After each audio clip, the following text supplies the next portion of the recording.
means not only auditions, for lack of a better description, like we're going to get on the mound again today from Esmil Rogers, but young players like Eric Young and Chris Nelson, who have been seeing more time here in the month of August. And let's not forget, even in the mix, Jerry, because he has come back and played well, but they want to see a demonstration of consistency from Dexter Fowler so that 2012 isn't going to be like 2010 and 2011, which the last 2 years he's had to go down to the minors to get some tune-ups and some adjustments. I think it's a great point. You have to. I think the Rockies have to answer the question: all right, is Dexter Fowler our center fielder from here on? And I'm looking at the next probably decade. And I think you have to get an answer to that question by looking at him now, looking at him in spring training, and going forward. And this is a time for Dexter to say to the organization, "Hey, I'm your center fielder, and I'm going to be your center fielder. I'm going to become a more consistent hitter from both sides of plate. I'm not going to hit fly balls. I'm going to hit ground balls and line drives. I'll play my center field, but I want to get better as a hitter, get better as a base runner, start playing smarter baseball from an offensive side." Let's take a look at the starting lineups for this afternoon's game, brought to you by Colorado Farm Bureau Insurance. Serving Coloradans for 60 years. Helping you is what we do best. For Don Mattingly's Dodgers, Tony Gwynn Jr. will lead things off in left field. Rookie shortstop Justin Sellers bats second. Aaron Miles again hits third and plays third base. Matt Kemp will be the cleanup hitter and patrol center field. Juan Rivera bats fifth, but he'll play at first base this afternoon. Our pregame guest, the Aussie Trent Olchin, will bat sixth in right field. Deoner Navarro will do the catching. Jamie Carroll at second base bats eighth. On the mound, veteran left-hander batting ninth, Ted Lilly. For the Rockies, Eric Young Jr. in left field. Dexter Fowler in center field. And Carlos Gonzalez in right. Troy Tulowitzki, the shortstop, bats fourth, followed by Todd Helton at first and Ty Wigginton at third. Chris Iannetta will do the catching. Jonathan Herrera at second base bats eighth. On the mound and batting ninth, right-hander Esmil Rogers. This afternoon's pitching matchup brought to you by the U.S. Postal Service. Let's take a look at Ted Lilly, the left-hander. 7-13 this year, 4.54 ERA. He has always pitched well against the Rockies. He's 7-2 in his career, 3-2 in 5 starts at Coors Field. Last time out, very effective at Milwaukee. 1 run he allowed on 2 hits in 7 innings. Upper 80s fastball with good movement. He'll throw a curve, a slider, and a changeup. Changes speeds, location, elevation very effectively. He's not trying to overpower hitters. He's trying to deceive hitters. Esmil Rogers is 6-2, 6.00 ERA, 8th start of the season. Today he'll get his 17th career start and his first start ever at Coors Field against the Dodgers today. Last time out in St. Louis, 4 runs in 4 innings. They all came in the first inning. He'll throw a mid-90s fastball, sets up his secondary pitches with that fastball, and the command of the fastball is key for Esmil Rogers. Our umpires this afternoon, the crew chief Ted Barrett will call the balls and strikes. Young umpire Chris Conroy at first, Brian Runge at second, and Marvin Hudson at third. Tony Gwynn Jr. will lead it off. Left-handed batter, 1 for 5 last night with his 2nd home run of the season. Shows bunt, and the first pitch is a strike, a fastball at the letters. .259 the batting average for Gwynn, and 17 runs batted in. Ty Wigginton in the cutout at third base, creeping forward as Gwynn swings and fouls it, and it's quickly 2 strikes. Helton at first, Herrera at second, Tulowitzki at short, Wigginton at third. Young in left, Fowler in center, Gonzalez in right. Iannetta doing the catching, and Esmil Rogers ready with a 2-strike pitch. He winds and fires, and it's cued toward short, and all Troy Tulowitzki could do was knock it down, and Gwynn's going to be aboard. That ball was corkscrewing its way towards the hole at short, and Troy, trying to get into position to make a throw, had to kick off the heel of his glove. With that kind of spin, like Jack said, it's a corkscrew, so it's going sideways. When it hits the ground, it's going to take a funny hop. And as an infielder, you're not sure which direction it's going to go. It might go sideways, it might stay down, it might pop up. You just have to guess, and Troy did not guess right. They'll credit an infield hit for Tony Gwynn, so he's aboard, and a threat to steal, as Justin Sellers will be the next hitter. And before he gets a pitch from Rogers, a throw to first by Esmill. Gwynn has 19 steals and 22 tries, and they nearly had him picked off there, but Todd Helton couldn't handle the throw as it came into the runner and actually caught a piece of Tony, but he's okay. Sellers, our first look at the rookie out of Cal State Fullerton, had 2 hits, a bloop double and a single last night. He'll swing and foul a fastball back that'll rattle into the club seats just to the right of home plate. Rockies are in the purple tops this afternoon with the white and silver and black numbers and lettering, and the white uniform trousers with the purple pinstripe. Dodgers are in their road grays with the blue, the Dodger blue letters and numbers. Pitch is over the plate, but low, evens the count at 1 ball and 1 strike. Sellers 6 for 26 since his call up when fellow rookie infielder D. Gordon got hurt. A bluff towards first this time, and scampering back to the bag goes Tony Gwynn. He's only been caught 3 times. 19 of 22.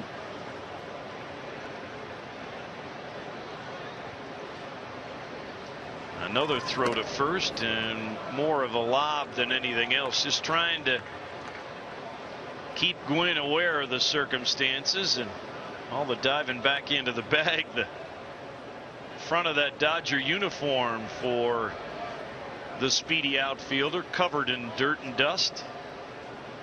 Leaning towards second. Rogers will come to the plate, and it's hit hard but foul. It'll skip into the crowd past the tarp on the third base side. 1-2 on Sellers. He is wearing a pair of sunglasses with that reflective orange lens that is supposed to take all the glare away. You ever tried that? Yeah, it doesn't work very well for me.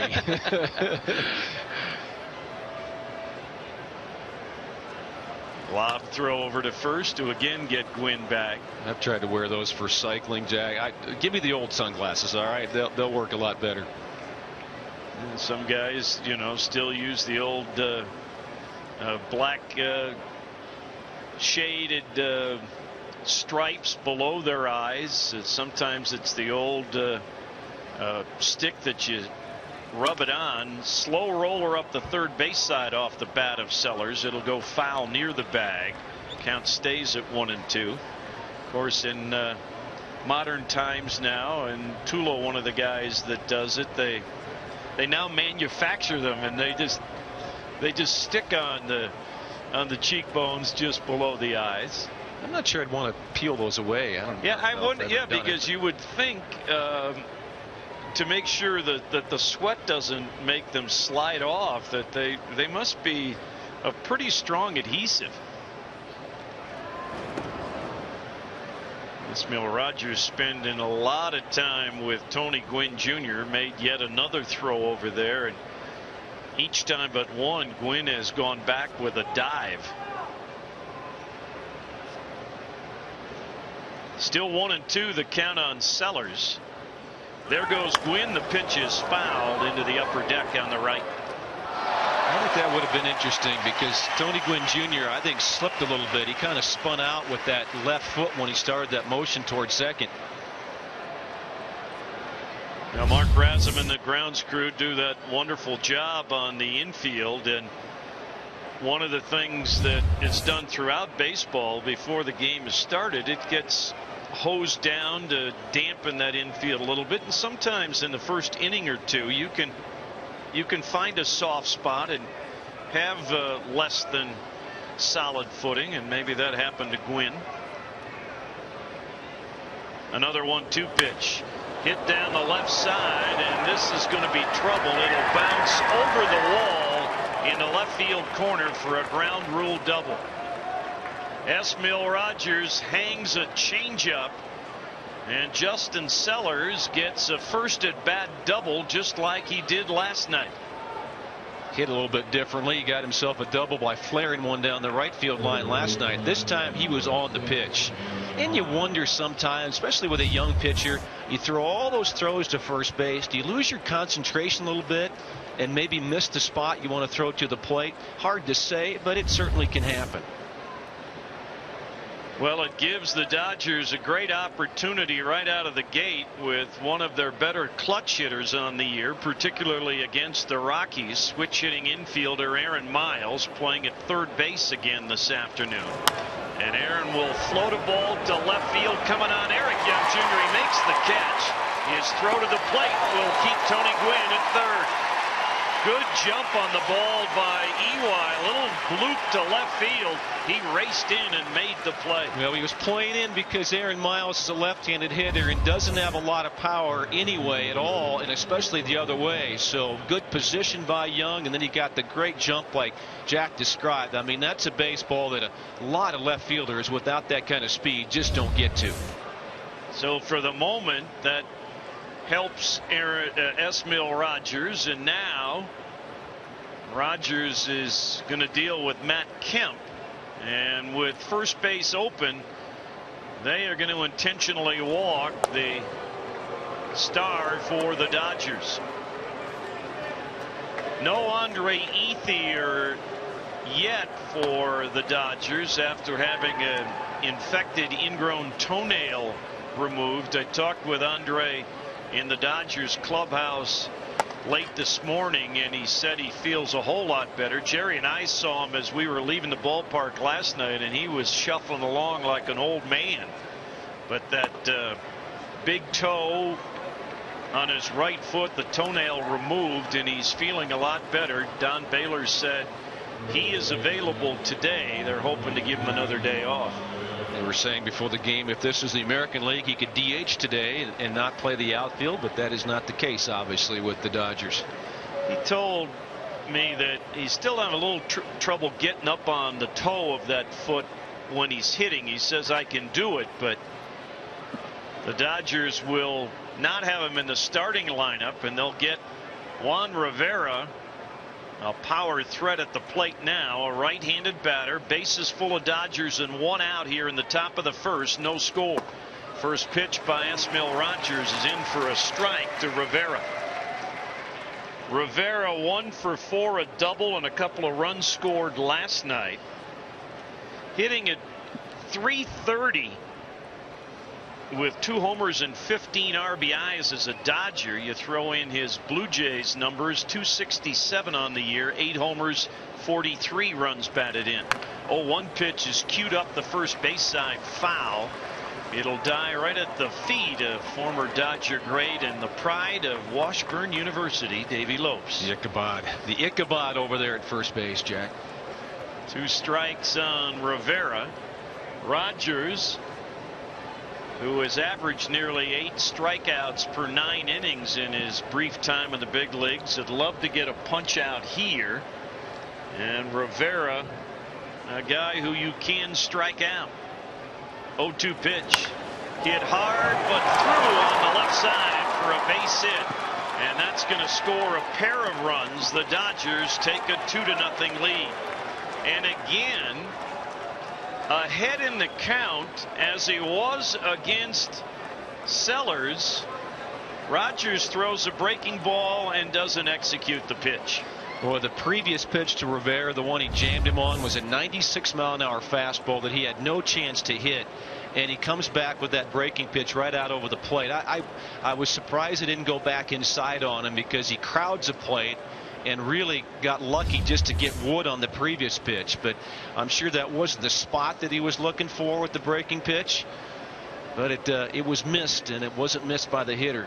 And that was the issue. Nothing wrong with throwing a breaking pitch there, but on a 2-strike count, if it's not going to be where you want it, it needs to be out of the strike zone, not staying in the zone. And Rivera didn't hit it all that hard, but because it was up and he's a strong man, he was able to pull it off the end of his bat through the infield for a 2-run single. So the Dodgers, as they did last night, strike in the first inning, continue to have great success offensively here in Denver this year. Now it's Trent Olchen, left-handed hitting right fielder. He fouls a fastball back to the screen. The Australian, our pregame guest, getting a rare start. In part, Don Mattingly said, I want to get Rivera into the lineup because he's swinging the bat pretty well, and that was a good choice. And he knows the outfield can be a challenge for Rivera, so Olchen gets an opportunity to start and be a little stronger defensively out there. 2 on, 1 out, 2 runs home for Los Angeles. Rogers, seeing Kemp dancing around at second base, will step off the rubber. Obviously, as a manager and a pitching coach, you'd hate to see a pitcher give up hits. You get added frustration when it's a hit on a pitcher's pitch, meaning when the count favors the pitcher. Low to Olchen, evens the count at 1 ball and 1 strike. Well, he came back with a slider there after strike 1 with a fastball, but that thing was in the dirt. I mean, he wasn't down 0-2, but he threw the slider down below the knees where the hitter can't hit it. Got a ball with it, but it's not something you're going to lay out there and let the hitter hit. And with a breaking ball, or even the changeup for that matter, that secondary pitch at a slower velocity. 1-1 to Olchen is outside with a fastball, 2-1. You have to be committed to throwing it. If you aren't confident and throw it with purpose, that's when they get hung. And that's when you get hurt as a pitcher.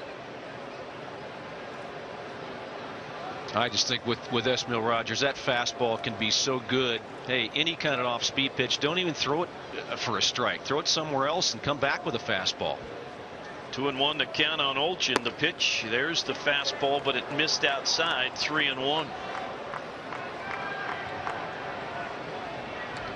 This year, if you went through game by game, this is game number 64 for the Rockies in Denver, and they are 3 games under 500 at the start of play today.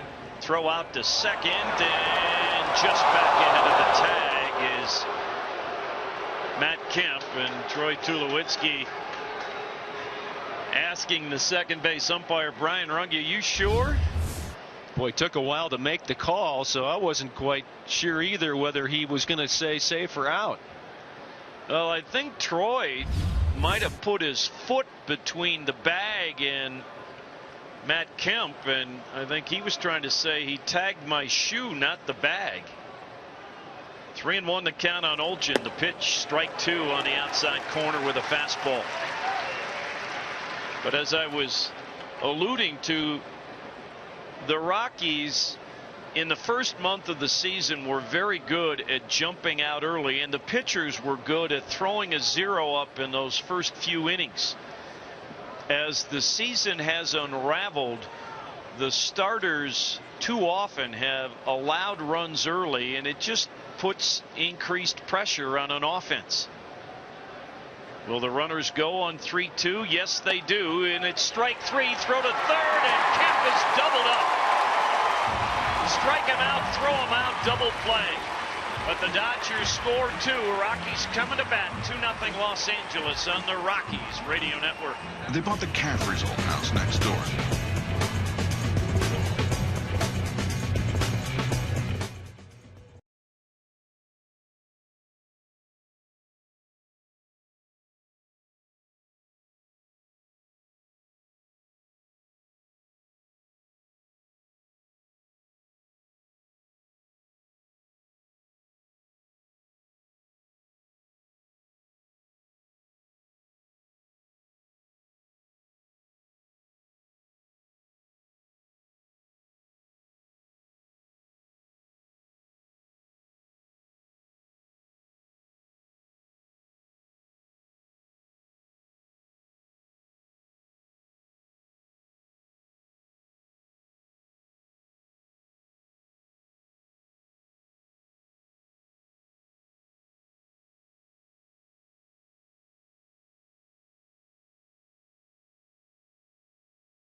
Costco King Super.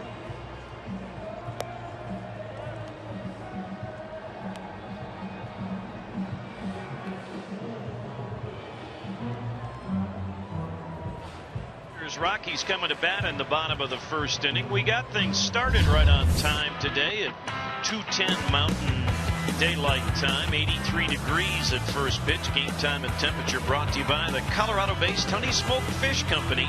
Healthy, all-natural honey smoked salmon available at Costco, King Supers, and City Markets. Switch hitting Eric Young Jr. will lead it off against the wily one, the veteran Ted Lilly, the left-hander. Kicks and fires and misses high and outside. Ball 1. EY at 233 on the year, 27 hits and 116 at bats, no homers, 7 runs batted in. Next pitch, Young watches it all the way into the glove of the catcher Navarro. It misses again, 2-0. Fastball in the mid-80s is about it for Ted Lilly, but very deceptive. He misses high and away again, 3-0, and on a day in which the Rockies find themselves down 2 runs before they've swung the bats, trying to get the leadoff man on would be a good thing. The 3-0 is a strike called. Rivera at first, Carroll at second, Sellers at short, Miles at third. That's the Dodgers infield. Running up to bunt. Lilly's pitch to Eric Young Jr. isn't close, and that's ball 4. Let's pause here for station identification on the Rockies Radio Network. KHOW.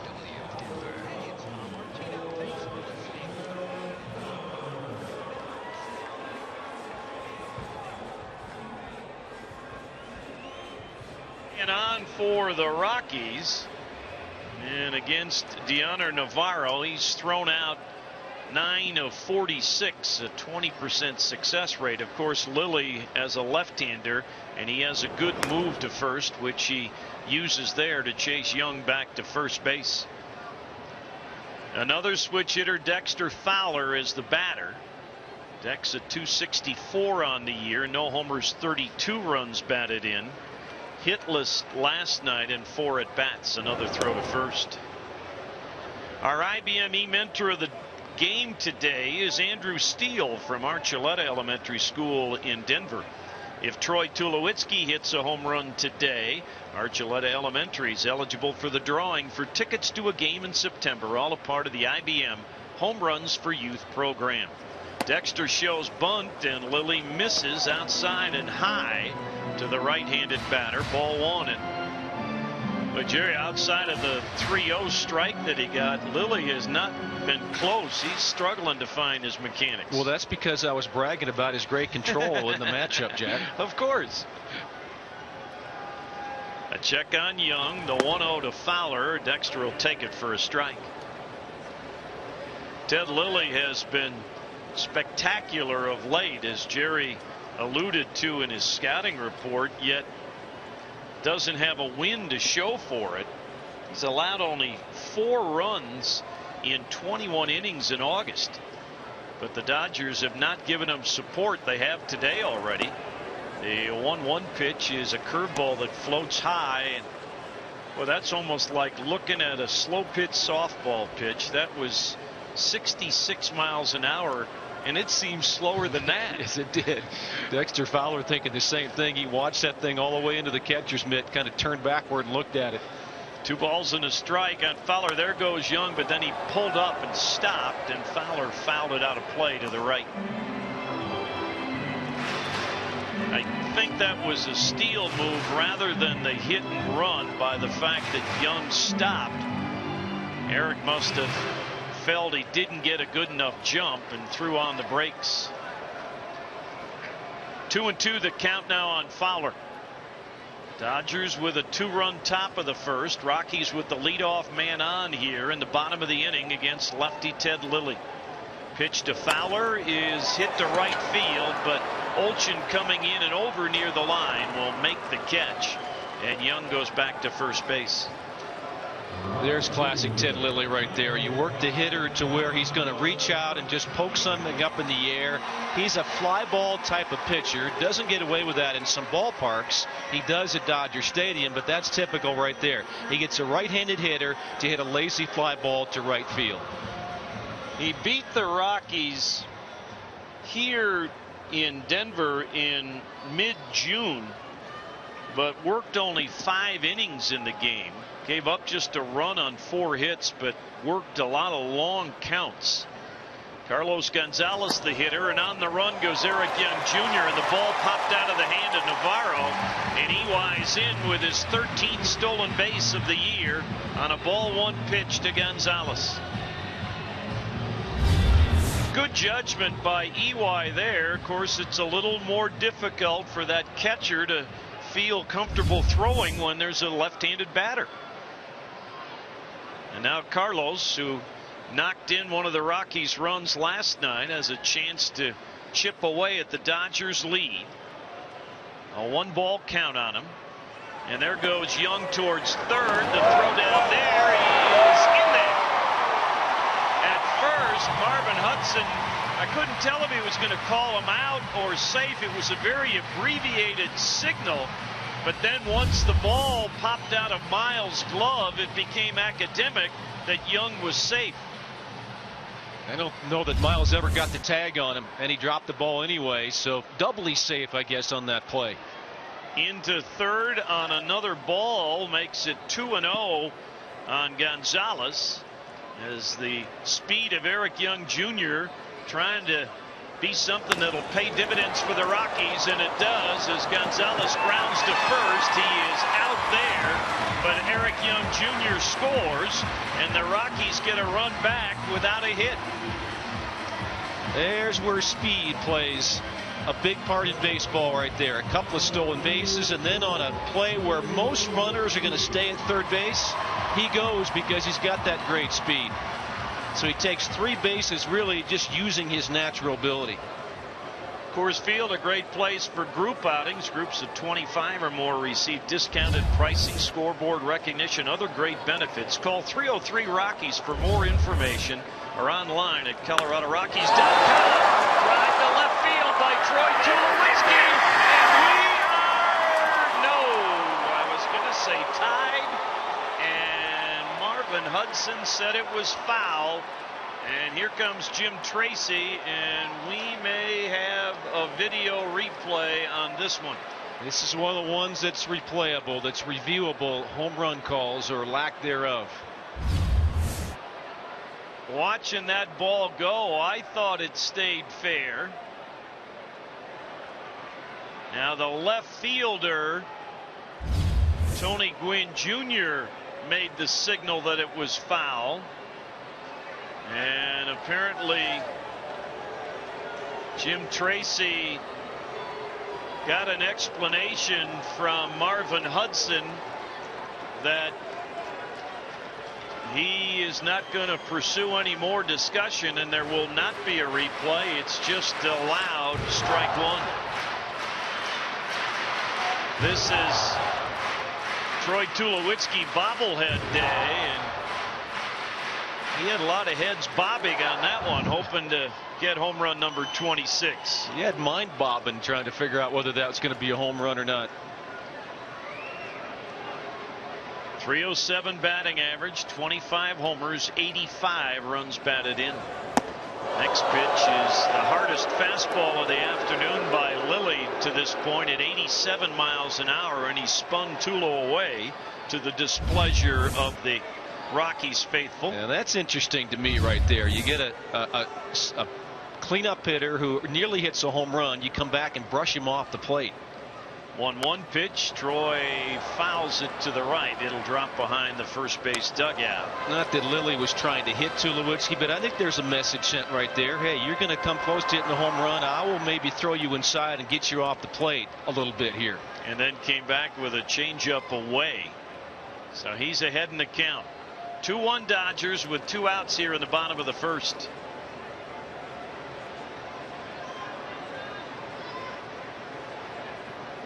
Lilly has his sign from Navarro and pitches in the dirt. 2-2. As Jerry said, Ted Lilly is a fly ball pitcher, not as much of an issue at home at Dodger Stadium, but he leads this Dodgers club by far in allowing home runs. 26 he has surrendered this year, and by a foot or less got out of number 27. 2-2 breaking ball, stays out of the strike zone. Boy, Lilly thought maybe that snuck in the top corner, but it's ball 3. Todd Helton will bat if Tulowitzki keeps the inning going. Dodgers with a 2-run single from Juan Rivera. The Rockies with the speed of Eric Young Jr. manufacture a run. 3-2 pitch is blooped into short center field. Coming on, Matt Kemp. He's going to get there, and that will end the inning. Rockies score 1. Dodgers lead it 2-1 after 1 on the Rockies Radio Network.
2-1. The Dodgers lead it after the first inning of play. Ready to give you some play-by-play coverage. Here's Jerry Schemmel. 7, 8, 9 in this Dodger lineup against Esmil Rogers, who kicks and he fires a first pitch outside, ball 1 to Deoner Navarro, the switch hitting catcher, and Jamie Carroll and the pitcher Ted Lilly.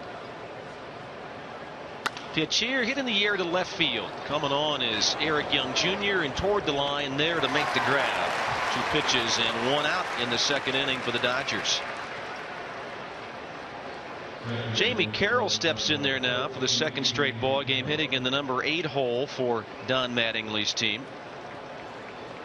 Carroll having a solid year, 291, no homers, 11 RBIs, playing a couple of different positions like it seems he does every year. Right-handed hitter. And the pitch is on the way, and the fastball's there for strike 1. 0 for 3 with a walk and a strikeout for the former Rocky in last night's game. Very good hitter on the road. In fact, .331, third in the National League away from home as a hitter. Next pitch is fouled right back to screen, and Rogers working ahead 0-2 on Carroll. Nobody on here, Jerry, but similar circumstance when he gave up 2 of his hits in the first inning, ahead in the count. Needs to approach it as an aggressive pitcher. Let's see what he's got with 0-2. Here comes a pitch. It's fouled away. Came back with a fastball. 0-2 still is the count. For every home run the Rockies hit this year, the Berg Simpson Law Firm again this season makes that generous donation to Craig Hospital. Berg Simpson, good lawyers changing lives. Rogers says yes to the sign. The 0-2 pitch again to Carroll is again fouled to the screen. And again sticking with a fastball, being aggressive with Carroll.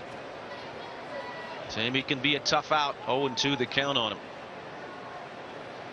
Dodgers have won 2 in a row after last night's game. They had beaten Milwaukee on Thursday to salvage 1 in that 4-game series against the Brewers in Milwaukee. Pitch here is off the plate with a slider. And a pretty good spot that time. That's where he wants to throw that thing, off the plate slightly, try to get the hitter to chase. Carroll didn't there. 1-2. Pitch again is fouled to the screen with a fastball. One of the things we saw when Jamie wore a Rockies uniform, and it's been the same wherever he has played, he is a tough guy to strike out because he really shortens up his stroke when he's down 2 strikes. He's just trying to make contact. Chokes up on the bat. Got that crouch going, so he's got good plate coverage at the same time. Good quick hands. 1-2 pitch. He's outside with that slider, and sliding to the right to get it was the catcher Iannetta. Now you look at Carroll, and he's got 48 strikeouts on the year in more than 400 plate appearances. So, you know, 1 out of 8 times that you come to the plate, that's tough. 2-2, checked his swing and hit it foul to the crowd off to the right side with a good catch. Tell you what, that's about the 3rd good catch, and we're only in the top of the 2nd inning. The fans are ready to play today. They're ready. They love the 2:10 start with great weather today. No glove needed for all 3 either. 2-2 on Carroll. The windup in the pitch by Rogers, and a bouncing ball towards short. Tulo backs up to get the hop, fires to first base to get the out. So a fly out, then a ground out for Esmil Rogers, and now he'll face his counterpart. Ted Lilly will step up to the plate. Lilly 3 for 41 this season, 0.73. Never been a great hitter. Career 103. He'll hit from the left side like he pitches. So Rogers looking for a 1-2-3 second inning to get the Rockies back in the dugout, trailing still 2-1. Pitch to Lilly is a fastball just off the plate, and it's ball 1. Astros in town Monday, Tuesday, and Wednesday of next week. Tickets available at all Rockies ticket outlets. Pitch here is a broken back grounder to the right side, grabbed by the second baseman Herrera, throws to first, safe at first with Rogers covering the bag. Helton couldn't quite get to it, went under his glove, and Herrera was there, but then Johnny fumbled the ball, and Ted Lilly's got himself a base hit, I believe, and he stands at first base. That's the second infield hit of the game where it had a very unusual spin to it, and Herrera, the bobble was enough to get Lilly safely to first base. We're waiting to hear from Dave Einspar, the official score, hit or error. In the meantime, Tony Gwynn Jr. comes to plate. He had that infield hit his first time up. He has scored one of the Dodgers' runs. Pitch to him is right down the middle at the knees for strike one. 91-mile-an-hour fastball. Gwynn hitting .261. He has 2 homers. Both have come this week. 17 RBIs. One against Milwaukee, one against the Rockies in last night's game.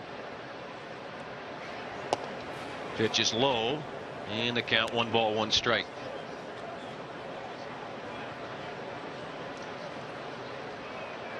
They did charge Jonathan Herrera with an error on that play.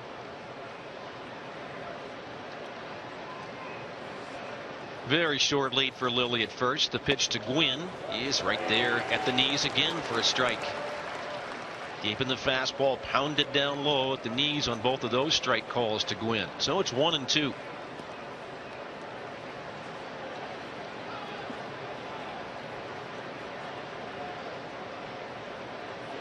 One strikeout so far for Rogers in the game. Here comes the pitch, and it's inside with the same fastball, but a good spot right there, just off the plate. 2-2. You just can't automatically forget about that guy at first base because he's the pitcher. Ted Lilly has a stolen base this year. Pitch to Gwynn is lined to left field. It's a base hit. Lilly will stop at second base. A little inside out swing for Tony Gwynn Jr. Inning stays alive for the Dodgers. First and second and 2 gone. Well, that's the second time with Tony Gwynn that they have pitched him away.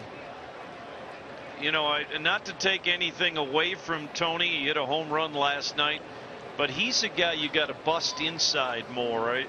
You give him a little swinging room, you just make it made to order for his slap shot. Justin Sellers now the hitter, who lined one down the left field line that bounced over the fence for a ground rule double his first time up.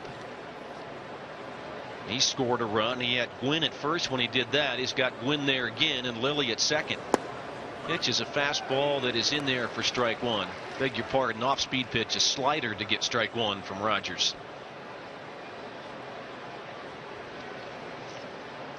Rookie shortstop out of the LA area. Slightly open stance from the right side. The pitch is hit in the air to left field. Young going back. He's on the run. Reaches out and he makes a catch and bangs against the wall. Fine running catch by Eric Young in left field. Oh, that was a dandy. He might have saved a couple of runs right there. Rockies out of the inning in the second. We'll go to the bottom of the second. 2-1 Dodgers on the Rockies Radio Network.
2-1. We're in the bottom of the second inning on a gorgeous afternoon in Denver, Colorado. 83 degrees when we got started. 85 right now, we are told.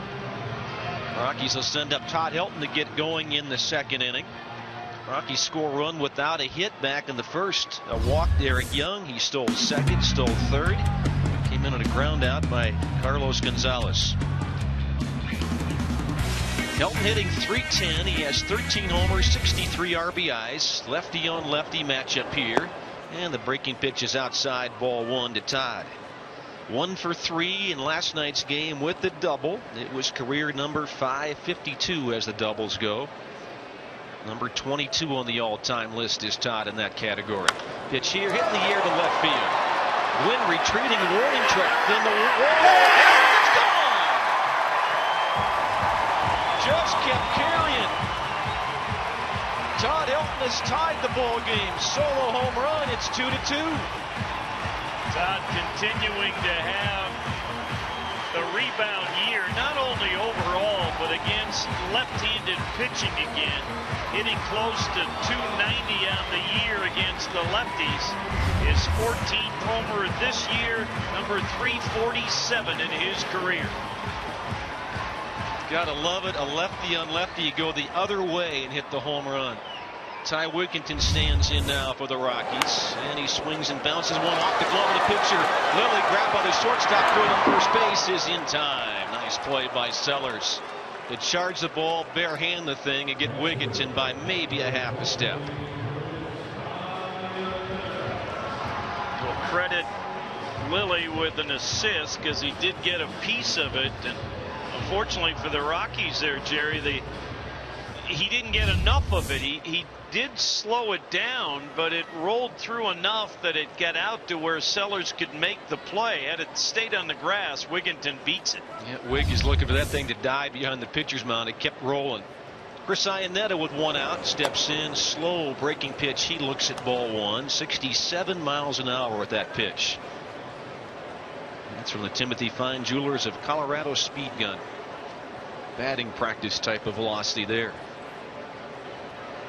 Next pitch to Iannetta, and Chris will take that for a strike. A changeup coming in at 80 miles an hour. 1 ball and 1 strike on Iannetta. Didn't play in last night's opener, so Alfonso behind the plate. 2 for 7 at the plate in that Marlins series for Iannetta. And the pitch here is in there. Another changeup. 1-2. Chris, since the All-Star break, has been solid. In fact, over 300, hitting .307 with 13 RBIs since the break. On the year at .239. Pitch by Lilly, and that's a called strike 3. Threw him a fastball, and Chris didn't agree. 2 outs in the Rockies' second inning, and now John Herrera will come to the plate. Johnny's had some trouble hitting at home this year. Only 175 at Coors Field. Overall, a .240 hitter for the season. 2 homers and 11 RBIs. Lilly with that big windup in. His pitch to Herrera is there for strike 1 with a fastball. That clipped 85. So we've seen an 87. We've seen the curveball at 66. The next pitch outside and high with that curveball. 1 ball, 1 strike. He helps his velocity by hiding the baseball, really twists his body that you don't pick the ball up right away out of his hand. Pitch to Johnny is the breaking ball, drops in, catches the outside corner, curveball. 1-2. Really, when you think about it, Jerry does the same for the breaking ball too. It's almost like it drops out of the sky. Pitch to Herrera. Johnny's going to let that go. A fastball, actually the changeup, 78 miles an hour, I believe. 2 balls, 2 strikes to Herrera. Johnny 0 for his last 6 at the plate. 6 at bats in that homestand for the Rockies coming off the bench. Gets the start this afternoon. Pitch is low and in. Works a count to 3-2. Saw Johnny as a pinch hitter last night's ball game and walked.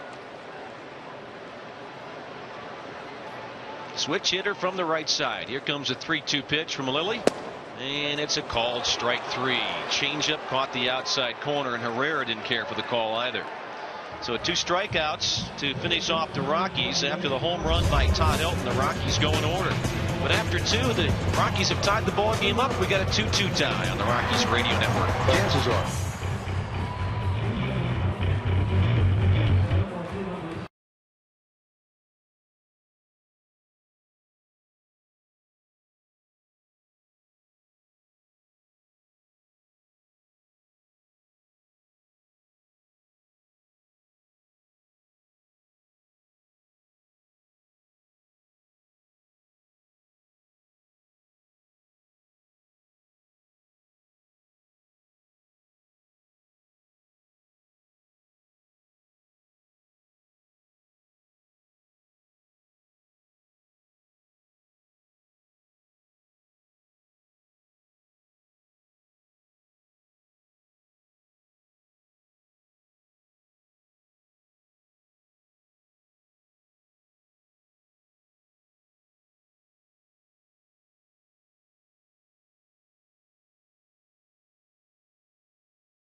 Two tie, Rockies and Dodgers in the top of the 3rd inning. Aaron Miles for Los Angeles leading off. Switch hitter hitting from the left.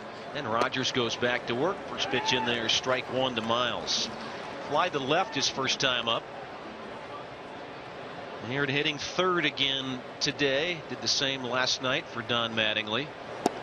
And the pitch this time low and in with the fastball. 1 ball and 1 strike. 2 runs put over by the Dodgers in the first inning. Gwynn and Sellers both score. Pitch outside to Miles. The Rockies come back with a run without a hit in the first. A solo home run by Todd Helton in the 2nd inning to tie the ball game up. Rogers ready. 2-1 pitch to Miles. Is there at the knees with that fastball and a strike. 2-2. With that Todd Helton home run, the Berg Simpson Law Firm again makes a generous donation to Craig Hospital. 2-2 offering by Rogers. Checking his swing. Miles holding up. It's called a ball. 3-2. Miles, Kemp, and Juan Rivera for the Dodgers. Nudge yes to the sign. Payoff pitch to Miles. It's line right at the 3rd baseman, Ty Wigginton. He'll snag it for out number 1. So Miles going the other way twice. Got a fly out to left and a line out to the 3rd baseman. And now Matt Kemp will come in. Let's pause 10 seconds in the meantime for station identification on the Rockies Radio Network. Hi, I'm Tom Martino.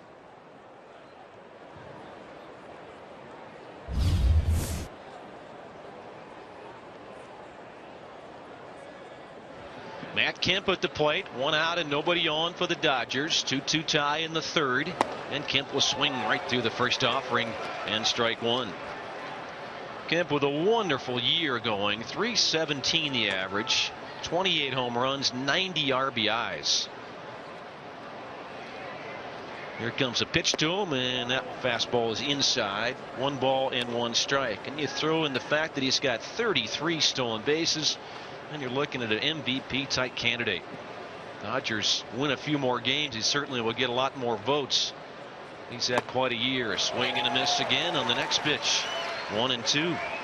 Intentionally walked his first time up. Ended up getting thrown out at 3rd base on a steal attempt with a strike him out, throw him out with Olton at the plate to finish off the 1st inning. Rogers would love to finish off Kemp right here. Pitch to him, and a chopper foul rolling third base side. Upon further review, they are now going to credit Ted Lilly with a base hit and take away the error on Jonathan Herrera. So infield single for Lilly. Gives the Dodgers 5 hits. Rockies have 1 hit, but they got the 2 runs. Here's the 1-2 pitch, swing, and a bouncing ball back up the middle, right by Rogers, grabbed by Tulowitzki, can't hold on, and Kemp is safe at first base. Rook gets bad, but ends up at first. Another infield single for the Dodgers. They've had 6 hits in the game now, and half of them haven't left the infield. I don't know how Rogers didn't grab that ball. Thinking the same thing. Just didn't get that glove down there far enough, I guess. Ball wouldn't hit that hard with a broken bat. He actually tried to backhand the thing. That's where he got in trouble. Juan Rivera at the plate. 2-run single to left field his first time up to drive in the Dodgers runs. And Kemp, as we said, can really run. He's got 33 stolen bases. Fastball outside for ball 1. Rivera as a Dodger now, 337. Picked up on a trade from Toronto earlier in the year. We're watching him at first base today. He played in right field in last night's ball game. Pitch is hit to center field. It's going to drop in front of Dexter Fowler. Stopping at second base is Matt Kemp, and the Dodgers have 1 out, have a little rally going. They've got back-to-back singles. Well, Kemp stops at second, Rivera's at first, and Olchin comes to the plate. Follow the Rockies this year with MLB.com @bat11 for your iPhone, iPad, Android, or BlackBerry. Get pitch-by-pitch tracking, highlights, and more. You can text @bat to 31826 or visit ColoradoRockies.com for all the details. Dodgers came into this game hitting better than .310 as a team at Coors Field this year. They've got 7 hits already in this game, 1 out into the 3rd inning. Rogers from the stretch, a long look at Kemp at second, pitch to Olchin on the way, and a foul ball pulled it down the first base side. Strike 1. 13 games. Jack is talking about the Dodgers against the Rockies in 13 games. A .311 batting average coming in, and almost 6 runs a game they have scored against the Rockies on the average, and they only average about 3.5 runs a game as a team. So against other teams besides the Rockies, the Dodgers very pedestrian offensively, but against the guys from Coors Field, they seem to turn it up a notch. 46, make it 48 with the 2 already today scored at Coors Field this year. Pitch to Olchin is high, and the count is 1 ball and 1 strike. Since 2008, 21-13, the Dodgers record here at Coors Field. They got 2 on, 1 out in the 3rd inning, a 2-2 tie. Rockies have been out hit now 7-1 in the game. Kemp at second, Rivera's at first. Rogers from the stretch. And the pitch to Olchin is outside and high with a fastball. And it's 2 balls and 1 strike.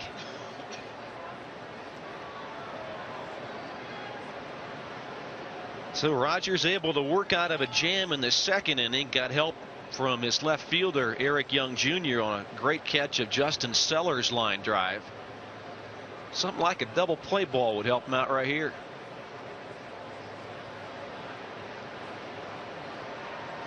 Short lead for Kemp at second. Here comes a pitch to Olchin. Swing and a miss. Challenge him with a fastball, and it evens the count 2-2. He only lasted in that start at St. Louis 5 innings in part because he dealt with so much traffic. Gave up the 4 runs in the 1st inning, but he needed 107 pitches, did Esmiel, to pitch 5 innings in St. Louis. This will be pitch 61 today here in the 3rd inning. Pitch to Olchin is fouled away off to the left side. In that outing at St. Louis, he gave up those 4 runs, like Jack said, first inning, and nothing after that. But he was fortunate. He worked out of a lot of jams, and every inning he was getting himself in trouble and working away. So you say, well, 4 runs, 3 of those shutouts, not so bad. But he had, like Jack said, lots of traffic, and same thing happening here in this inning for the Dodgers. He got Miles to line out, but back-to-back singles, Kemp and Rivera. 2-2 on Olchin. The pitch to him, and that's chop foul again. First base side, hopping up in the crowd. And the count holds at 2-2. In those 5 innings that Jerry and I are talking about, he had only one 1-2-3 inning.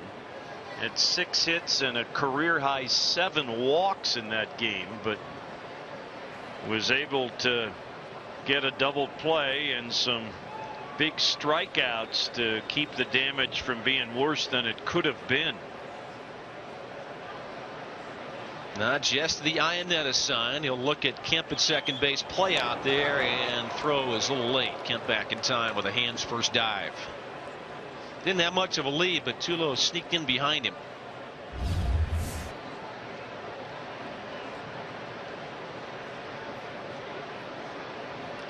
Rogers has that quick move to first. He's got a very quick move to second base on a pickoff attempt. It's twice now the Rockies have had close plays trying to pick a runner off second. Now the pitch to Olchin. Swing and a miss in strike 3. Got him with a fastball, out number 2. 2 strikeouts in the day. They've been Olchin both times. And as Jerry said, time to get a strikeout or a double play ground ball. Something that doesn't let the runners advance. Give yourself a chance to extricate yourself again. And try to do that now with Yonder Navarro, the catcher. Flied out to left field. Derek Young Jr. the first time up. Switch hitter hitting from the left side. He's a natural right-handed hitter, but began switch hitting at the age of 13 and never looked back. Out of Venezuela. Rogers with his pause, and he's going to wheel around and try to get Kemp back to second just with a bluff. Chevy Sports Desk scoreboard update. The Phillies might have the best record in the National League, but the Brewers are closing in on them, and they are rolling again in New York today. 2-run homer by Ryan Braun, 3-run shot by Prince Fielder. Pitch is in there for strike 1. Starts him off with a curveball. The Brewers are up 5-1 on the Mets in the 3rd inning at Citi Field. A win today, and the Brewers will be 75-52. What a 1-2 punch, Fielder and Braun. Fielder's 28th, Braun's 24th of the year. 0-1 pitch is grounded foul, first base side. And again, Esmiel Rogers working ahead of a hitter. He's got now Navarro down 0-2. You know, it's interesting, Jerry. He's faced 16 hitters to this point, and he's thrown a first pitch strike to 11 of them. So that tells you how often he's had the advantage, whether it's execution of pitches with his mechanics or the mental side of it. That's where he's still trying to push through.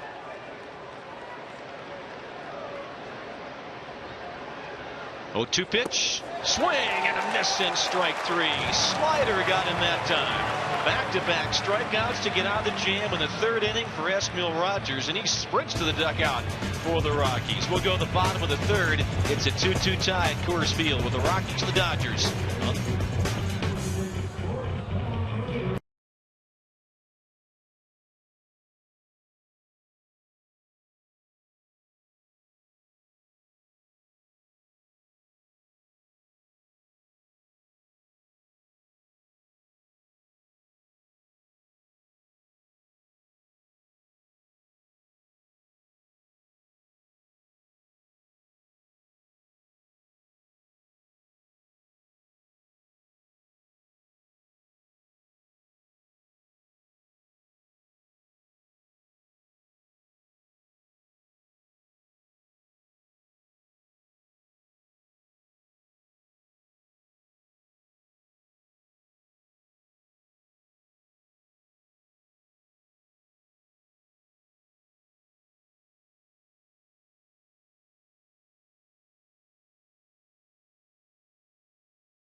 Dodgers 2 in the bottom of the third inning. Esmiel Rogers, the pitcher, leads off for Colorado. Set Lilly into the windup, and the pitch on the way, and it's there for strike one. Strikeout of Navarro by Esmiel Rogers, the Geico 15th out of the game. Geico saves you money on more than just car insurance. 1-800-947-AUTO, the number to call to get your free quote. Big swing and a miss there by Esmiel Rogers on a curveball, and he's down 0-2. Very aggressive hitter and sometimes own worst enemy at the plate. He will get a little too aggressive at times, which you can't do against Lilly. Pitch here is a fastball called strike three. Fooled him. Threw him two curves in the 60s and then came back with an 85-mile-an-hour fastball. So quick work made by Lilly of his counterpart Rogers, one out, and Eric Young Jr. strolls to the plate. 2 runs on 7 hits for the Dodgers, 2 runs, 1 hit for Colorado. Young scored. He walked and scored in the first, and Todd Helton hit the home run to lead off the second inning. Line score brought to you by Saab. Independence, a Saab family trait. Discover your independence in the all-new 9.5 Sports Sedan. Test drive one at your Colorado Saab dealer anytime. Young shows bunt, but pulls it back, takes it low and outside, ball one. A walk, a steal of second, a steal of third, and a ground out to the first baseman by Carlos Gonzalez to get Young home back in the first inning. Next pitch is low. 2 balls and no strikes. You know when a player starts to have confidence as a base stealer when he steals third. 2-2 pitch is outside and low. 3 balls and no strikes. And I like Jack when he did it. He stole second. Very next pitch he took off for third. He walks again. Here's a 3-0 pitch to him, and it's inside. It is ball 4. Good patience shown by Eric Young Jr. He is at first base. Talk about the great control by Ted Lilly. Here's an interesting stat. 32 walks coming in 144 plus innings. In 37 starts with the Dodgers, so we're going back last year, he has never walked more than 2 batters in any game. That's the longest active streak in the majors. He has walked Eric Young twice in this one. Dexter Fowler at the plate, fly to right first time up. Lilly will lob over to first base to get Young back to the bag. You know what's interesting, Jerry, what you just pointed out, and then in the fact in the 2 walks to Ewing today on 9 pitches, he's only thrown 1 strike to him. Lilly will throw to first base again, and again Young saw it coming. Glenn Allen Hill, the first base coach, up tight near the bag, helping him out audibly.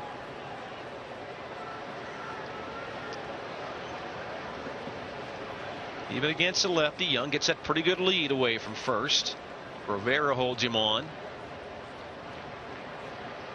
Lilly from the stretch, he'll throw to first again, and Young is back to the bag before that ball even leaves the pitcher's hand. It's just a slow lob over there, just trying to get Young to think about some things.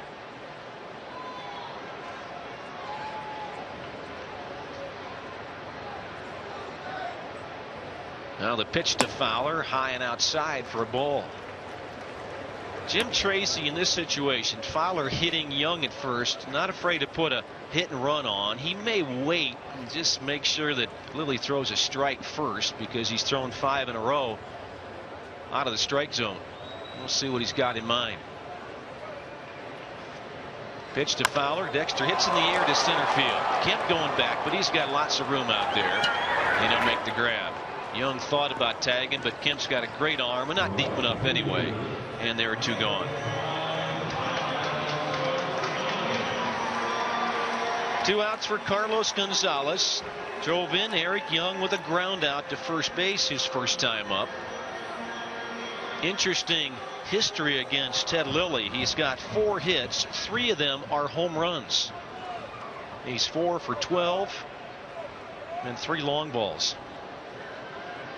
And the home run was by a lefty today in Todd Helton. So the lefty doesn't hold quite as much. Throw to first again, and again Young scampers back to that first base bag. Again, it's just a lob over there. He's not trying to pick Young off.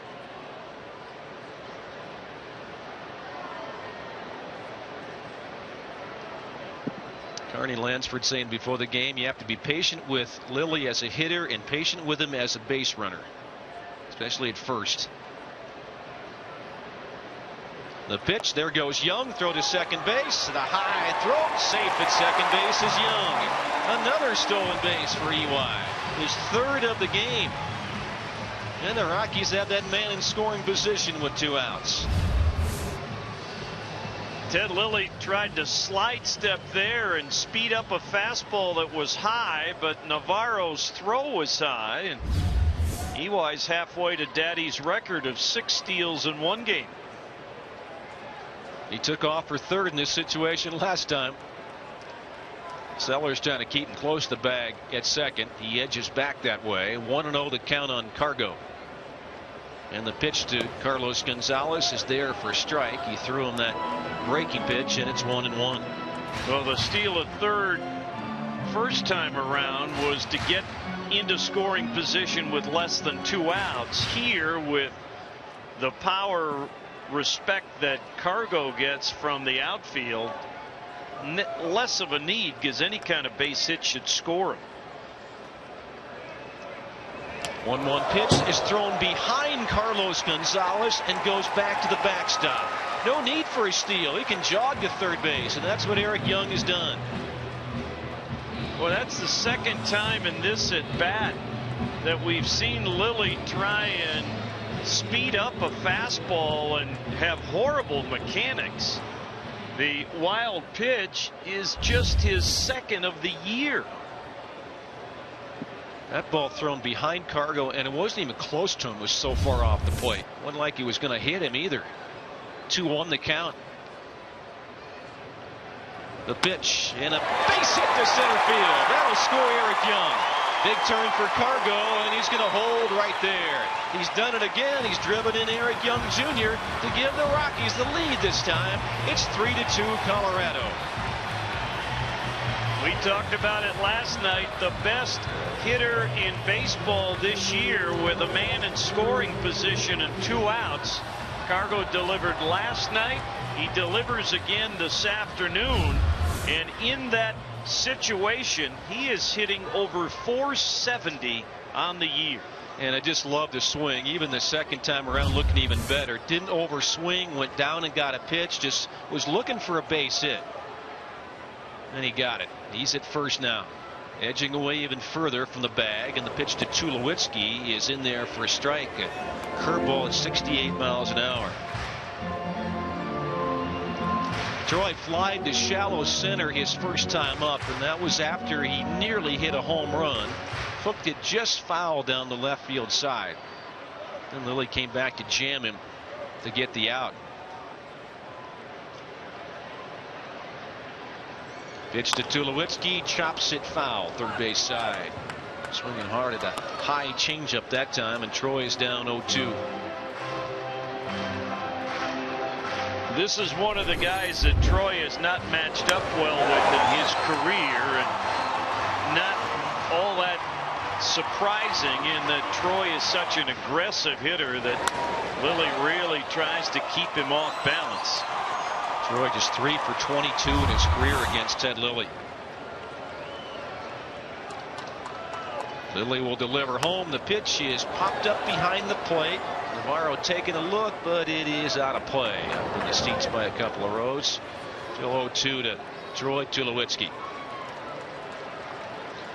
Yeah, normally when you get the matchup against a lefty from Tulo, I mean, that's advantage Troy. He's hitting up close to 350 on the year when he faces a lefty, but Ted Lilly, one of those soft tossing lefties that has frustrated Tulo. Gonzalez away from first. Lilly will pitch to Tulowitzki, who pops it up foul and out of play down the left field side this time. So he's popped one to right that's going out of play, one to left about the same spot. Still 0-2 on Tulowitzki. Troy in the month of August hitting .419, less than that now with the 0 for 1 today. Always been a great career hitter after the All-Star break. In fact, .324 in his career following the break. So as the year goes on, Tulo seems to get better and better offensively. Had a battle going with Lilly here, and he hits this one to left field. Coming on is Gwynn. Didn't get all of it. That off the end of the bat. Gwynn's going to catch this one, and that's that for the Rockies. But they score again. Carlos Gonzalez drives one in for Colorado, and the Rockies take a 3-2 lead after 3 on the Rockies Radio Network.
Fourth inning here at Coors Field. The Rockies have taken a 3-2 lead. It'll be Jamie Carroll, the pitcher Ted Lilly, and Tony Gwynn Jr. against Esmil Rogers. And Carroll going to show bunt, has to duck out of the way of a curveball that didn't break very much. Ball 1. Jamie grounded out to Troy Tulowitzki at short his first time up.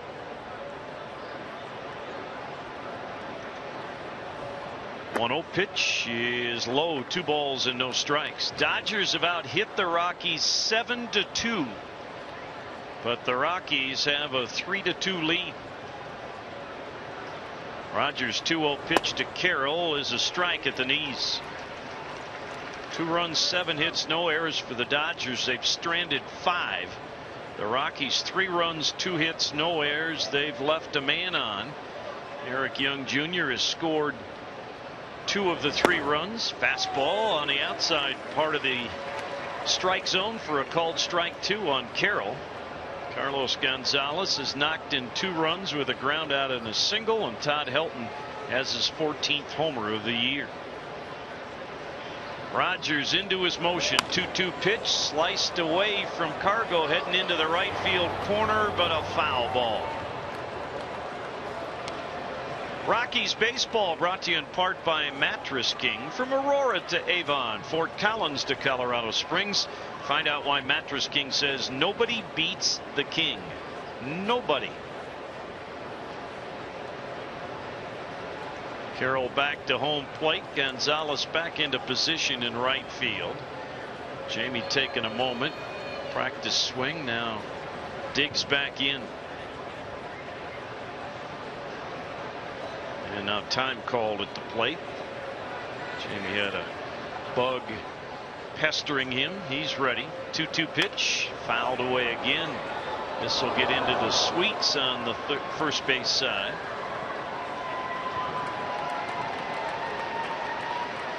One more with the Dodgers here tomorrow, and then these 2 teams will repeat a 3-game series next weekend at Dodger Stadium. Another 2-2 pitch into center field, shallow. Going out, Herrera dives and can't get to it, and Jamie Carroll will have a bloop base hit. 8 hits for the Dodgers, and 4 of them have been of the pesky variety. Yeah, 3. That's not an infield hit there, but it's pretty close for Jamie Carroll. Leadoff man on for the second time in the 4 innings. The Dodgers have had traffic on the bases in all 4 innings. Ted Lilly reached on an infield hit his first time up. Lefty squares to bunt and misses it for strike 1. Chevy Sports Desk scoreboard update brought to you by your Colorado Chevy dealers. Chevy model year wrap up going on. Make sure you check out Chevy's greatest model year yet. 3 other games besides this one underway. They're all in the National League. Lilly lays off the next pitch from Rogers. It's out of the zone. 1 ball and 1 strike. The Pirates are hosting Cincinnati, a 1-1 deadlock at PNC Ballpark. Cincy won last night 11-8. Same score going in New York with the Brewers and the Mets still 5-1 Milwaukee. Lilly bunts and bunts it foul, and the count is 1-2. And in Chicago, the Cubs are making it tough on their longtime rivals, the Cardinals. The Cubs won in extra innings yesterday afternoon. Aramis Ramirez has a 2-run homer today, and it is a 3-0 Chicago advantage. 1-2 pitch, swinging away was Lilly there. He started to show bunt, pulled the bat back and took a swing and grazed the ball with his bat for a foul. Leadoff man on with a blue pit. That's Jamie Carroll. He's 10 for 10 in steals, but not likely in this situation to run. See if Lilly's squaring as if to bunt again, and he will pull the bat back, and it's a called strike 3. Lilly down on strikes. That's the 4th punch out of the afternoon for Esmil Rogers. Let's pause here. 10 seconds. Station identification on the Rockies Radio Network.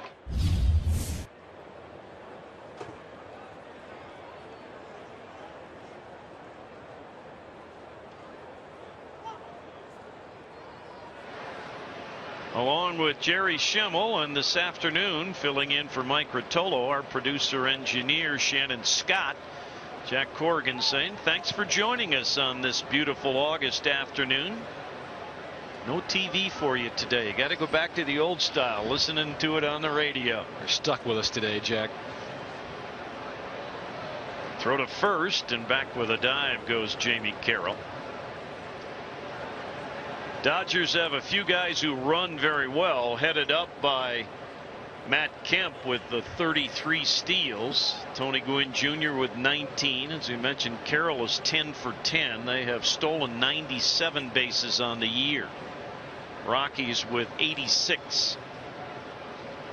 Pitch to Gwynn, who bunts at it and fouls it back to the screen. Well, this situation now for Don Mattingly, he's got a lot of options. He's got speed at first base. Jack told you 10 for 10 stolen bases for Carroll. He's got a guy at the plate who can bunt for a sacrifice. I don't know if you do that or not, but he can bunt for a base hit. You can hit and run with this kind of hitter. In fact, if he did that, I wouldn't be surprised if Tulowitzki stays at short and John Herrera covers the bag up, because Gwynn goes the other way so well. Yeah, and let's see if they approach him differently in terms of plate location. They go outside. That was more because it was a pitch that wasn't finished, a curveball. 1 ball and 1 strike, but Gwynn with an infield hit in the hole, and then just a soft liner the opposite way in the 2nd inning for his 2nd hit.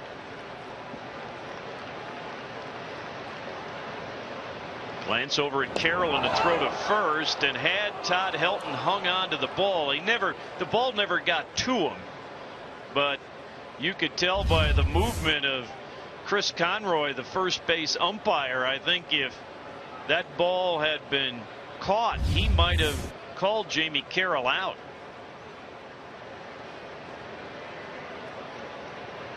Iannetta is set up inside.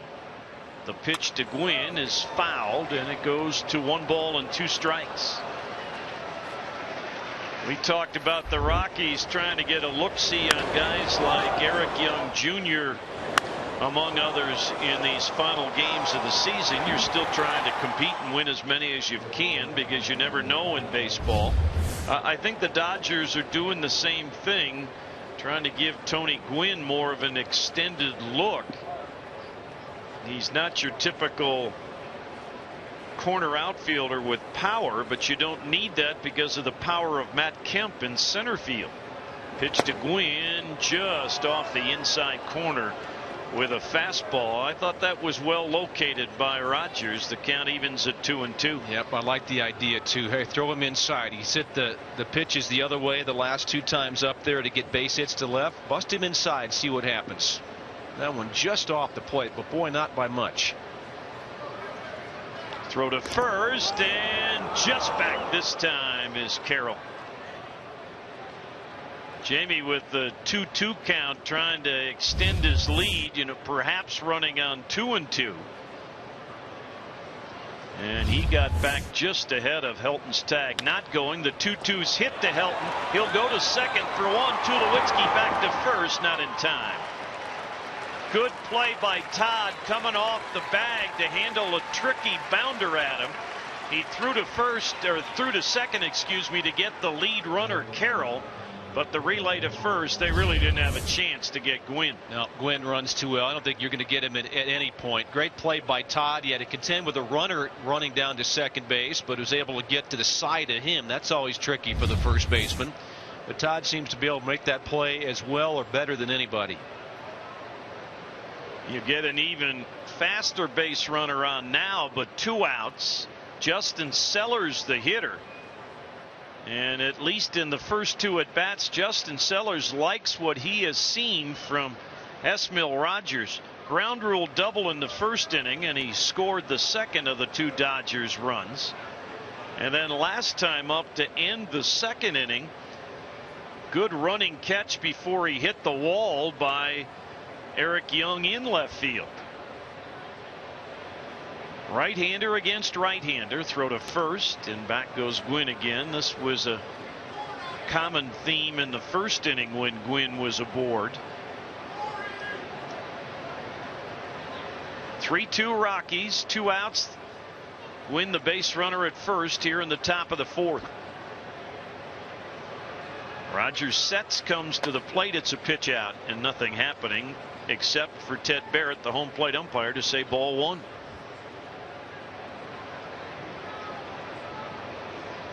On that Chevy Sports Desk scoreboard, first place Arizona will send a rookie by the name of Miley to the mound tonight against Brandon Beachy of Atlanta. The Giants will have Madison Bumgarner going at Houston against Lyndon Lyles. Giants were knocked off by the Astros last night. Pitch as the runner goes, and it's driven towards left center field. Fowler able to cut it off, gets the throw into Tulowitzki. His throw to the plate is high, and the game is tied at 3. Justin Sellers has come in these first 2 games against the Rockies and done some serious damage, getting his second double today, his 3rd double of the series, ties the game at 3. Well, good execution and a good swing there by Sellers, but 3 things happen. Number 1, Gwynn's on the move. Number 2, the relay throw is low, and Tulowitzki has to handle it on a hop, a short hop. And 3, he throws high. Maybe one of those things doesn't happen, you gun Gwynn at the plate. And the Dodgers aren't done yet with Aaron Miles, a good clutch hitter this year for him. He takes strike 1. Aaron, they've kept in check in the first 2 at bats. He has flied out to Eric Young Jr., who ran in on a flare to left field to make a play in the first inning. Then Miles hit a soft liner to Ty Wigginton at third base his last time up. He swings and misses at a good slider there. It's 0-2. So much like Jason Hamill last night, there are a lot of raw qualities in terms of pitch velocity and execution of pitches by Esmil Rogers. Just the lack of consistency. The 0-2. Little tap. It gets by Rogers, and there is no play. Another infield hit, and on the play, Sellers moves to third. That is the 10th hit of the day for the Dodgers. They've had 4 infield hits and a bloop among the 10. And that was on an 0-2 pitch. Wasn't a bad pitch there. Just got spoiled by how it came off from home plate. Yep, just able to bounce over the pitcher's head. And Rogers is 6'2½", so you got to bounce that one pretty good. And then Wigginton and Tulowitzki almost collided. They came together to try to get that one. Neither one was going to have a play. So now, how do they approach Matt Kemp? Bob Apodaca went out to the mound to talk to Rogers. In the first inning, they intentionally walked Kemp when they had runners at second and third. Juan Rivera spoiled the strategy with a 2-run single. Last time up, Kemp had a base hit, so he's been aboard twice. The base hit he had was one of the infield hits.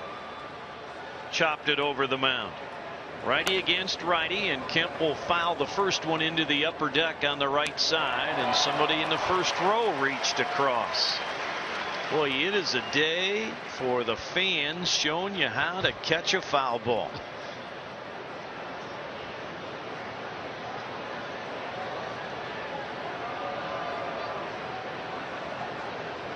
Three-3 game, 2 on, 2 out here in the fourth. Rogers' pitch to Kemp is lined to left field. It's going to drop for a base hit. Home comes Sellers. To second goes Miles, and the Dodgers regain the lead. It's 4-3. On the 11th hit of the day for Los Angeles. Well, you get those infield hits like that, and you think, all right, we're getting lucky. Let's cash them in, and that's what the Dodgers are able to do today. They were able to get those runners on board with the little squibbers and then get them moving across the base paths to score some runs. In the first 2 games of this series now, the Dodgers, and we're only in the 4th inning today, have scored 12 runs on 21 hits. Juan Rivera, 2-run single in the first inning, and then a base hit his last time up, so he's 2 for 2 on the day. After Rivera in the ball game last night had a double in 4 tries. He takes a first pitch strike and swings and misses at a very good slider there. It's 0-2. So here we are again, as we have been so much of this day with Esmil Rogers, in a pitcher's count.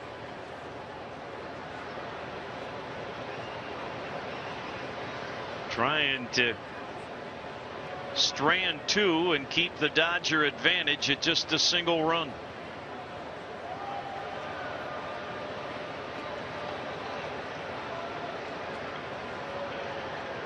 Oh, 2 pitch. Swing and a miss. He got him. But the Dodgers get to Rogers for 2. Middle of 4. LA 4. Rockies 3 on the Rockies Radio Network.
11-2 in this ball game, but they are trailing only 4-3 as we get set for the bottom of the fourth inning with Todd Helton leading it off.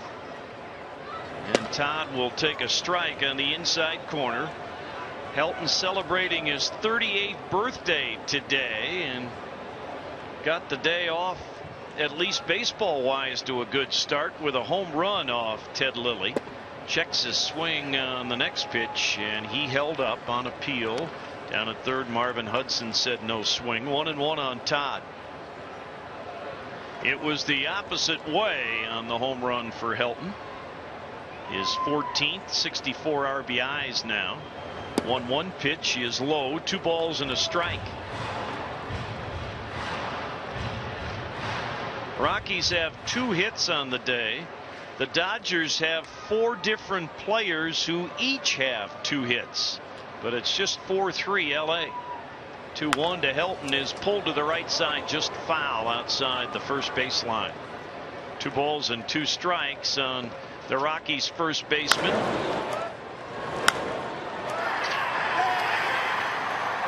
At 38 years of age now, with the birthday today, having a wonderful season in the top 10 in hitting at .312. 2-2 pitch is on the outside corner, a called strike 3, and I don't think Todd was anywhere close to agreeing with the home plate umpire Ted Barrett, but that gives Lilly a strikeout, his 4th of the day. Fourth inning means the Breaks Plus email of the game contest. Send your questions to email of the game at RockiesRadioNetwork.com. Tomorrow's the last day to do that. If we read your email on the air, you're going to win a pair of tickets to an upcoming home game courtesy of Breaks Plus. We'll get to today's question in a moment. Ty Wigginton grounded out his first time up, deflected by Lilly to the shortstop Sellers. And he drops in another slow breaking ball. It's a called strike 2. Lilly has walked 2 and struck out 4. Into his windup, 0-2 pitch, breaking ball, strike 3 called. That one was accurate. That was just Wigginton not expecting to get that on the 2-strike count, and he's caught looking. Our email question today comes from Todd Salzer of Coal Creek Canyon in Golden. As we'll get a first pitch to Chris Iannetta, swung on and missed, strike 1. Todd says he's curious about bullpen sessions. He's heard us talk about it. He goes, are those simulated games with runners on base or pitching out of the stretch, balls and strikes, or is a pitcher just throwing to a catcher in the bullpen? Swinging a drive by Iannetta to left field. Going back, Tony Gwynn on the track. He's going to make the catch to end the 4th inning. We'll give you the answer to Todd Salzer's question when we come back. 4-3 Dodgers after 4 on the Rockies Radio Network.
Fifth inning here on a sunny Saturday afternoon at Coors Field. The Dodgers with a 4-3 lead.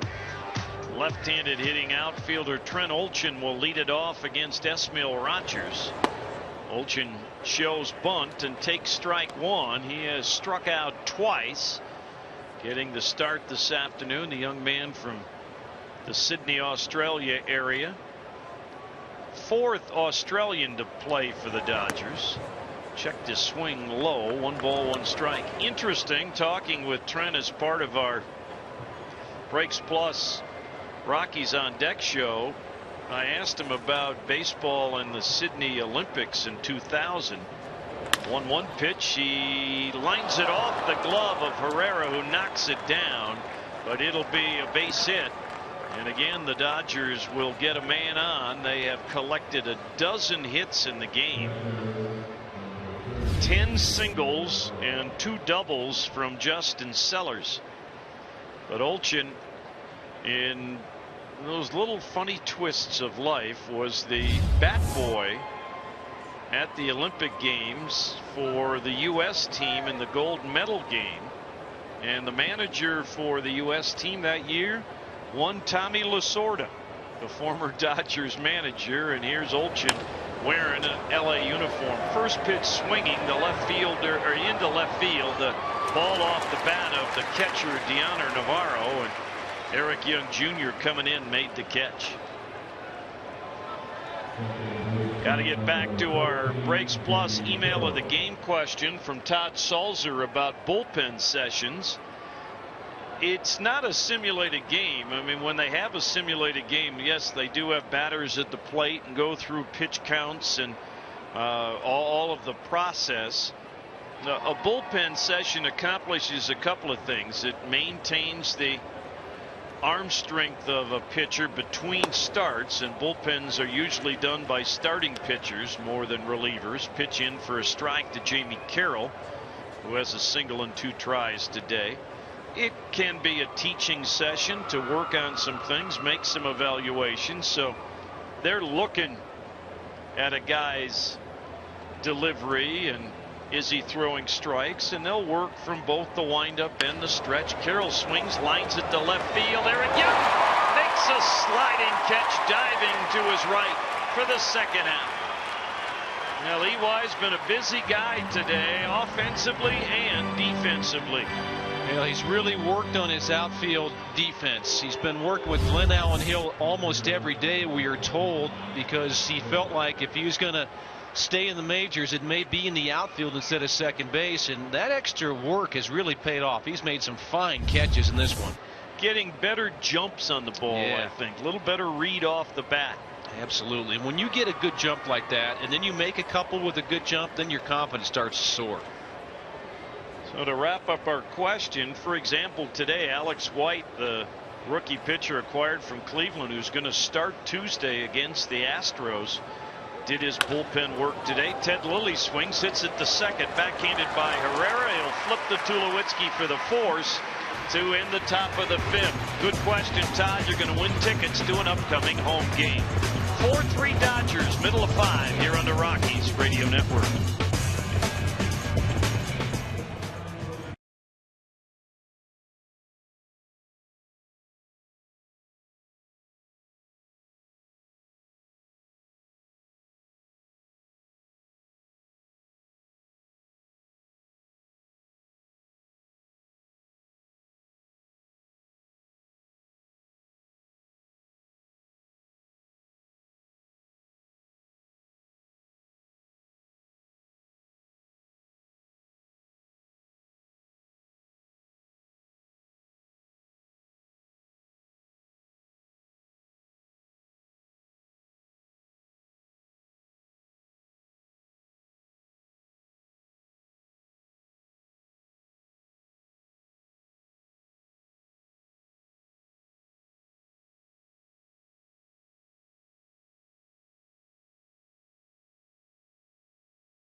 of the 5th inning here at Coors Field. 4-3 Los Angeles. Bottom of the 5th brought to you by Applejack Wine and Spirits.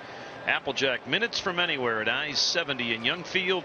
Applejack asks you to please drink responsibly. Jonathan Herrera, switch hitter, batting right-handed, leads off the Rockies' 5th and takes a fastball down and in for ball 1 from Ted Lilly. Herrera called out on strikes. His only time up, lines this one and speared by Sellers at the top of his leap. Boy, Justin Sellers has been a one-man wrecking crew against the Rockies in these first 2 games. That's almost all reaction, but the timing was just right. I mean, sometimes that shortstop on a sinking liner can jump too early. This guy didn't. He got at the apex of his leap, and it paid off for him. 1 out, nobody on for Esmil Rogers. Esmil will take strike 1. Lilly has 5 strikeouts on the day, and they've all been called strikes. Iannetta, Herrera, Rogers, Helton, and Wigginton. Next pitch misses. 1-1 on Esmil, who's the former infielder, so can hit a little bit. 6 for 17 on the year. Swings at a fastball in on his hands, and he fouled it out of play to the right. Rockies have been out hit 12-2, but are trailing just 4-3, and at one point had a 3-2 lead. 1-2 pitch to Rogers is a curveball that is skied to shallow right field. Fighting the sun a little bit. Olchen will make the catch. 2 down. Your idle computer can be at work helping to find solutions for clean water and clean energy. It's called the World Community Grid, a program developed by IBM. Go to the letter T, the number 4, the letter T, Colorado.org for more information. 2 outs, nobody on for Eric Young Jr., who's made a couple of nice catches in the outfield. He has walked twice, stolen 3 bases, and scored 2 runs. He swings and hits it well to deep left center field. Long run for Tony Gwynn Jr. It drops and into the deep corner, rattling around. Young on his way to third. They're going to hold him there. And then the ball went off the glove of the cutoff man, Justin Sellers. But Rich Dower had no idea that was going to happen. The fans wanted Young to try and touch them all. Richie did the right thing. He was holding up Eric Young Jr. because he's safe at third base, and it's risky going home. Nobody knows that shortstop's not going to catch that relay throw cleanly. If he does, then Eric Young is in trouble. So the wise decision made by Rich Dower. Now what you got to do is get this runner in. For EY, his first triple of the year, tying run at third with 2 outs. Dexter Fowler will look at a breaking ball that misses, ball 1. Dexter has flied to right and flied to center. No surprise, the fly ball outs with Ted Lilly. That's how he pitches. He's going to work from the stretch, Lilly.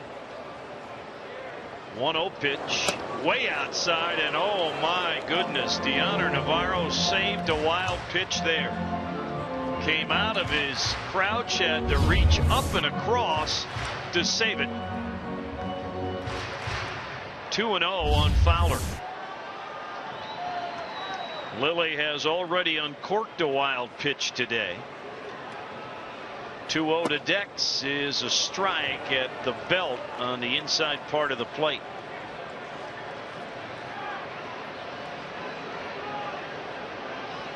Four 3 Dodgers, 2 outs in the 5th. Eric Young Jr. at third. Time called at the plate. Navarro, the catcher, asked for it.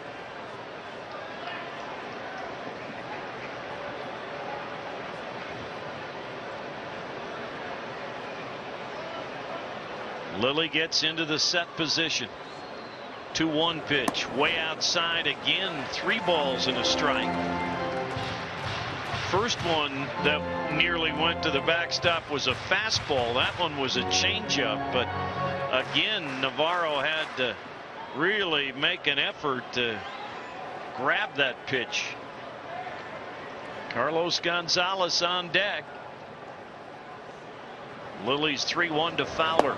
Low ball 4, and for the first time this season, Ted Lilly has walked 3 men in a game. There goes the 37 starts in a row with walking 2 or fewer, which is the longest active streak in Major League Baseball for Ted Lilly. It's over now. He'll get Carlos Gonzalez, who has knocked in 2 of the 3 Rockies' runs. But first, Lilly's going to get a visit from his pitching coach, Rick Honeycutt. Cargo knocked in Eric Young Jr. in the first inning with a ground out. Scored EY with a 2-out base hit in the 3rd inning. On the year now, with a runner in scoring position and 2 out, Carlos Gonzalez has a batting average up around 470, and now they're looking at Lilly as if there might be an issue physically, and Rick Honeycutt calling for Don Mattingly to come out. The Rockies patiently waiting for a decision to be made, and I guess from the perspective of a guy who doesn't walk many people, to have him walk 3 today is out of character, and perhaps that's why Rick Honeycutt thought there was a physical problem. Well, the Dodgers do have somebody warming up the bullpen, and he was warming up before Lilly had the trainer come out to the mound. I think it's Scott Albert out there, lefty. No, it is Hong Chi Kuo, the other lefty. It sure is. In the shadows. So Lilly is going to depart. Pitching change here in the 5th. 4-3 Dodgers. Will be back on the Rockies Radio Network. Going back to school.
So Ted Lilly is out. The Rockies have runners at first and third. 2 outs in this bottom of the 5th inning, trailing 4-3. The call to the bullpen brought to you by the Riviera Blackhawk Casino, where there's always more winning, more action, and the most fun. Win at the Riv.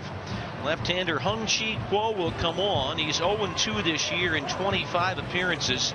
ERA of 12.00. He has had no trouble striking out batters. He's had all kinds of trouble with walks. 15 innings this year he's pitched. 16 hits allowed. He struck out 20. So 20 strikeouts in just 15 innings, but he has walked 18 on the season.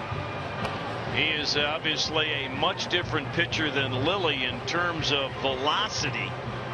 And that will be the challenge for Carlos Gonzalez. He gets as much time as he needs to be ready since Lilly departs with an injury. So it gives us a chance to pause here and first of all recognize another one of our great affiliates along the network at KWYO 1410 in Sheridan, Wyoming, part of the Rockies Radio Network. We salute all those Rockies fans up in Sheridan. And for all of you, let's pause 10 seconds. Station identification on the Rockies Radio Network.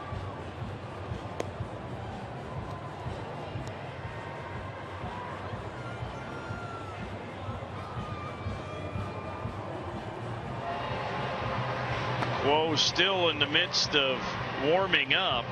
He has spent 2 different stints on the disabled list. He had a problem, a strain in his lower back area. He also dealt with, for a rather significant period of time, better than a month, with what was labeled as anxiety disorder. And I mean, this is a guy last year who was so good, Jerry, that there was some talk he was the closer in the making for the Dodgers, and it has been a much different guy since 2011 rolled around. And just watching him warm up, he's throwing an awful lot of breaking balls. Not the same thing. All-Star a year ago, and last year left-handers just could not get a sniff off this guy. I mean, he was so good against lefties, and that's why he made the All-Star team. They needed a left-handed reliever, and he was the man with the numbers. But the latter end of last year tailed off a little bit. He's had a rough start because of the anxiety disorder and the injuries to 2011. He walked 18 men in 60 innings last year, and as Jerry just pointed out to you, he's walked 18 men in 15 innings this year. Carlos Gonzalez 1 for 2 with 2 RBIs, 2 on, 2 out. First pitch to Cargo is a breaking ball on the outside part of the plate for strike 1. Carlos now 19 for 40 in terms of hits with 2 outs and a man in scoring position. That's Eric Young at third base. Fowler a short lead at first. 0-1 to Cargo is pulled foul on another slider, and it's 0-2. I mean, not that a slider is not an effective pitch, lefty against lefty, but this was a guy mid to upper 90s with the gas last year. He would throw you those fastballs up and in, especially against lefties, and come back with that slider and get you out. But he was, you're right, Jack, he was throwing 97, 98 consistently last year. Navarro is set up for that fastball up and in, and it's fouled away by Gonzalez. That pitch at 94 on the gun.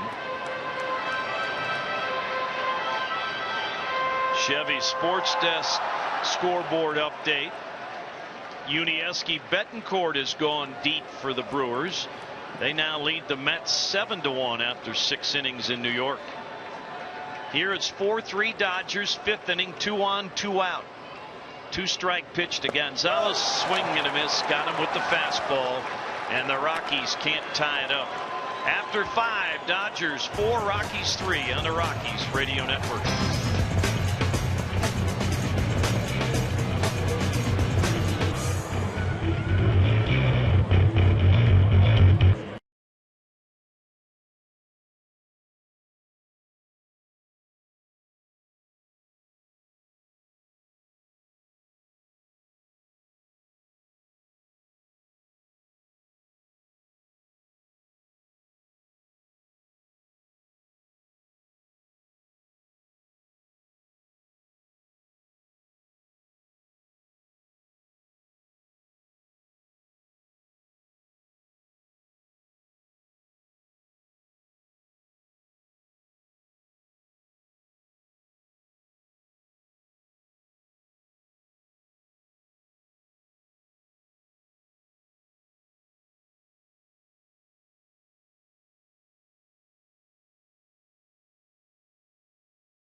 We move to top the 6th inning at Coors Field. The Dodgers holding on to a 4-3 lead. And they have the top of the order up against Esmil Rogers, who has thrown exactly 100 pitches now to this point in the game. And there is action out in that Rocky bullpen. Tony Gwynn Jr. first. A look at the breaking ball that'll drop in for strike one. He's been a good leadoff hitter today. He's been on base 3 times, 2 singles and a fielder's choice. He scored a couple of times. It's one of those many infield singles for the Dodgers today. And the next pitch is in there. Same way. Curveball that drops in. 0-2. For Esmil Rogers, including today, 67 hits in 50 innings. That's a lot of traffic to deal with. 0-2 pitch, and that one's in the dirt. Tried to throw him the slider to get him to chase, but Gwynn didn't do that. 1-2 on Tony Gwynn Jr. Like the old man, attended San Diego State and played for his father at San Diego State. Still very, very involved in the baseball program there. In fact, we'll have Tony Jr. on tomorrow in the pregame show. Talk about that, a little bit about his dad and going through the cancer. 1-2 pitch. That's chop foul on the first base side. Still 1-2. Gwynn, Sellers, and Miles for the Dodgers here in the 6th inning. Interesting line score. 4 runs on 12 hits for the Dodgers. 3 runs, just 3 hits for Colorado today. So out hit 12-3, yet only trailing by 1 right there in the game. Pitch to Gwynn, and a bouncing ball towards second base. Charged by Herrera. Sidearm fling to first base in time to get the speedy Gwynn. Well, there was going to be another chop over the mound. This Dodger attack has 5 infield hits on the day, and fortunately that one took enough of a bounce that Johnny could make the play. Rogers is going to be sore from jumping after those bounders over his head today. He had a jump and he's missed them all. You got to figure out a way to pitch to this kid at the plate now. I guess so. 2 doubles for him. Ground rule double in the first inning. Last time up, an RBI with a double. First pitch is in there for strike 1. And then the only time he hasn't been on base, he lined hard to Eric Young Jr. left on a great catch. Hit the ball in the nose 3 times today. And this one's bouncing to second base. John Herrera backs up to get a hop. He throws over to Helton to get the out. A good pitch by Rogers to get Gwynn. Same way with Sellers on a ground ball, both to the second baseman. 107 thrown now by Rogers, looking to get the 1-2-3 inning. Got Aaron Miles at the plate. Got Matt Belisle up in the Rockies bullpen. You'd love for Rogers to get through this inning and not have to get to Belisle and then mix and match at the end. Pitch to Miles, low for ball 1. That'll be just what the doctor ordered here. Get a 1-2-3. Save your bullpen for another inning. Get back in the dugout against the Dodgers bullpen. There's a 1-0 pitch to Miles and a bouncing ball towards short. Could be a 1-2-3 inning. Tulowitzki has it over to Helton. It is just that on 3 ground balls. Quick work made of the Dodgers by Esmil Rogers in the 6th. It's the middle of 6th at Coors Field on a beautiful day. 4-3 Dodgers on the Rockies Radio Network.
lead by a run. Bottom of the 6th inning.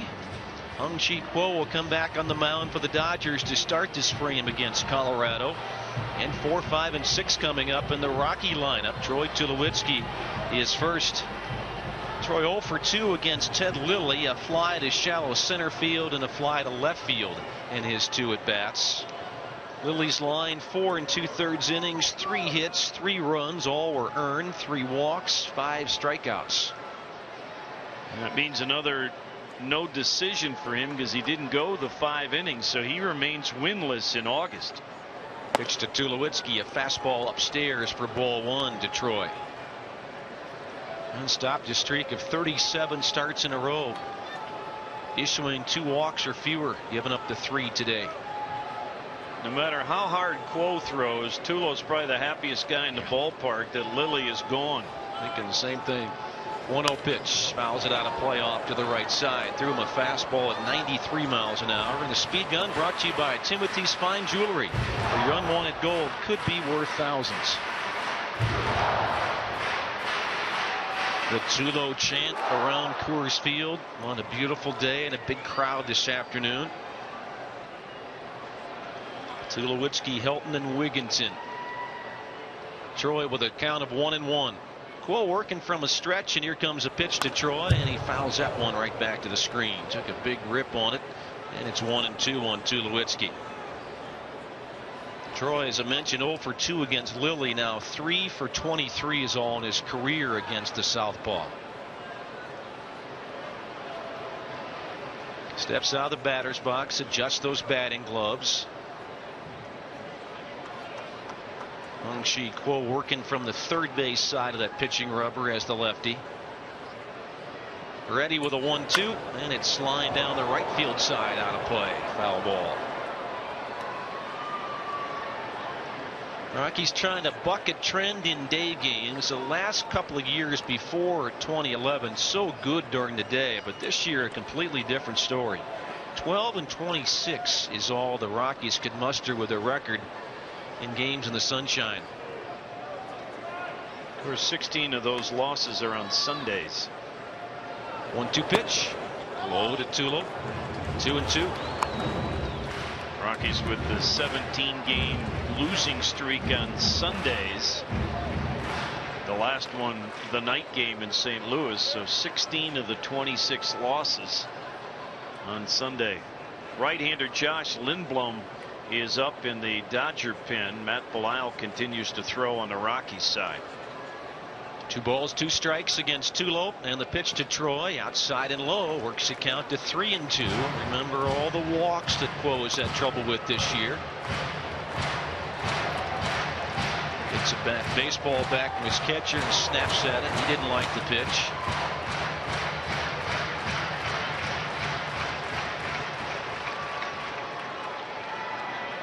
Dodgers with 2 runs in the first, 2 runs in the 4th inning to get their 4 on the afternoon. Rockies score 1 in each of the first 3. The pitch to Tulowitzki is a call. It's strike 3. Fastball just nipping the outside corner, and Troy's rung up. Rockies and Ted Barrett have had a different strike zone today. That is strikeout number 7 by Dodger pitching, and 6 of the 7 have been called third strikes. Green packs are now available for Sunday, Monday, Tuesday, and Wednesday home games. You get 2 tickets for $24, with $5 going toward our Games of Green initiative. Go to ColoradoRockies.com for all the information. First pitch to Todd Helton is a fastball that is high for ball 1.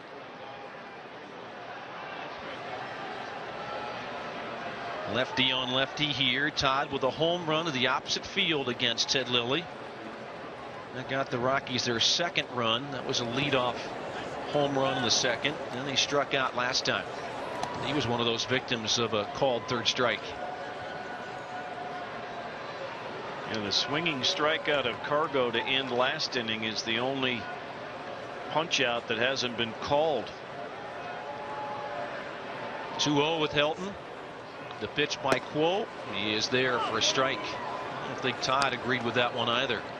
2-1 is the count. Deoner Navarro's always had a reputation for very quick hands to frame pitches back into the strike zone, and he's been doing that effectively today on some outside pitches. This one swung on and fouled away. That'll reach the upper deck down the left field side for Todd. 2-2 the count on the Rockies' first baseman.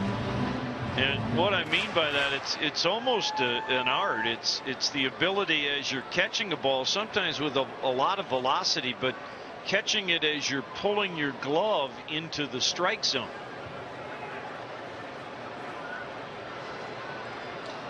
Cool delivers, and that one is fouled right back to the screen. Zach and I have talked so much about the inconsistent offense for the Rockies. I mean, they have scored plenty of runs, but they just seem to be feast or famine. And when you look at the last 6 wins against the last 6 losses, it really bears it out. 2-2 on Todd Helton here. Quo is ready with the glove at the belt. And the pitch to Todd is on the way. It's outside, 3-2. In the last 6 losses, the Rockies score a total of 13 runs. So you're looking at about 2 a game. The last 6 wins, 53 runs they have scored. That's almost 9 a game. That's been that way all year, hasn't it? It really has. It's just amazing. 3-2 pitch. Swing and a miss. Strike 3. Well, that's a quote that we saw from last year right there. Striking out a left-handed hitter on a swing and miss. 2 outs. Rockies fans' auto insurance rates just got lower. Contact your local State Farm agent. Like a good neighbor, State Farm is there. And now Don Mattingly out to the mound, and he's going to make the pitching change right here. Ty Wigginton, a right-hander coming up, and a right-hander for the bullpen will be coming up as well. Rockies have 2 outs, nobody on in the 6th, trailing 4-3. Pitching change on the Rockies Radio Network.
Right-hander Josh Lindblom will come on for the Dodgers. Pitching change brought to you by CSU Global. Change the way you play the career game with a master's or bachelor's degree from Colorado State University Global Campus. More information online at csuglobal.org. The Purdue University Boilermaker has been pretty solid in his first go-round in the big leagues. 1-0 in 14 appearances with a 2.08 earned run average. He's allowed only 11 hits in 17 innings. Has not given up a homer, has walked 6 and struck out 11. Big fella, 6'5" and 240 pounds. 2nd round pick of the Dodgers in 2008. So right-hander against right-hander, the matchup that Don Mattingly wants. Ty Wigginton at the plate. Ty 0 for 2 with a ground out and a strikeout. Pitch is fouled off the end of his bat back to the screen with a slider. 0-1 on Ty Wigginton. So the Rockies have Tulowitzki and Helton up there. They both strike out against Quo, and now we got Wigginton trying to keep the inning going for Colorado.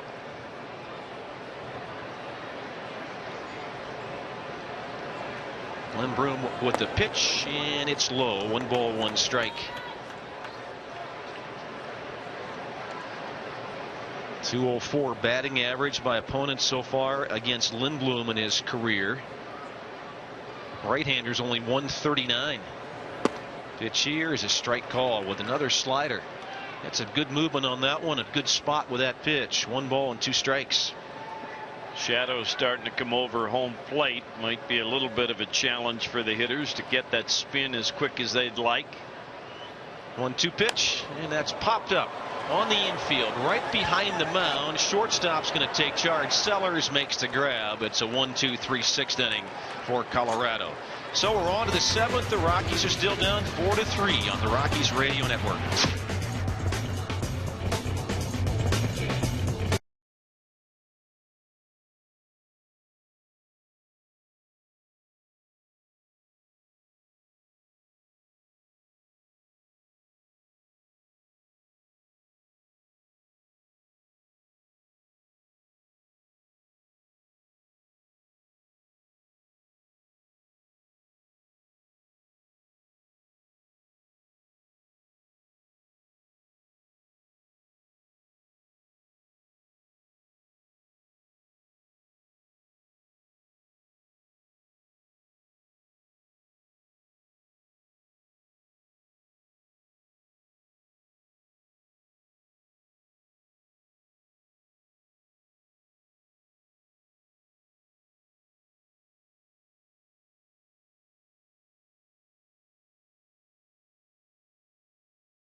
The number 9 spot in the order. Matt Belisle will hit 6th. The veteran reliever comes on for the 57th time this year. Matt with a record of 7-4, an ERA of 3.56. You'll get to face Matt Kemp as he comes onto the mound. Kemp hitting for the 4th time. Got a couple of singles, an infield single like some teammates, an RBI single last time up there. He was walked the first time around. 2 for 2 gives him a .320 batting average on the year. 28 home runs, 91 driven in. Here's a pitch by Matt Belisle. Breaking ball, strike 1. Esmail Rogers, 6 innings, 4 runs on 12 hits. A walk, it was intentional, and 5 strikeouts. Belisle works him a windup. The pitch to Matt Kemp in the air to center field. Dexter Fowler retreating toward the warning track, and he's going to get there and make the grab right in front of the fence. That ball carried pretty well, but Dexter stays with it for out number 1 for the Dodgers in this 7th inning. Matt Belisle last pitched on Monday in Game 1 against Florida, so he's well rested. Jack mentioned 7 wins. That's the second most among relievers in all the National League. 7-4 the mark. So 1 down and Juan Rivera at the plate. A couple of singles and a strikeout last time against Rogers. And the pitch is there for strike 1 with the fastball.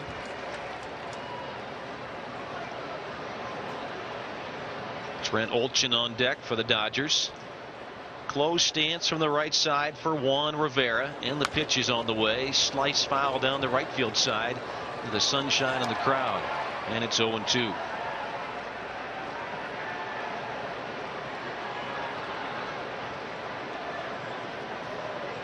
Rivera stepping out, takes some extra time, maybe to slow Belisle down a little bit with that quick first out and 2 quick strikes on him.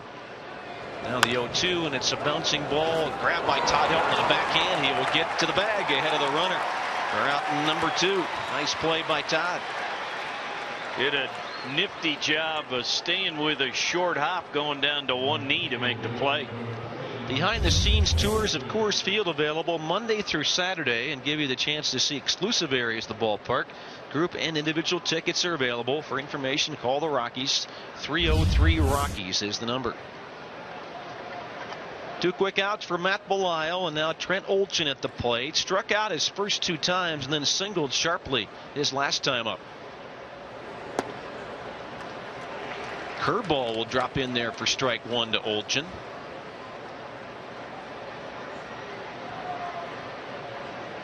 Left-handed hitter.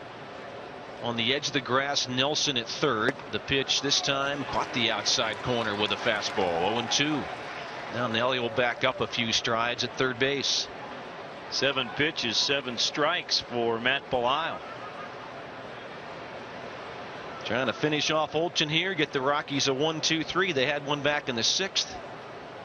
The pitch to Olchen and a ground ball towards second should do it. Herrera's there, over to Todd Helton. It is a 1-2-3 7th inning. 7th inning stretch here at Coors Field is brought to you by Cooper Heating and Cooling. Visit CooperGreenTeam.com for heating, cooling, and plumbing services in Denver and Colorado Springs. Rockies are down.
Rockies sitting in the 7th inning and trailing by a run.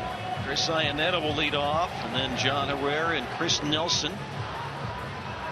4 runs on 12 hits for the Dodgers. The Rockies managing just 3 hits off Dodger pitching so far. 3 runs on 3 hits for Colorado. No errors in the ball game. Chris Iannetta 0 for 2, a strikeout and a fly out to left field his last time up there. Josh Lindblom back on the mound. The pitch swung on and missed. Starts him with a slider, and Iannetta out ahead. Chris, 12 homers and 45 RBIs, so certainly he's got a capability of tying this ball game up with one swing. Lindblom with the next pitch, and it's outside with the slider. Boy, likes to throw that slider. He'll work it especially against the right-handed hitters, it seemed.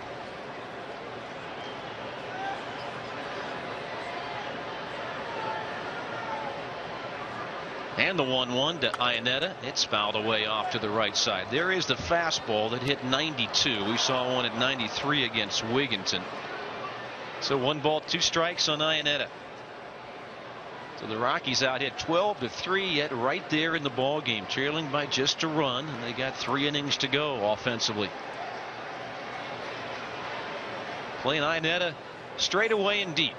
Here's a pitch to Chris, and it missed outside with a fastball hitting 93, and it's 2-2. 93 miles an hour from the Timothy Fine Jewelers of Colorado speed gun today. Lindblom's next delivery to Iannetta is swung on and chopped it foul at the plate. It rolls back toward the backstop. Still 2-2. Tomorrow afternoon, Kevin Millwood will pitch game 3 for the Rockies against the veteran Chad Billingsley. Then on Monday, Jolise Chacin against Brett Myers of the Astros. And then Alex White is going to get the start on Tuesday. Pitch to Iannetta, ground ball fair down the left field line. Miles dived, couldn't get there, into the corner. Iannetta on his way to second, gets there standing up. Leadoff double, and he represents a tying run at second base. Double number 16 on the season for Chris Iannetta. He scorched that one past the diving attempt of Aaron Miles. Of course, at third base right now, I mean, the shadow of the big light tower on the left field side of the ballpark, it cuts right across where that third baseman is. Not always able to pick up the ball as quickly as you'd like. He and the left fielder affected by the shadows this time of day, and that might have well affected Miles. I think that's a very good point. John Herrera being asked to bunt, squares. The pitch comes in, he bunts it foul back to the screen. Rockies trying to get that runner to third with one down. Chris Nelson is on deck. No outs here with Iannetta at second. In the Chevy Sports Desk in the American League, everything under the lights tonight. Indians at the Tigers in a key series. Detroit 2.5 game lead over the Indians in the American League Central. Herrera is showing bunt. He bunts it out in front of the plate, and the only play to first base. Covering the bag is Carroll. He'll catch that, and the man over to third, Iannetta. Well done by John Herrera. Sacrifice bunt puts Iannetta at third with one out. And when the Rockies made the double switch, that means Chris Nelson bats here in what is normally the pitcher spot, number 9 in the order. So Chris hitting for the first time in the ball game, came in defensively at third. Infield will be up now for the Dodgers. They'll try to cut this run off. 10 RBIs for Nelson on the year. 2 home runs. He's hitting .238. Still from a stretch is Lindblom, and the pitch to Nelson way outside and low, backhanded by Navarro. Well, based on how he pitched to Iannetta, I think as a hitter you got to go up there looking for his slider. Doesn't mean you're going to hit it, but I think in Chris's case he does a decent job of trying to go the other way. I think that's the approach early in the at bat you want to take against Lindblom. Big right-hander is set with a glove near the belt. The pitch to Nelson is there for a strike. That's a fastball on the inside. Nelly didn't think so. 1-1. And that Indians-Tigers matchup, David Huff for the Indians and Doug Fister for the Tigers. Rangers at the White Sox tonight. Alexi Ogando has had a terrific year. 12-5 goes to the Rangers against John Danks.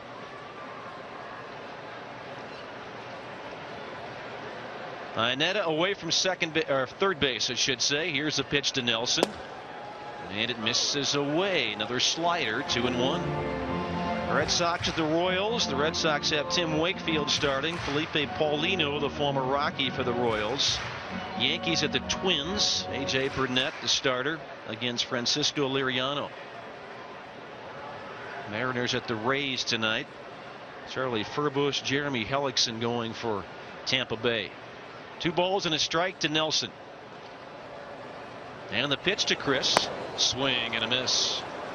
Fastball down by the knees. 2 balls and 2 strikes. Orioles at the Angels this evening. Tommy Hunter against Joel Pinheiro. And the Blue Jays at the A's in the American League, rounding out the action.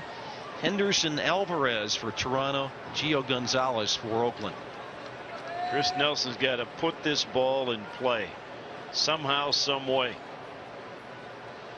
2-2 pitch, swing and a miss. He could not do just that.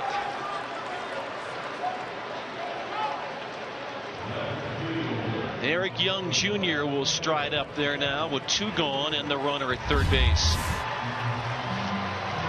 He has been on base 3 times today. He has walked twice. He scored each time he has walked. Last time up there, he tripled. That was with 2 outs in the 5th inning. Then Fowler walked after that, but Gonzalez struck out. So he got stranded at third base with 2 gone. Iannetta is there now.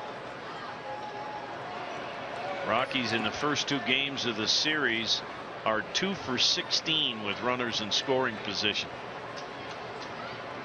Pitch to Young in the dirt, and he lays off. 1 ball and no strikes. Threw him a changeup to start the at bat. And those 2 successful hits are both by Carlos Gonzalez.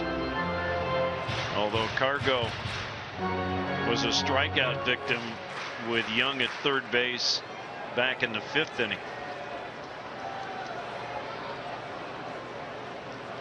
The pitch to Eric Young. Inside and low. 2 balls and no strikes. Young's a switch hitter. He's in there from the left side. Dexter Fowler, another switch hitter, waiting on deck. And the guess is here Young's taking a pitch on 2-0. We'll see what he's got in mind. Here's the 2-0 pitch, and he's swinging away. Ground ball up the middle, and base hit into center field. It will score Chris Iannetta. Rockies have tied it up. Eric Young Jr. with his 2nd hit today. It's 4-4. What an afternoon for EY. On base every time to the plate today. 4 times he has knocked in a run, scored a pairs, made a couple of very nice catches in the outfield, stolen 3 bases, and rumor has it he's cooking burgers after the game. He's over there at first and now able to put some more pressure on the defense with his speed, but not yet. Rick Honeycutt, the pitching coach, is going to walk out to the mound. The hitter, Dexter Fowler. In the meantime, we've got a conference at the mound. So Young, like Jack said, has been on base 4 times. 2 walks, a triple, and an RBI single. Rockies have been out hit 12-4, yet they're tied at 4. 2 left-handers throwing in the respective bullpens. Scott Elbert for the Dodgers and Rux Brothers for the Rockies. Home plate umpire Ted Barrett's going to go out and break this conference up now at the mound. This is to get the bullpen some more tosses. So Young at first, 2 outs in the inning. The inning starts with Iannetta's double. Got to third on the sacrifice bunt by Herrera. Chris Nelson strikes out, but his buddy Eric Young Jr. picking him up with a RBI single to center. Young hit a 2-0 pitch back up the middle. Looking fastball, got one right down by the knees. Well, and again for Dexter Fowler here, Jerry, you talked about it earlier. I mean, he needs to give EY a chance to steal that base. You know, don't be so anxious to swing at the first pitch you see. He's flied out twice and walk. Throw to first, and Young gets back in time. Eric does a very good job of reading pitchers, whether they're righties or lefties. He gets back to back. Rivera holds him on.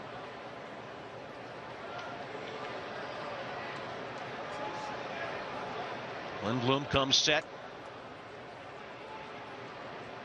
Long pause for the big right-hander, and time given to Fowler at the plate. Well, EY is not in the top 10 yet in stolen bases, but he probably has the percentage mark. They keep a lot of stats, and they don't keep this, folks, but he's got 15 stolen bases in 49 games played. That's pretty efficient. Yeah, 3 stolen bases today. Not going here. The pitch is right there for a strike to Fowler. So Dex will take a look at Rich Dower. So will Eric Young Jr. to see if a play is on. Throw to first, and Young didn't even get off the bag. He's standing on the base when the throw went over there.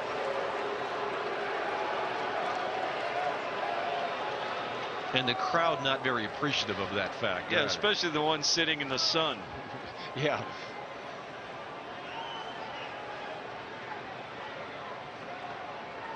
Young not moving, the pitch bouncing up there and just smothered nicely by Navarro. In fact, the ball sprung out in front of him off his chest protector back out toward the mound. Normally anything that gets by the catcher, Young's going to take off, but that ball went out toward the pitching mound, so no chance for Young to advance. 1 ball, 1 strike on Dexter.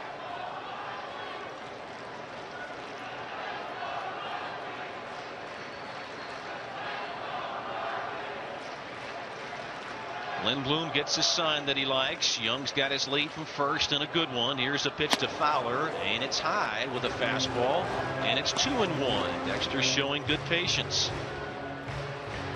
Well, you know why Elbert is up in their pen. That's because Gonzalez is on deck. If Dex keeps it going, I don't think they want Lindblom facing Carlos.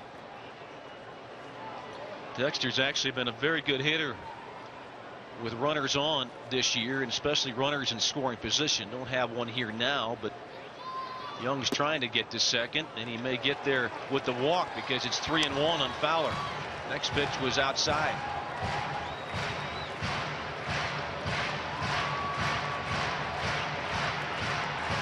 You know, there's been enough time now that Elbert, with the 8 more warm-up tosses he would get, would be ready if Dexter gets aboard. Young a little closer to first base now with a 3-1 count. Now he's going to take off. Pitch is high. No, he's caught between first and second base. He stopped halfway down. He's in the rundown. Running back to first now. They're still in the rundown. The Dodgers going to have to work to get him, and he'll fall down, and he's tagged out. Rockies end up scoring 1 run in the 7th inning to tie the ball game up. For 7 completed Coors Field, it's a 4-4 tie on the Rockies Radio Network.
New ball game as we move into the 8th inning, tied at 4 now. Eric Young Jr. just getting out to left field. I don't know if he tweaked something, a muscle, or twisted an ankle. He was hobbling a little bit after he came off the field after being involved in that long rundown.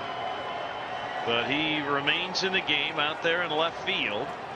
And Matt Belisle remains on the mound after a very efficient 7th inning when he threw 8 pitches and retired the Dodgers in order.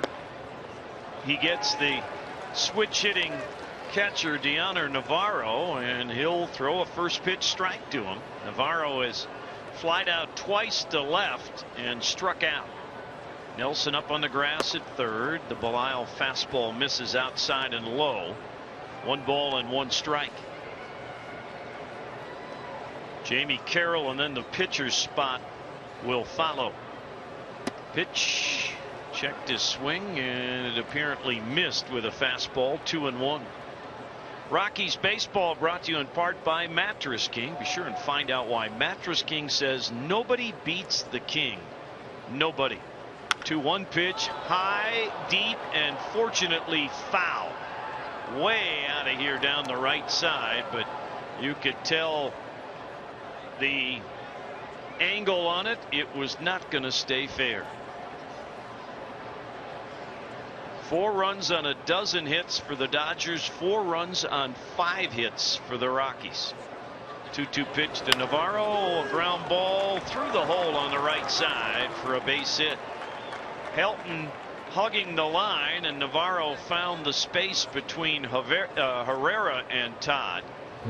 And again, the Dodgers get a leadoff man on. They have had a multitude of base runners today, 13 hits plus a walk. They have been retired in order, only 2 innings.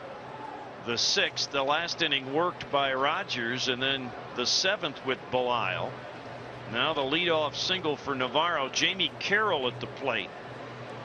Possibility of a sacrifice bunt, certainly. He squares, puts the bunt down up the first base side. Helton will have to throw to first with Herrera covering. 3-4 on the sacrifice. Navarro moves into scoring position with 1 out. Can't think of too many other guys that like to have up there trying to sacrifice bunt than Jamie Carroll. He'll get the job done for you. And we will get Andre Ethier as the pinch hitter. Ethier, who, as we talked about, is battling an ingrown toenail that had become infected, and they removed the nail the other day. Available to pinch hit. You've got a lefty in the bullpen for the left-handed batter, and Jim Tracy's going to go to the rookie Rex Brothers. 1 on, 1 out, 8th inning, and a 4-all tie here at Coors Field. We'll take a break. We'll be back on the Rockies Radio Network.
Rex Brothers coming on for the Rockies here in the 8th inning with a man at second and 1 down for the Dodgers. Brothers making his 33rd appearance. The rookie is 1-2. ERA is even 4.00 against lefties this year. They've hit .238 against him, but the last month much less than that.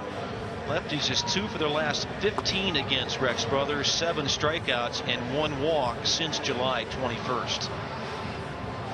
You have a left-handed batter with the pinch hitter Ethier, and then another left-handed hitter in Tony Gwynn Jr. So Brothers, the guy called on to See if he can keep this game tied. Ethier pinch hitting for just the 4th time this year. He is 1 for 3 as a pinch hitter on the year at .295, 10 homers and 51 runs batted in.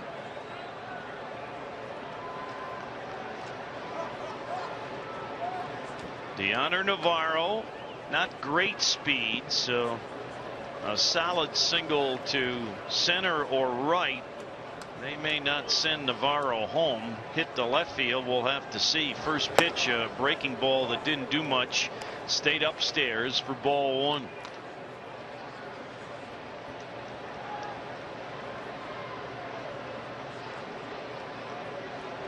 Shadows are across the mound now. A little space between the light standards and the top of the grandstand, so there's more sun than shadow at home plate now. 1-0 pitch is a little bit high with a fastball, I guess. 2-0.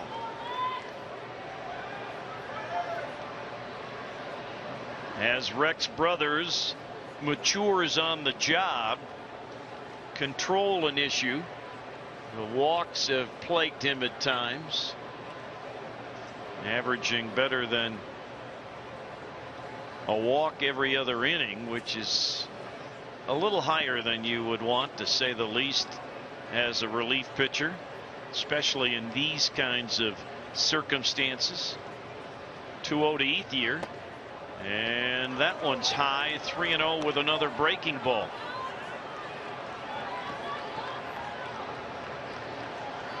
I don't know if Ethier can run well enough if he's on base, or if the Dodgers will go with a pinch runner. Chris Iannetta going to the mound. They're a little bit short-handed anyway.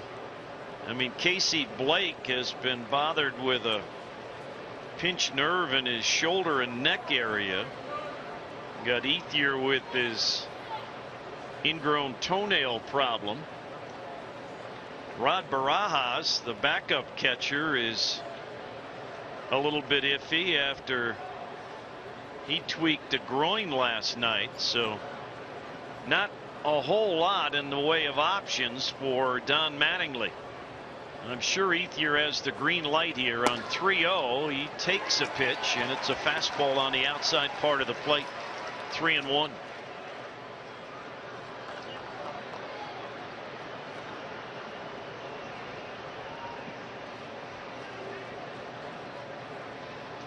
Outfield shaded a little bit the opposite way. 3-1 pitch is foul to the screen.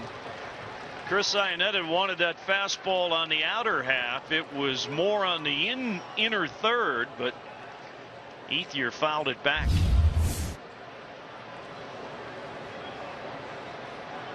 Sometimes, because you can throw hard, you can get away with that. Just going to say the same thing. That's probably not where you want to throw Ethier, but if you're going to do it, throw it at 96 or 97.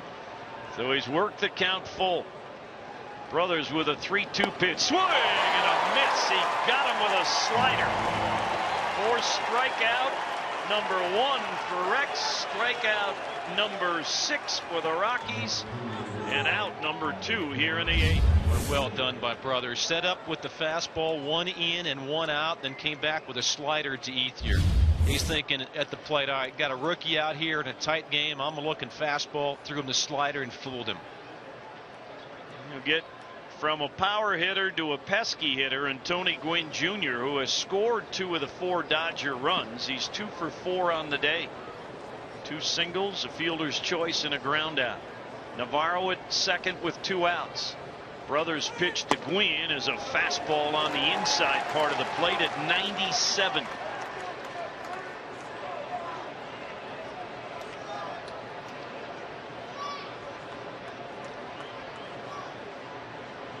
Oh, the job of a late inning reliever. Can you handle the pressure? Rex Brothers trying to do that. The 0-1, strike 2, came right back in the same area with a lot of giddy up again. Strikeout Ethier might have fired this guy up. Throwing 97 to 96 back to back. In a really almost unhittable spot for a guy like Gwynn. Crowd trying to help brothers along. The 2-strike pitch fouled back.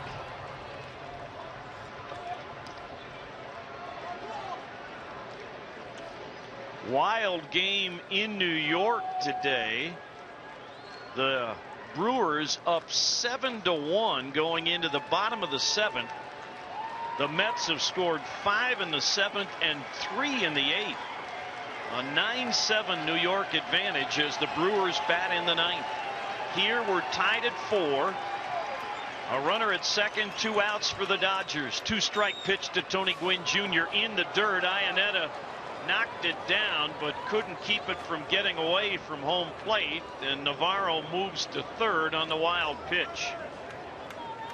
Jerry talked about Rex Brothers maybe being fired up. Well, he overthrew a slider. How about threw a 90-mile-an-hour slider but just had too much on it, and Iannetta tried to corral it.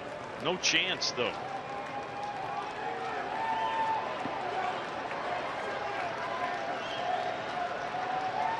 But it's still a 1-2 count, so it's still advantage Brothers.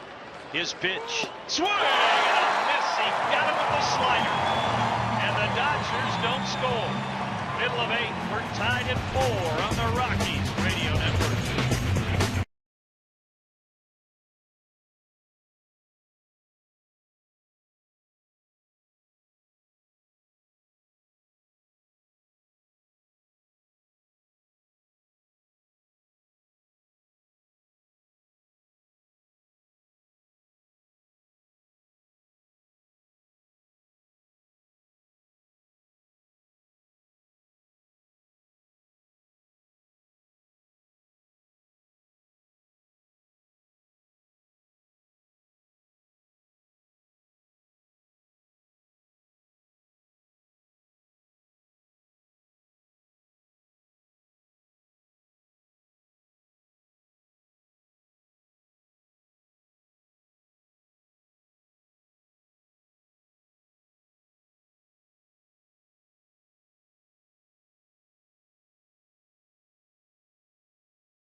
Bottom of the 8th inning with the Rockies and Dodgers tied up at 4. There's a new pitcher for Los Angeles. We'll get to him in a moment. First, though, 10 seconds for station identification. This is the Rockies Radio Network.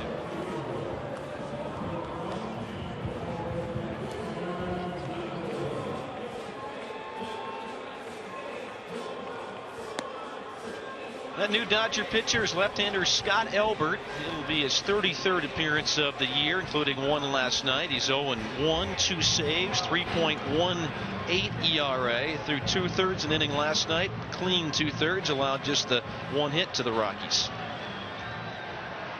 Andre Ethier remains in the game. He's in right field. Trent Olchin moves to left, so put Elbert in the number 1 spot in the order. It'll be 8 batters before you get back to that as Tony Gwynn Jr. leaves the game. Dexter Fowler was at the plate when Eric Young Jr. was caught trying to steal, so he'll bat from the right side against the lefty Elbert and takes high for ball 1. Dex a walk in 3 plate appearances, 0 for 2 officially. Skies it down the right side. It'll fly back into the crowd. Evens the count at 1-1. Gonzalez and Tulowitzki will follow here in the 8th inning. 4 runs, 13 hits for the Dodgers. 4 runs, 5 hits for the Rockies, and nice job out of the bullpen by Rex Brothers. Elbert's high to Dexter Fowler, 2 balls and a strike. Dodgers have used Lilly, Quo, Lindblom, and now Elbert. Rockies have used Rogers, Belisle, and Brothers. Dexter swings and pops it up, foul again, and fortunately for the Rockies, it'll again get out of play. Count 2 balls, 2 strikes. Behind Matt Garza in the bullpen of the Cubs, we have our first final of the day. Garza went 7 shutout innings. Aramis Ramirez hit a 2-run homer, and the Cubs beat the Cardinals 3-0 at Wrigley Field. 2-2 to Fowler is outside, full count.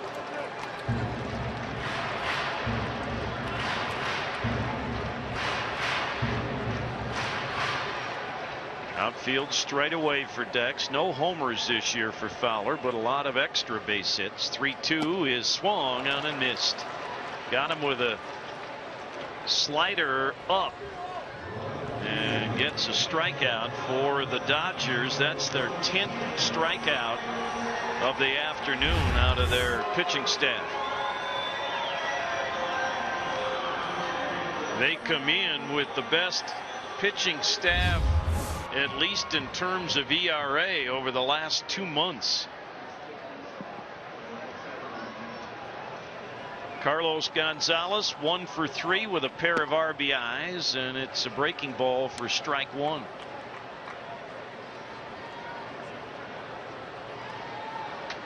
With the 2 RBIs today, Carlos with 74 on the season.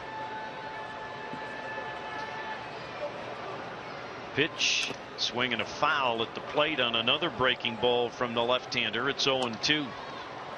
Chevy Sports Desk brought to you by your Colorado Chevy dealers. Chevy model year wrap-up is here. Check out Chevy's greatest model year yet. 7th inning in Pittsburgh. The Pirates are on top of Cincinnati 5-3. 0-2 pitch to Gonzalez. Broken bat, roller up the middle, going after the ball. Carroll at second, throw to first, just in time to get him. Good play by Jamie Carroll.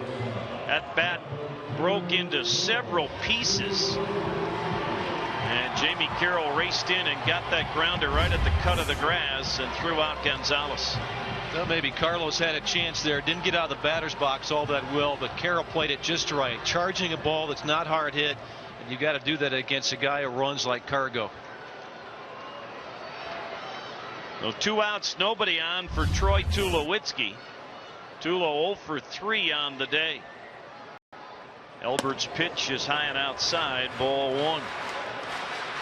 Time running out. Be sure and visit a participating Shell dealer and pick up the final special edition Troy Tulowitzki collector's class.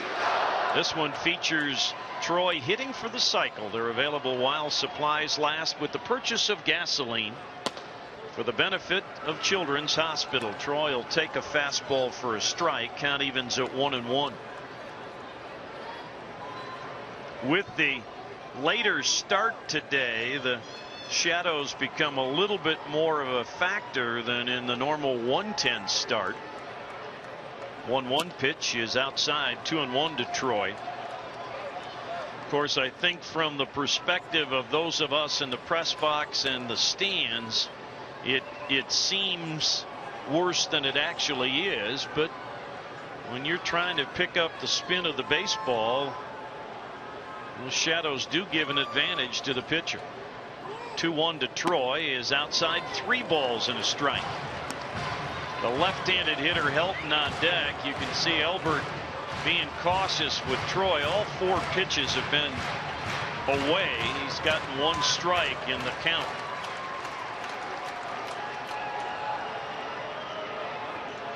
(3-1) pitch, swing and a miss. Good fastball by Elbert, full count.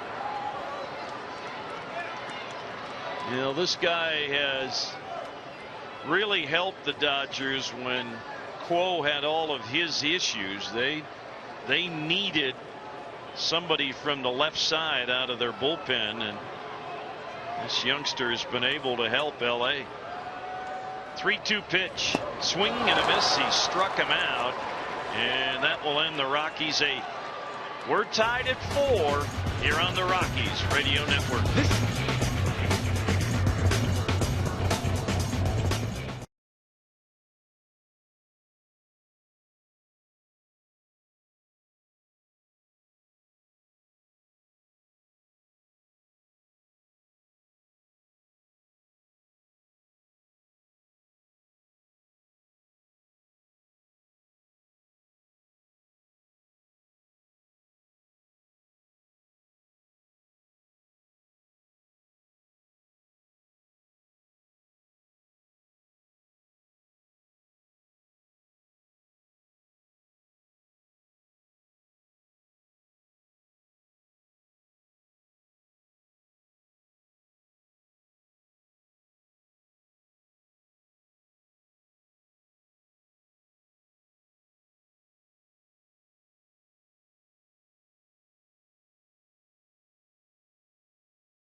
Tie, Rockies and Dodgers in this game too, and Rafael Betancourt to close the roll on now for the Rockies with this tie ball game. Bring your closer in at home in the 9th. Rafael Betancourt making his 55th appearance of the year, a record of 2-0, 3.54 ERA. Lately he has been terrific. He's not allowed an earned run since the 6th of July, and since that time 4 holds, 1 save, opponent batting average of 104. So he has been terrific, and especially lately he has not pitched since game 2 in St. Louis, so should be well rested. He will get the 2, 3, and 4 hitters.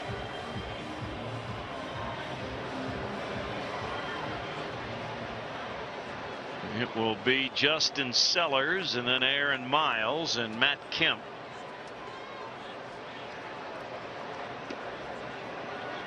And Rafi, as he normally does, takes his time getting himself squared away.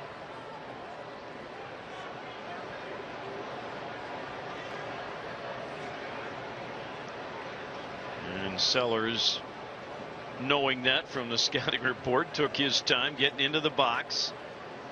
Pair of doubles, an RBI, and a run scored on the day for the rookie shortstop. 2 for 4, and first pitch from Betancourt's in for a strike.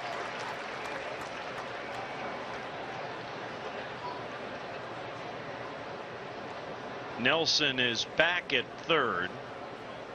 Sellers runs pretty well. But apparently Rocky's not thinking he'll bunt, and he'll look at a fastball that stays high. 1 ball and 1 strike.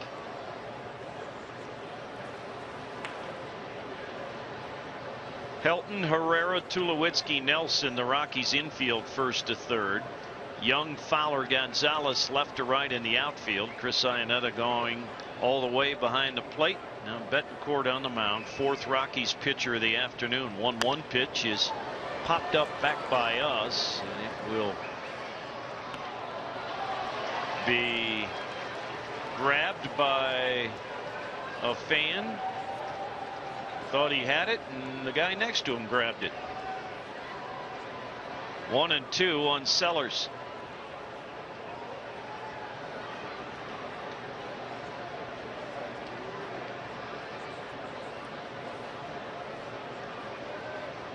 Betancourt, glove at the belt, kicks and fires outside. 2-2.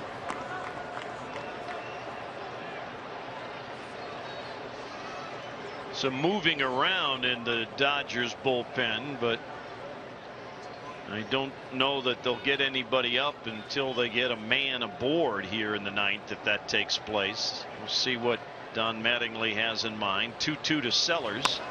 Hit towards right field. Carlos Gonzalez drifts back a step, reaches up, makes the catch.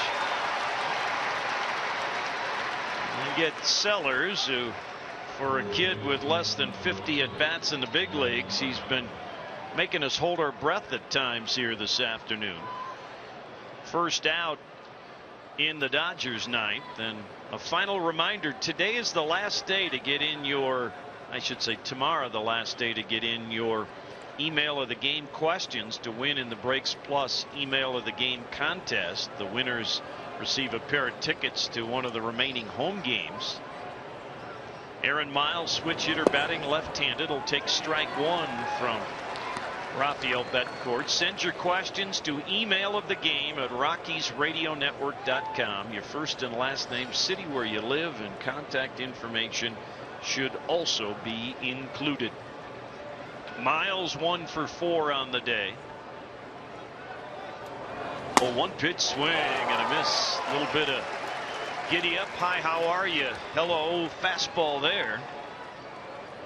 I think it's so difficult to pick up his pitch. He hides the ball very well, throws that heavy ball that kind of runs in on you before you know what's happening. Plus, this time of day, for a guy like Miles, you got to deal with the shadows. You got everything working against you. 2 strikes. Betancourt with that little twisted body position. 0-2 pitch, missed with the fastball. That's what Jerry was talking about in terms of hiding the ball, being hard to pick up. It's kind of the equivalent would be a hitter with a closed stance at the plate. It's a closed set position by Betancourt, and so that ball stays behind his body for a while before it comes to the plate. The 0-2, the 1-2 is a 2-hopper. Nelson short hop, pickup at third, guns it to Helton at first for the out. The shadows sometimes can be a challenge for the corner infielder on the left side, and Chris Nelson made a nice play. He had to commit. He either had to stay back or commit to coming up and short hopping that ball, and he decided, I'm going to come up on the thing, because probably Miles runs pretty well. It's just thinking, all right, if I wait back, I might not have enough time. Came up and made a very nice play. We have been impressed with our third baseman, Chris Nelson, these days defensively. He's made some very solid plays. Big challenge now for Rafael Betancourt. 2 out in the top of the ninth in this 4-4 game. It's Matt Kemp. Kemp is 2 for 3 on the day. 2 singles, an intentional walk, and a fly to deep center field. He'll swing and foul a pitch back. A fastball at 92. And activity going now in the Dodgers pen. It has to be a right-hander because they've used their 2 lefties. Jerry's going to try and see if he can check out who it's their closer, Javi Guerra. And it is. 0-1 to Kemp. I guess a little bit outside. A fastball just missing away. 1 ball and 1 strike.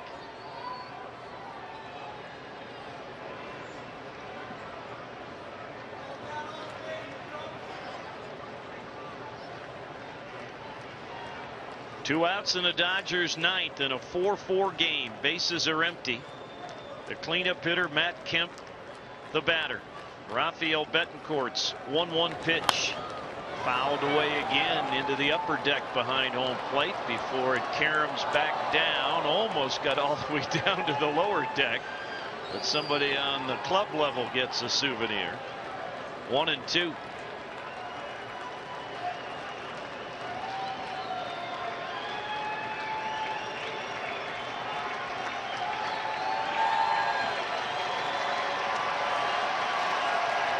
Crowd trying to bring Betancourt home to get Matt Kemp. The 1-2 pitch. Missed with a breaking ball low. 2-2.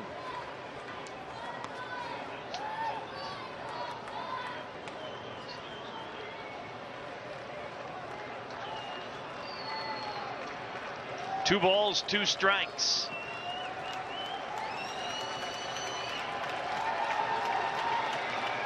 Betancourt staring into Chris Iannetta for the sign. Kemp waggling that bat in the right-hand batter's box. Here comes the 2-2 pitch. Ground ball up the middle. Tulowitzki to his left has it out to first. He got it. And it's a 1-2-3 ninth for Betancourt. The Rockies need 1 to go home happy. Tied at 4 here on the Rockies Radio Network.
Raising their voices to see the Rockies get another walk-off in this tie game. It'll be Todd Helton to lead it off. And with Elbert still in the ball game, Mark Ellis for the moment has come on in the on-deck circle. He would bat for Betancourt. Todd with a home run and 3 tries today. And Elbert bounces the first pitch to home plate. On his 38th birthday, Todd with home run number 14. That was back in the 2nd inning.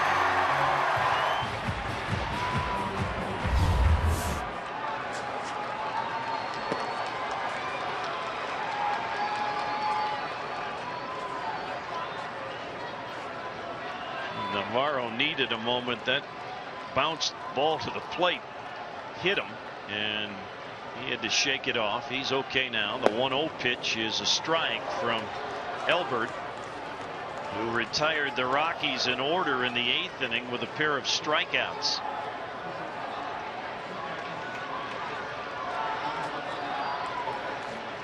Four runs, 13 hits for the Dodgers. 4 runs, 5 hits for the Rockies. 1-1 pitch fouled out of play by Helton. 1-2.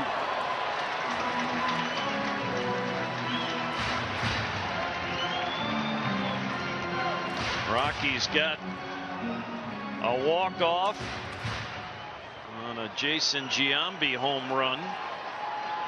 They've had 4 of them this year, looking for their 5th. Pitch low to Helton. 2-2.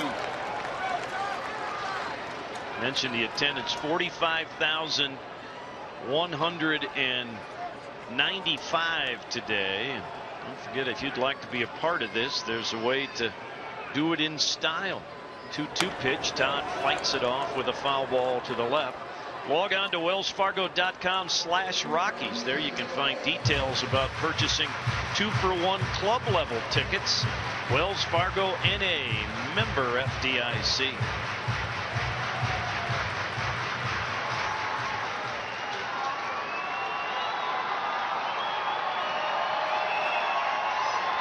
Elbert sets the glove at the belt. The 2-2 is fouled away again by Todd.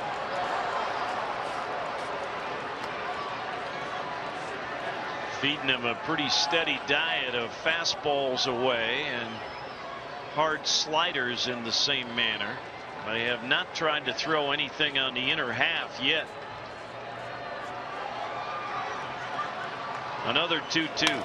Hit towards the left side, but at the shortstop. Sellers up with it. High throw, but Rivera stays with it for the first out. And we'll see if Don Mattingly goes to his bullpen here with Guerrero ready, the right-hander out in that bullpen. And Jason Giambi, lefty or otherwise, is going to pinch hit for Rafael Betancourt. Can he do it again? Had the walk-off homer Monday night against a lefty, Randy Choate. And Rick Honeycutt, the pitching coach, out to talk to Elbert. Elbert, one of the things the Dodgers like about him, has allowed just one home run in 24 innings. Of course, Randy Choate had not allowed a home run to a left-handed batter all year when Giambi took him deep on Monday. Jason, 5 hits and 21 at-bats against lefties this year, including that at-bat Jack was talking about against Choate. So the righty Matt Guerrero is throwing on the Dodgers side, and Josh Renicky in the Rockies pen in case there's a 10th. First pitch to Giambi, swing and a miss. Threw him a hard slider down, and Jason came up empty. 275 on the year with 12 homers and 29 runs batted in. 2 of those homers this week as a pinch hitter. Breaking ball stayed a little bit high. 1 ball and 1 strike.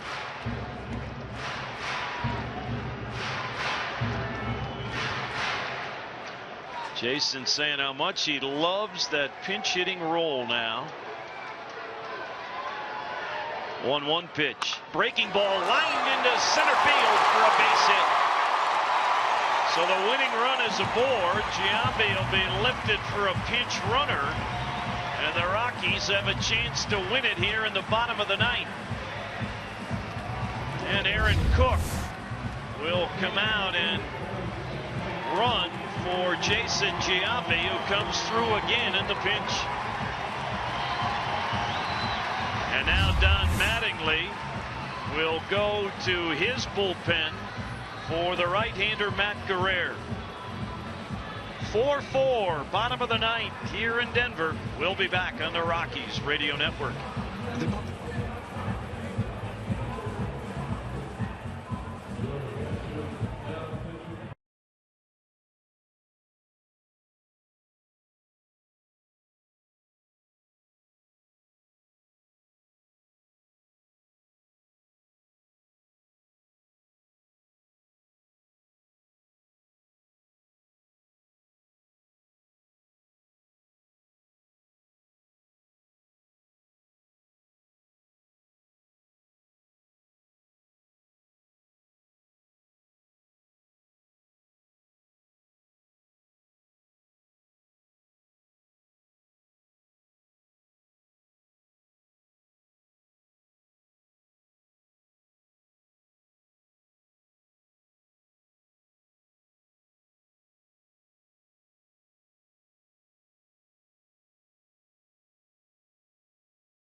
Bottom of the ninth, one out for the Rockies and a runner at first base. It's a pinch runner, Aaron Cook, and now a new pitcher for the Dodgers. Veteran right-hander Matt Guerrero, 58th appearance of the year to lead the team. 3-3, one save, 3.79 ERA. We saw Guerrero pitch a clean 7th inning in last night's game. Aaron Cook, the pinch runner at first. And Chris Iannetta, who's had a walk-off homer in his career, trying to see if he can get the Rockies a win one way or another here. Chris doubled his last time up and scored the tying run in the 7th.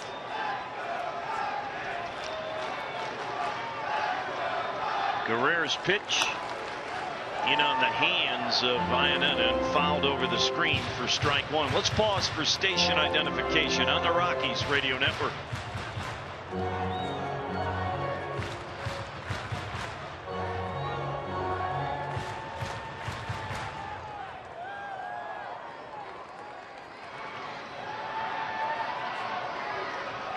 One on, one out, 4-all tie, bottom of the ninth.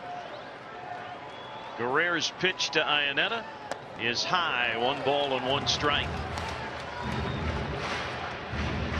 Rockies have 3 walk-off wins on the year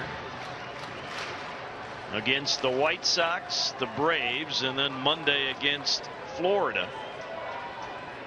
And 6 wins in their last at bat overall, so 3 on the road, 3 here at home. 1-1 pitch is high again, 2 balls and a strike.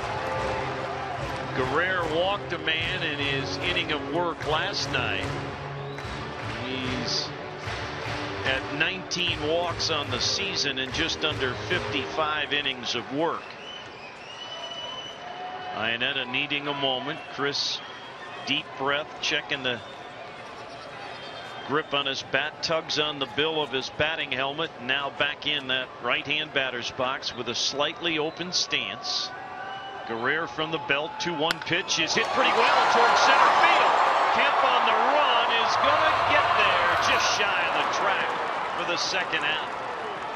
The wind has not really been a huge factor. It has picked up a little bit as the game has progressed, and it's blowing in from that direction, and it knocked down the drive by Iannetta. Off the bat, I thought maybe Chris had a chance, but hit it pretty well, but to a deep part of the ballpark, and that wind, which is now definitely blowing in from right center field, held that thing up. I'm not sure it would have been out, but it certainly was knocked down by the wind. So Seth Smith will now come on and pinch hit for John Herrera. And Rick Honeycutt's going to head to the mound for a strategy session.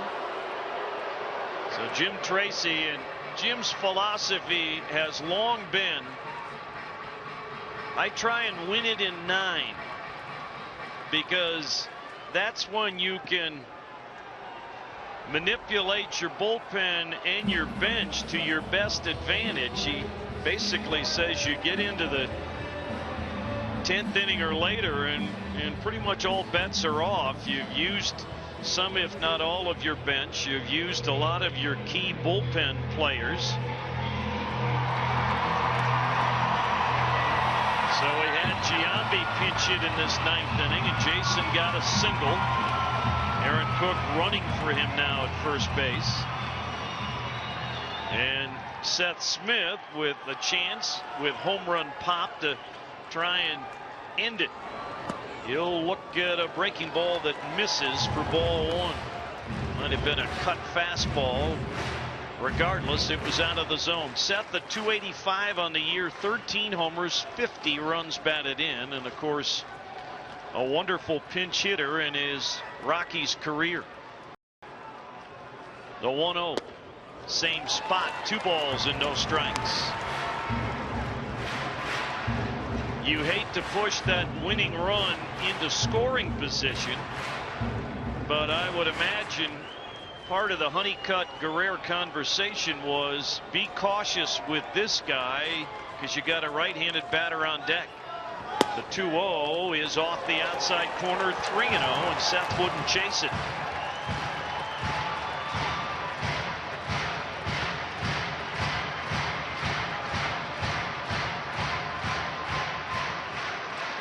.44 pinch hits in Smith's career. Looking for number 45. The 3-0 is a backdoor cut fastball for a strike. 3-1. Lilly, Quo, Lindblom, Elbert, and now Guerrero for the Dodgers. Cook steps out to his lead. 3-1 pitch is hit to left field, but playable. Backing up on it is Olchen. He'll make the catch, and we're going to extra innings. After 9, we're tied at 4 in Denver on the Rockies Radio Network. This is Mike Wright.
Extra innings again. The Rockies have not enjoyed overtime very often this year. They are 1-6 in extra inning games. The one win here at Coors Field in 4 games. The Dodgers, meanwhile, are a perfect 6-0 in extra innings. Josh Renicky will come on and pitch, the right-hander making his 7th appearance for the Rockies. Seth Smith stays in the game in left field, and Mark Ellis comes into the game at second base. Ellis will be in the number 1 spot vacated by Eric Young Jr. and put Renicky in the number 6 position in the Rockies order. So Josh Renicky going to work in the 10th against Juan Rivera. 5, 6, and 7 for the Dodgers. Rivera, Olchen, and Navarro.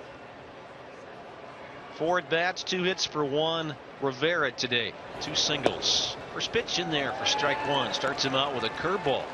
76 miles per hour. Jack said Renicky's been very good for the Rockies. Very pleasant surprise. Jim Tracy talking about him before the game. He's a very intriguing player. Here's the pitch by the veteran right-hander. A ground ball foul down the third base side. Chris Nelson hugging that line, trying to prevent just that, the extra base hit. He dived for it, but it went foul, so the count is 0-2. Seen Renicky at 95 on his fastball. He had a good sharp slider. We saw the curveball there. He mixes in a changeup every once in a while. UCLA product working against a right-handed hitter. Wind up in the right-hander's pitch, and it's outside. 1 ball and 2 strikes. 4 runs on 13 hits for the Dodgers. 4 runs on 6 hits for the Rockies today.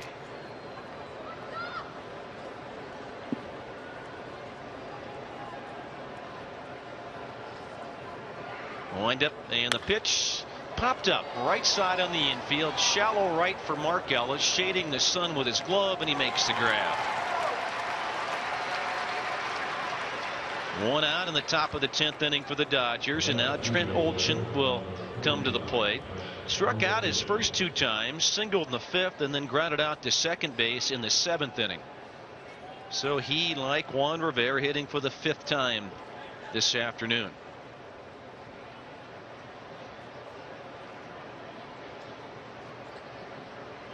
Left-handed hitter likes to crowd the plate.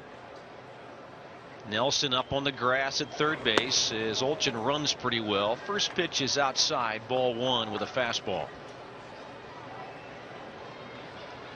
Todd Helton doing the same thing at first, hugging that line, trying to prevent the extra base hit. Pitch to Olchen, outside again. This one way out there with a curveball, and it's 2-0.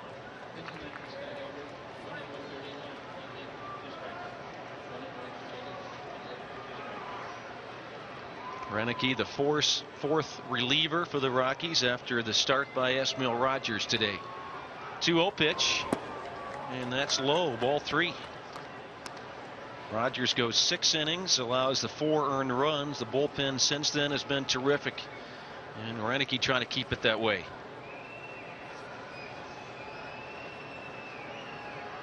.30 pitch, he is right there for a strike, and Olchen taken all the way. Now it's 3-1.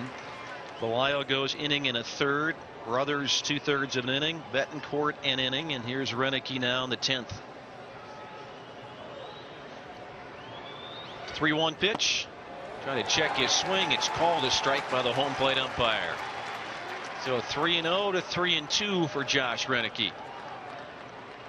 And we'll see if Trent Olchen might strike out for the 3rd time today. Maybe Jack and the show put the hex on him. I hope so. Here's the payoff pitch to him. Nope, it's outside, ball 4.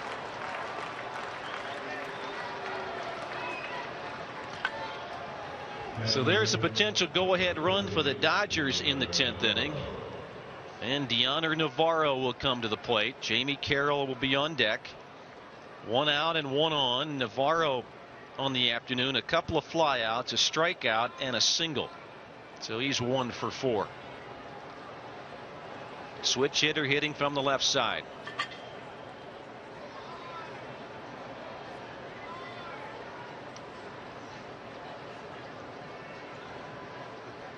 Olchen's got pretty good speed and a good lead off of first base. Helton holds him on. The pitch is a chopper toward Todd. He's got it.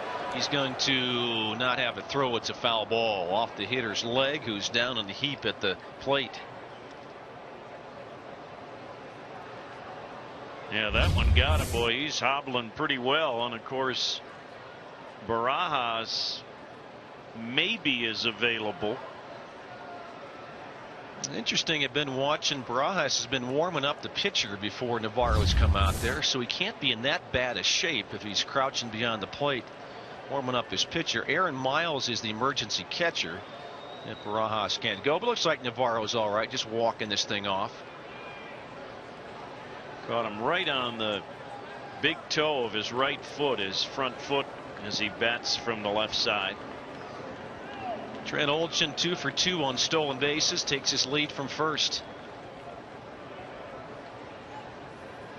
And the 0-1 pitch, swing and a miss. He chased a high fastball.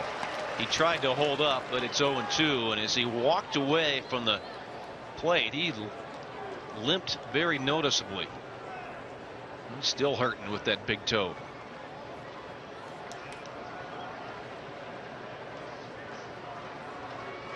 Josh Renicky from the stretch.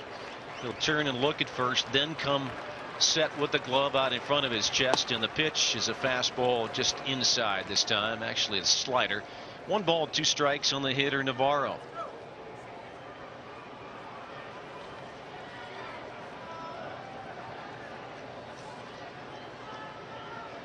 Playing Navarro pretty much straight away. Outfield, especially in right, is deep with Carlos Gonzalez.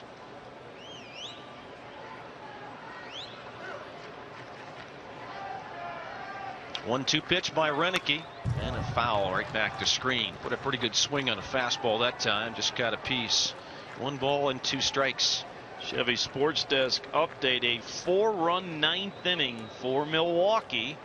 Jason Isringhausen blows the save, takes the loss for the Mets. Milwaukee 11-9 they win, and coupled with the Cardinals loss, it's an 8.5 game lead for the Brewers, who are now 23 games above 500. Boy, they finding different ways to win these days. Pitch is inside with another breaking pitch, a slider, evens the count at 2-2.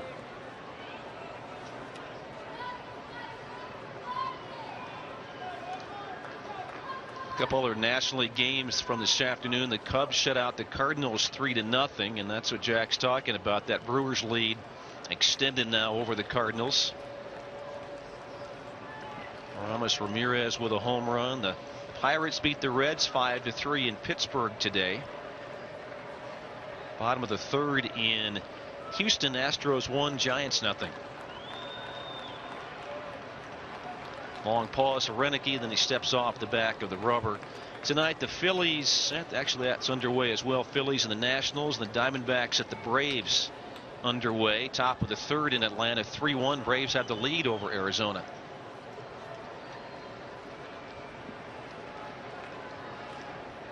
Davey Lopes, the first base coach, talking to his runner Olchen, who's at first. 2-2 the count on Navarro.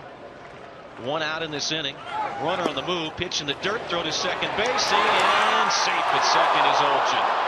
Close play. He slides hands first, and he's there. 3 out of 3 this year now on stolen bases for Trent Olchen. He got an excellent jump on Renicky. Chris Iannetta made a good throw. Brian Runge, the second base umpire, felt that the hand got in just ahead of the tag, and well, I don't know. Wow. Watching a replay, I might disagree. Pitch was low and outside, so the count is 3-2. Go ahead run now at second base for the Dodgers, 1 out. So Olchen walks and he steals second, takes his lead now from second base. Renicky in the shadows from the light tower, glance at second, and the pitch, swing and a miss, and strike 3. Got him with the fastball. 2 outs. Well, that's just what Josh Renicky needed, this strikeout. 2 outs, and Jamie Carroll coming to the plate. We got a bear down here, a pesky hitter who you got to figure is going to put the ball in play. Hit your spots. That's Renicky's need right here. Jamie Carroll 1 for 3 with a sacrifice bunt and a single this afternoon. Renicky delivers the first pitch. Low, ball 1 to Jamie Carroll. Sammy doesn't get excited in these kind of situations. He won't swing at too many pitches out of the strike zone. Won't go chasing anything. Like Jack said, you just got to be smart with this guy. 1-0 pitch to Carroll, and it's high and in, and it's 2-0. But even though you have the base open, this is the guy you've got to get, because you've got Ethier on deck. Although Jim Tracy, with that in mind, has, I believe that's Matt Reynolds up in the bullpen. It is.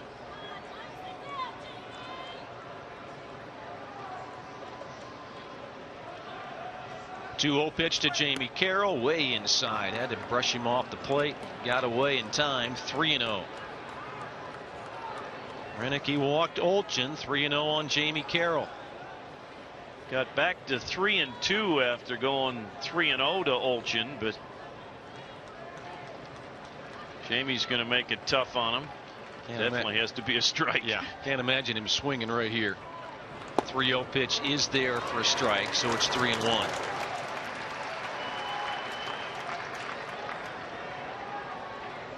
Rockies outfield has come in a couple of steps with Carroll up there.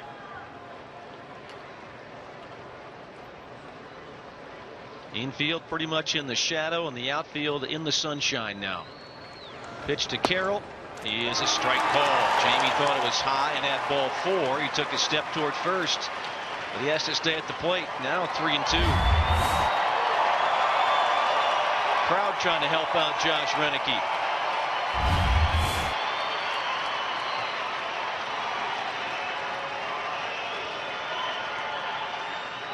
Olchin a good lead from second base. Renicky's got the sign that he wants. Couple looks at second. 3-2 pitch. Hit down the left field line, but foul. Jamie Carroll out ahead of the slider that was on the inside portion of the plate. Olchin will jog back to second. Iannetta will jog out to the mound and talk to Renicky. And it's still 3-2 on Jamie Carroll.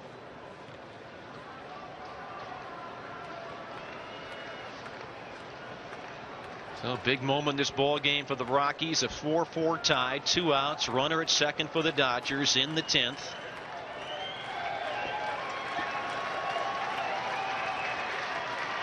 Matt Reynolds is ready in the Rockies bullpen.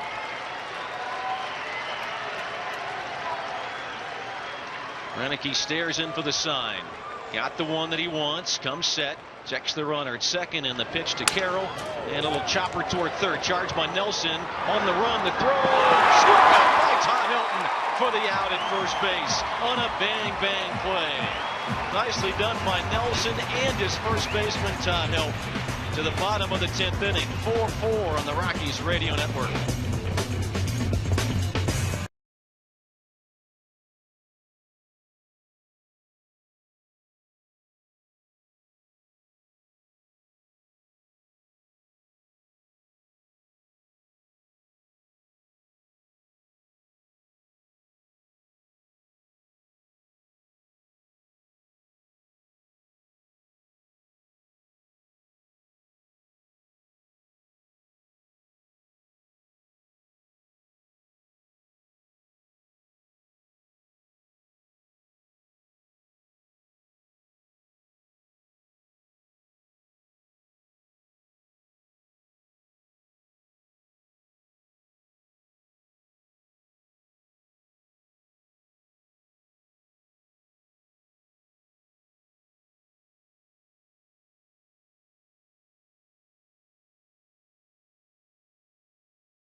Innings at Coors Field in game 2 with the Dodgers. We're in the bottom of the 10th inning. And Chris Nelson leads off. Mark Ellis and Dexter Fowler after that. Matt Guerrero back on the mound for the Dodgers. First pitch is in there, strike one to Nelson. Elliott with one at bat. Struck out his last time up there. Pitch by Guerrero, swing and a miss, just sort of waved at a slider there, and he's down quickly in the count, 0-2. Right-handed pitcher, right-handed hitter. Guerrero working quickly, big right-hander, kicks, fires, fouled out of play off to the right side. Nelson just trying to project the plate with a slider. Chevy Sports Desk scoreboard update. The Astros with 2 more runs in the 3rd off Madison Bumgarner. The Astros are leading the Giants 3-0. Pitch to Nelson, hit in the air to center field. Matt Kemp retreats a couple of steps, but plenty of room there. And the big guy reaches up and makes the catch. 1 down in the Rockies' 10th inning. And Mark Ellis will come up. Mark came in defensively at second base. So hitting for the first time this afternoon. On the year, Ellis is at .255, 3 homers, 14 RBIs for Mark Ellis. Had a home run in that Marlins series. Pitch to the veteran is right down the middle for strike one with a slider.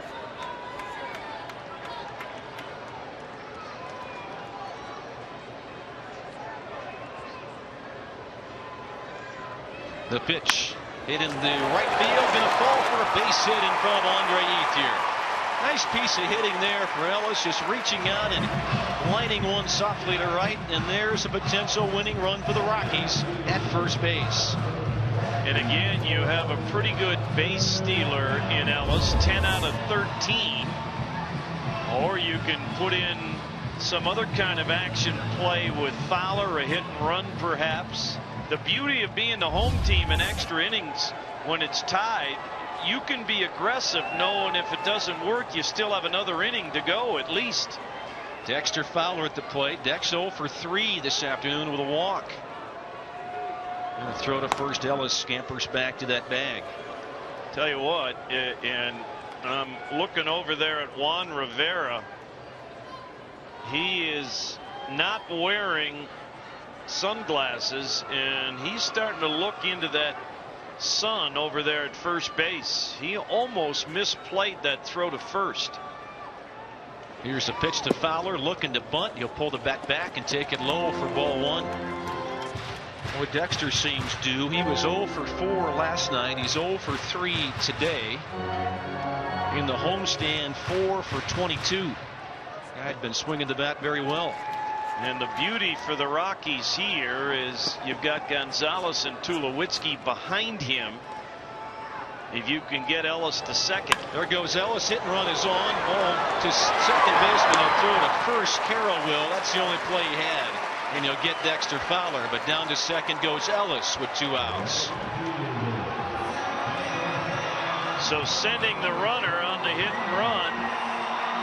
Dex couldn't pull it through the opening, but that could have been a double play ground ball because it was hit sharply. But now you've got Gonzalez with the winning run in scoring position, and if they pitch around him, you've got Tulowitzki on deck. And they're going to do just that. They're going to intentionally walk Carlos Gonzalez to pitch to Troy. Gives us a chance to tell you by law that this is a copyrighted broadcast presented by the authority of the Colorado Rockies. It may not be reproduced in any form without the express written consent of the Rockies. And speaking of legal, the Berg Simpson law firm is on your side. Berg Simpson, good lawyers, changing lives. So Carlos Gonzalez will be intentionally walked to put runners at first and second and 2 outs, and Troy Tulowitzki will be the hitter. It'll be a right-hander against right-hander matchup for Tulowitzki. And there's ball 4 to Carlos Gonzalez. Ellis at second. Cargo will trot down to first. And here's a guy due as well. Troy Tulowitzki 0 for 4 today with a couple of strikeouts. He has flied out to center, flied to left, struck out looking, struck out swinging. Leads the team in RBIs. He has scored a walk-off run. Now with a chance to drive in a walk-off winner. Ellis with good speed and a good lead off the second. Guerrero comes set. Pitch to Tulowitzki is right there for strike one with a slider.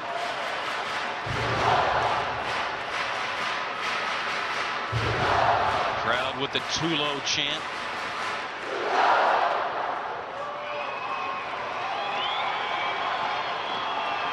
Rockies trying to overcome the fact they've been out hit 13-7 and still could win the game today. 0-1 pitch to Troy Tulowitzki. Hit in the air to right field. It's going to fall in front of Ethier, or is it? He's going to get there and make the catch. Thought he was playing too deep, but he got a good jump on it. We'll go on to the 11th inning. It's still a 4-4 tie on the Rockies Radio Network.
the 11th inning in this 4-4 tie. Andre Ethier, who came on to make that catch and keep the Rockies from winning it in the 10th, will lead off the 11th. Ethier came in as a pinch hitter in the 8th inning and struck out against Rex Brothers. First pitch to him is a strike from Josh Renicky. Josh gave up a walk in the 10th inning, but kept the Dodgers from scoring. A 1 pitch pulled foul down the first base side. Quickly 2 strikes on Andre Ethier. James Loney is in the on deck circle. He'll bat in the pitcher's spot for Matt Guerrero. Renicky with the 0-2. A little chop foul at home plate. Let's pause for station identification here on the Rockies Radio Network.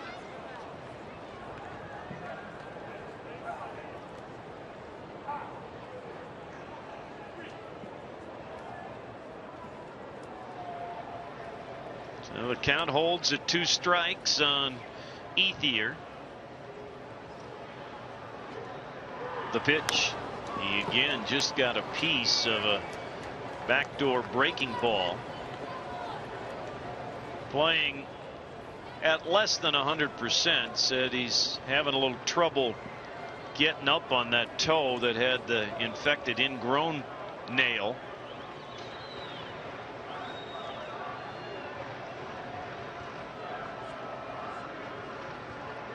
Here comes another 2-strike pitch inside at a low, 1-2. Looks like he has a guard covering that right big toe and a little bit of the instep area. Now the 1-2 is sliced foul down the third base side. Well, all you folks going to the Broncos game and having your tailgating over there at Sports Authority Field at Mile High, we've been happy to bring you the broadcast, trying to get a Rockies winner here. Another 1-2 pitch hit towards center field. Long run for Fowler to the track. He'll haul it down in that deep corner way out there in left center field. That was a 400-foot out, number 1. Well, that ball carried a long way too. Dexter right on it though, able to get that one right in stride. Ethier's got pretty good power to the opposite side, especially that left field gap, and he almost got one there. And that wind that was up before, tending to blow in from right center field, has diminished again to next to nothing. James Loney now, a left-handed batter, to pinch hit for Guerrero. .255 hitter on the year, 5 homers, 37 runs batted in. And he'll look at a backdoor breaking ball for strike 1. Loney is 0 for 8 as a pinch hitter. Played first base in last night's ball game. Next pitch is pulled foul, and the count quickly goes to 0-2. RBI single and 4 at bats last night for Loney, when the Dodgers won 8-2. Dodgers had a 2-0 lead. Rockies with single runs in the first, second, and third took a 3-2 lead. Dodgers went ahead 4-2 in the fourth. Rockies tied it in the bottom of the 7th. Pitch to Loney, just off the outside corner with a fastball, 1-2. Both teams have had some chances since the tie was forged back in the 7th, but we're still deadlocked at 4. 1-2 pitch, a hard slider in the dirt that time, 2-2. Dodgers still have their closer Guerra, Hawksworth, and McDougal left in their bullpen.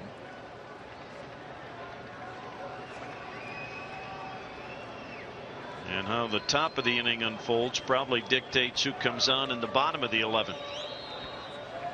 2-2 to the pinch hitter Loney, fouled out of play. When you're the visiting team, you hang on to your closer until you take a lead, and I see Mike McDougall, a right-hander out there. Matt Reynolds, a lefty, up for the Rockies. Renicky working in his second inning. Another 2-2 pitch. Strike three called on a backdoor breaking ball. Loney didn't think so and lets Ted Barrett know it. He's still at home plate. Didn't really raise his voice or say any magic words, so he's still in the ball game, but he's called out on strikes. A little calmer than Matt Kemp was in last night's game when he got kicked out of the ball game for arguing with an appeal at first base. He was just very gingerly asking the umpire where that ball was, that's all. Rockies get their 9th strikeout, second by Renicky. 2 outs for Justin Sellers, who's gone 2 for 5 in the game and has scored 2 of the 4 Dodger runs. After he has doubled, he's also knocked in 1 of the runs. Takes strike 1 here. Right-hander against right-hander. And it's just McDougall at the moment throwing for the Dodgers. Next pitch a little bit low, maybe outside as well. 1 ball and 1 strike.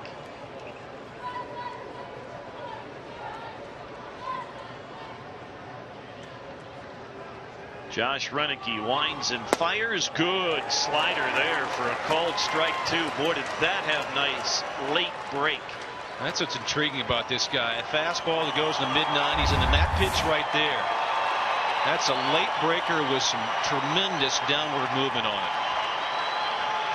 Give up on it, think it's going to be a fastball staying high, and it snaps into the zone. Now the 1-2 pitch. In the air to right field. Carlos Gonzalez with plenty of room. He squeezes it, and Josh Renicky works a 1-2-3-11. We're tied at 4 in Denver in extras on the Rockies Radio Network.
Bottom of the 11th now at Coors Field, and the new pitcher for the Dodgers, as we're tied still at 4. Veteran right-hander Mike McDougall. 56th appearance of the year today. 0-1 with the record. He has 1 save this year. 2.23 ERA. So he, like some others in that bullpen, have been very steady for Don Mattingly this year. 2.23 ERA, ranks 9th among National League relievers who have at least 40 innings pitched. Big, tall right-hander will go to work against the Rockies in this 11th inning. He worked a third of an inning last night. He's allowed 3 home runs in those 55 appearances, and control can be an issue at times. I mean, he'll get strikeouts, but he gets almost as many walks as strikeouts. And The Rockies will have Todd Helton, and then it looks like Eliezer Alfonso is going to pinch hit for Renicky. And that probably will be dependent on what Todd does. Todd, who has a home run in 4 tries, trying to help all those people who have a baseball football doubleheader in mind to try and get them going to the Broncos game. First pitch to Todd is inside by McDougal for ball 1. 27 multi-homer games in Todd's career, tied with Vinny Castilla for the team record. Swings and drags this to right center field. Kemp over to cut it off. Todd will make a big turn, but he'll hold with a leadoff single. Winning run on here in the bottom of the 11th. And Jason Hamill, the Rockies' best bunter among the pitchers, is going to pinch hit for Josh Renicky. Jim Trace didn't miss anything, does he? Nothing gets by this guy. He's ready with Hamill. As soon as that base hit was had, Hamill had his helmet on, bat in hand, walking out of the dugout. On the year, to illustrate my point, Jason Hamill with 10 sacrifice bunts. Miles up on the grass at third. Hamill already into position, and he pulled the bat back, and the ball missed outside. Ball 1.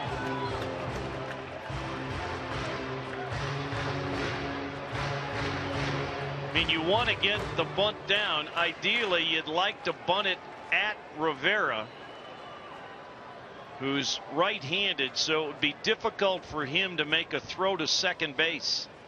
Hamill bunts it to the right side. A dandy bunt. Miles will pick it up. Throw to Rivera covering, but Helton moves into scoring position on a wonderful bunt laid down by Jason Hamill. Now the Rockies will get 2 cracks at it. Maybe after yesterday, Jason Hamill feeling a little bit better about himself now, putting the almost perfect bunt down, just like Jack described. The best spot along the first base side, that's exactly where he put it. And Miles had to come all the way over from third to make the play. Here's Chris Iannetta. Doubled and scored the tying run in the 7th. Hit a deep drive to right center in the 9th inning when the Rockies tried to win it. And the first pitch from McDougal misses outside for ball 1. Don't know enough about Olchin's throwing arm. Kemp and Ethier are above average, very strong and accurate as well. And of course, in the case of Todd Helton, he's going to have to hustle if a ball is hit sharply to the outfield. The 1-0 to Iannetta goes to the backstop, but it bounces off the backstop, and the throw from Navarro was high, and Helton slid in under the tag. Oh my! And out comes Don Mattingly to argue with Marvin Hudson. It was going to be a break and then disaster on the wild pitch over the head of Iannetta, but it hit the brick wall and came right back to Navarro at home plate. But his throw was high and Helton got in safely. What a sequence of events right there. That ball went behind Chris Iannetta. And I thought maybe with the angle of it, it would bounce back, but bounce back somewhere different. It bounced right back to the catcher somehow. Yeah, he didn't even have to leave home plate. Normally you get that back when it goes straight behind home plate, but this one is off the side and still bounced right back to the catcher. Now the Dodgers are discussing strategy. You bring the outfield in as shallow as you think they can be to prevent a sacrifice fly. Of course, if Iannetta gets any drive to the ball, it becomes academic. And the Dodgers, of course, have to bring the infield in, but not as much because of Helton being the base runner at third. Well, also got the option of essentially walking 2 guys to load the bases. And getting you back to Chris Nelson, they are going to walk Iannetta. There's ball 3. puts the force back into play, the double play the conventional way back into order. And now you have Seth Smith with a chance to win it if they elect to pitch to him. Seth, as a pinch hitter in the 9th inning, flied out to left field. And let's see how Don Mattingly will play it. And they're going to intentionally walk Seth Smith. Their idea that possibly Ellis after Nelly are guys that may not drive the ball as far as Smith is certainly capable of. And you get a couple of right-handers up there for maybe a little better matchup with the pitcher as well. So back-to-back intentional walks to load the bases with one out here in the 11th. There's ball 3 to Seth Smith. And one more coming. Of course, keep in mind, we mentioned McDougal has issues at times with his command. And quite frankly, he wasn't very solid pitching to Iannetta before he intentionally walked him. Don Mattingly going out to the mound. And it's to talk to his pitcher. He, in fact, brings all of the infield and the catcher Navarro around him on the bump at the center of the diamond. Almost in this case, too, with the hitter, Chris Nelson, it's like calling that timeout with the field goal kicker trying to kick the winning field goal. You're trying to ice him. Doing that with Chris Nelson, probably unintentionally, but he's standing waiting to hit, thinking about a lot of things. Nelly has batted once on the day and struck out, but has gone 5 for 14 in the homestand, including a hit in 4 tries last night. Now everybody in on the infield, and the outfield extremely shallow. Righty against righty. McDougal's first pitch. Low, ball 1.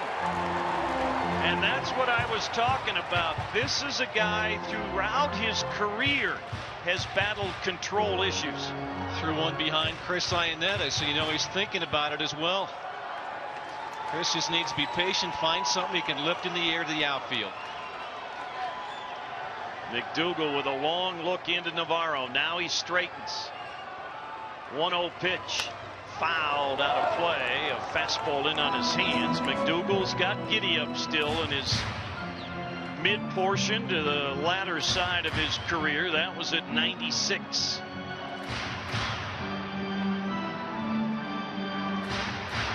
Chris Nelson trying to get the first game-winning RBI for himself in the big leagues. Helton the winning run at third. 1-1 pitch. Low, 2 balls and a strike. He's thrown him 3 fastballs. The 2 out of the zone in the dirt away. The strike and the foul ball was on the inner half in above the hands. 2-1 pitch.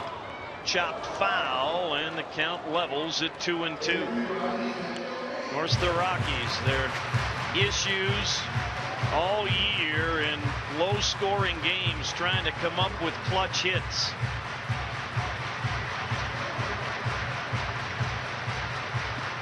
Can they squeeze one out here in the bottom of the 11th in a 4-4 tie, bases loaded with 1 out? McDougal's ready. The 2-2 inside, 3 balls and 2 strikes. Chris Nelson walks away to take a deep breath. You need to be ready, but don't help the pitcher. Make sure it's a strike. McDougal ready. The 3-2 pitch. Foul, ground ball towards Second base, Carroll will come home, throw back to first, not in time, but that's the second out. Got a fastball in on the hands of Nelson. He hit it right at Jamie Carroll. They got the force on Helton at home, but Nelson beat the relay to keep the inning alive. But now 2 outs. Well, you tip your hat to McDougall on that one. 3-2 pitch, all the pressure on the pitcher, and he threw just the pitch he wanted, a fastball in, and got the ground ball. Now Ionetta's the winning run at third, and Smith at second for Mark Ellis, who singled his only time up since coming in as a defensive replacement, and he spins away from a ball up and in. Ball 1. Mark singled with 1 out in the 10th. Got to second base, but couldn't come home. Batting here now in the 11th with the bases loaded and 2 outs. 1-0 pitch, takes it for a strike.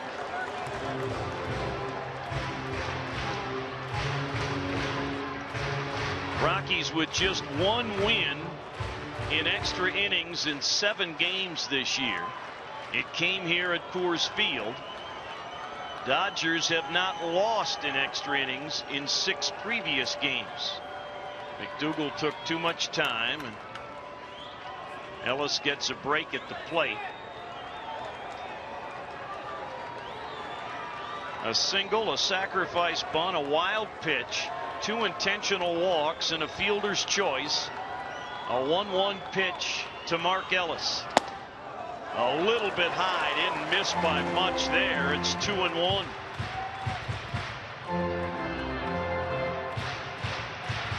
Mark on the year has walked only 14 times between Oakland and with the Rockies. He awaits the 2-1 from McDougall. Here it comes. Bouncing ball to Miles at third. He'll step on the bag, and the Rockies don't score. We'll go to the 12th. Still tied at 4 here on the Rockies Radio Network.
Inning now here at Coors Field, still tied at 4, and Matt Reynolds will come on, the second-year left-hander, making appearance number 60 on the year. Matt, no wins, 2 losses, a 3.61 earned run average.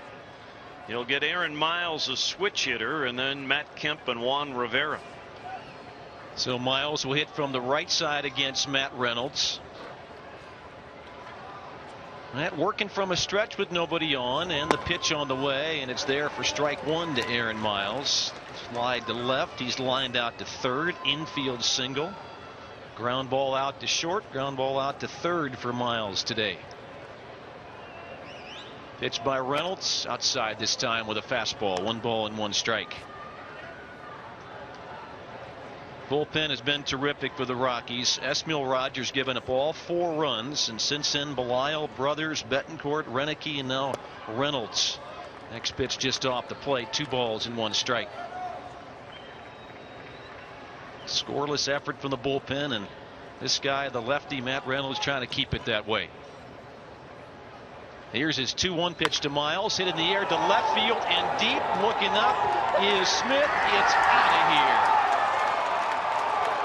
Second home run of the year for Aaron Miles. He has broken the tie. It is 5-4 Dodgers. When we talk about Aaron Miles and what he has done against the Rockies, and it's remarkable. That's the 9th run batted in this year for Miles against the Rockies, and hitting better than .350 in his career when he faces Colorado. Matt Kemp at the plate now for the Dodgers. A breaking ball, get in there for strike one, a slider. Kemp with a couple of hits, infield single himself, an RBI single. Intentionally walked at one point, 2 for 4 today. Pitch missing outside with a changeup. 1 ball and 1 strike. First time the Dodgers have scored since the 4th inning. Home run here for Miles from the right side to lead off the 12th. Kemp swings right through the next pitch. He is down 1-2. And wouldn't you figure on a day when the Dodgers haven't done much for so long that one of the last guys you'd expect to hit a homer goes deep. Pitch to Kemp, checked his swing, took it low. 2 balls, 2 strikes. I mean, in their lineup today with Sellers, Miles, Olchen, Carroll, less than 5 home runs combined. Ground ball towards short, backhanded by Tulo. Long throw and safe at first base. Troy just kind of clutched a little bit there and couldn't get the ball out of his glove, I don't believe, on the backhand. And Kemp is safe. He's the runner at first base and still nobody out. Now give Matt Kemp some credit. He really hustled down the line, and on a bang bang play, good call, he beat it. So Kemp at first, Juan Rivera at the plate. Rivera a couple hits this afternoon. Pitch is a fastball on the inside portion of the plate for strike one. Well, we know Kemp can run. He's got all those stolen bases, 33 of them this year. Dodgers 5, the Rockies 4 in the 12th. Nobody out, the runner at first. This one popped up foul and out of play over to our right side. So Reynolds working ahead like he does with a lot of hitters. He's ahead 0-2 on Rivera.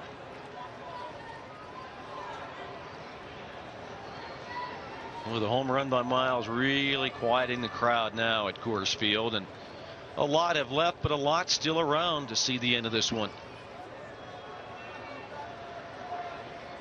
They got Kemp picked off. Throw to first and then to second. Kemp is out at second base. Kemp took off for second. Reynolds threw to first, and the Rockies get him out. So there's out number 1. It was a caught stealing for Kemp. So he jogs back the dugout. That clears the bases for the Dodgers, and Juan Rivera now with a count of 0-2 at the plate.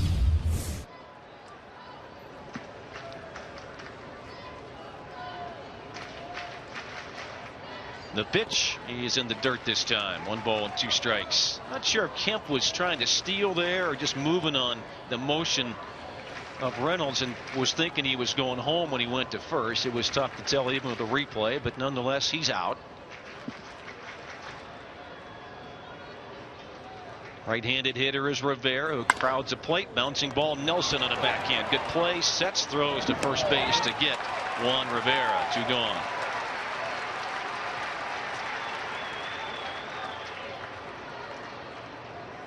No, 2 outs and nobody on now for the Dodgers. Trent Olchen to the plate. He struck out twice, singled, walked, stole a base, or also grounded to second base. So the Aussie hits from the left side with 2 outs. And then Nelson will come on the grass as Olchen runs well. Looking to bunt. He's going to drag one, but he drags it foul on the first base side. 0-1.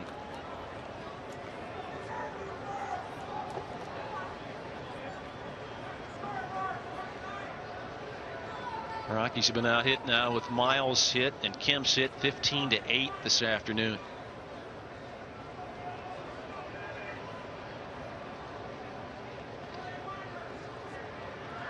The pitch to Olchen, just off the plate. Iannetta thought he had a strike with that one. 1 ball, 1 strike, and 90-mile-an-hour fastball, and that's about where Reynolds will live with that fastball. 89, 90, every once in a while 91. Not going to overpower anybody. 1-1 pitch. He is low and inside, and the count runs to 2-1. So the Rockies still have an at-bat left here, down a run. They'll have 2, 3, and 4 coming up in their order. So you've got some hitters coming up: Fowler, Gonzalez, Tulowitzki. But the Rockies trying to get this 3rd out in the 12th first. Pitch to Olchen. He is there for a called strike. 2-2. Sure, as best as I can determine here, Aaron Miles has 18 home runs in the big leagues and only 4 as a right-handed batter. 2 of those 4 this year. 2-2 pitch to Olchen, and he lifts this one to center field. Dexter Fowler coming on and gets by him and rolls back toward the fence. Olchen can run. He's around second. He's going to be waved in. Here comes a throw. Relayed by Tulowitzki to the plate. Is offline, and safe is Olchen at the plate. 6-4 Los Angeles. Boy, what a horrible decision by Dexter Fowler. Dexter got a late jump on that ball. I don't know how well he saw it, and inexplicably he dove for the ball, and once it got by him with Olchen's speed, he's going to score. Tim Wallach, the third base coach, didn't hesitate. I mean, he came around second and he was waving the arm. Olchen touched the second base bag, and Wallach says, "You are scoring, young man," and he did. Deanna Navarro, the hitter now for the Dodgers, and he looks at a strike. Well, again, it's that situation for some of the young Rockies players that has been so frustrating for Jim Tracy. Know the situation. Know who the hitter is. Know where you're at. I mean, if you're all right, you're down a run, but that's better. Let him have a single, maybe even let him have a double. Pitch is lined down the left field line, but foul ball. Way out ahead of that one was the hitter Navarro. Broke his bat in the process. He'll get a new one. But now you need to score 2 runs to keep it going, and 3 to win it at the moment. And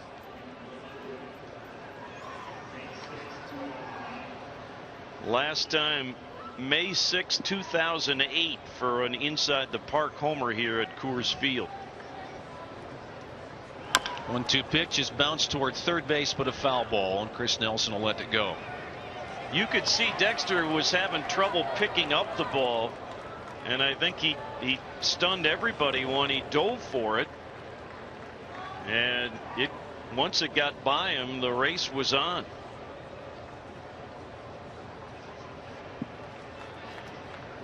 Reynolds is trying to get this last out. 1-2 on the hitter. And the pitch, and it's lifted foul out of play to the right side.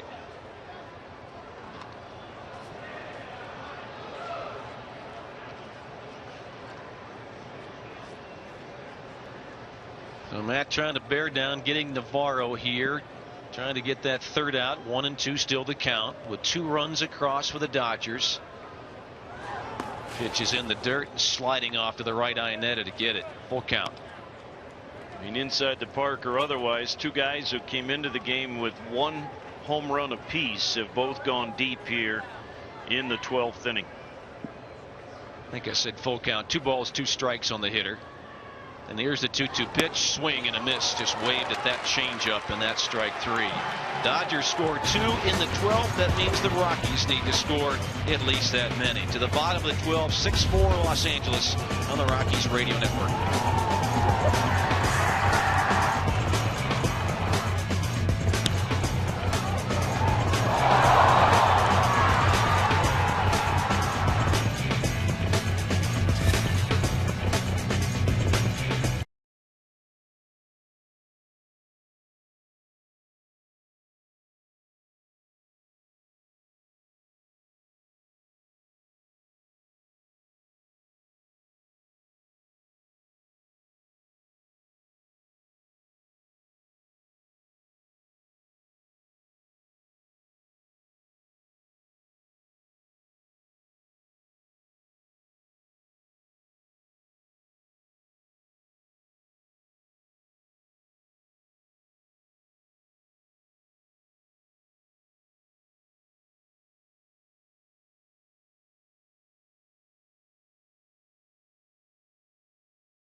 Dodgers, bottom of the 12th. They bring in their closer, Javi Guerra, the rookie out of Denton, Texas, is 2-0 on the year with 10 saves in 30 appearances, a 1.82 ERA for Guerra, and he is 10 for 10 in saves. He had a scoreless streak stop Thursday, but has allowed just 1 run since before the All-Star break and is 10 for 10 in saves. A very pleasant surprise for the Dodgers. They've had trouble with their closer for a lot of the year, but this guy has kind of closed that gap that they've had between their setup men and their closer. As Jack said, 10 tries and 10 saves. Has not a lot of home run this year either in 29+ innings. 2, 3, and 4 in the Rocky lineup. Need 2 to tie the ball game. Dexter Fowler is first. Dexter looking for his first hit. He's 0 for 4 today. Guerra working from a stretch. The fastball is outside, ball 1. He throws hard, 95 with that delivery. Pretty good command. Just 8 walks in the nearly 30 innings of work, so a little more than 2 per 9 innings. 1-0 to Fowler, low. 2 balls, no strikes to Dexter. So Fowler, Gonzalez, and Tulowitzki for the Rockies in this bottom of the 12th inning. Dodgers hadn't scored since the 4th. They get 2 in the 12th. Home runs, 1 over the fence and 1 inside the park. 3-0 to Dexter Fowler. How about 3 2-run innings? And the Rockies have had 4 1-run innings. Dexter taken all the way right here. Switch hitter from the left side. Guerra with his 3-0, and it is ball 4. It's high. That'll bring potential winning run to the plate with Carlos Gonzalez. So some light shedding back on the Rockies here with a leadoff walk to Fowler. Cargo 1 hit on the afternoon, an RBI single. He also drove in one with a ground out, so he's got a couple of runs driven in on the afternoon and into our evening hours now. With a 2-run deficit, less likely that a steal would be on. Pitch to Gonzalez is a strike call. There's the first strike that Guerra has thrown. Javi Guerra, J-A-V-Y, Guerra, G-U-E-R-R-A. As Jack said, from Denton, Texas, 6'1" at about 205 pounds. Short lead for Fowler at first base. And the pitch to Cargo. And he swings and fouls that one at the plate. And he's quickly down 0-2.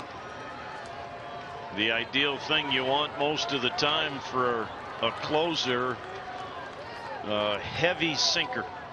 Not only the velocity, but hard to feel like you're compressing that ball as a hitter with any effectiveness. 0-2 pitch to Carlos Gonzalez, fouled it back to screen. Threw a fastball in on his hands. Cargo got a piece of it though. Up in the strike zone a little bit on the inside as well. Still 0-2 to Gonzalez.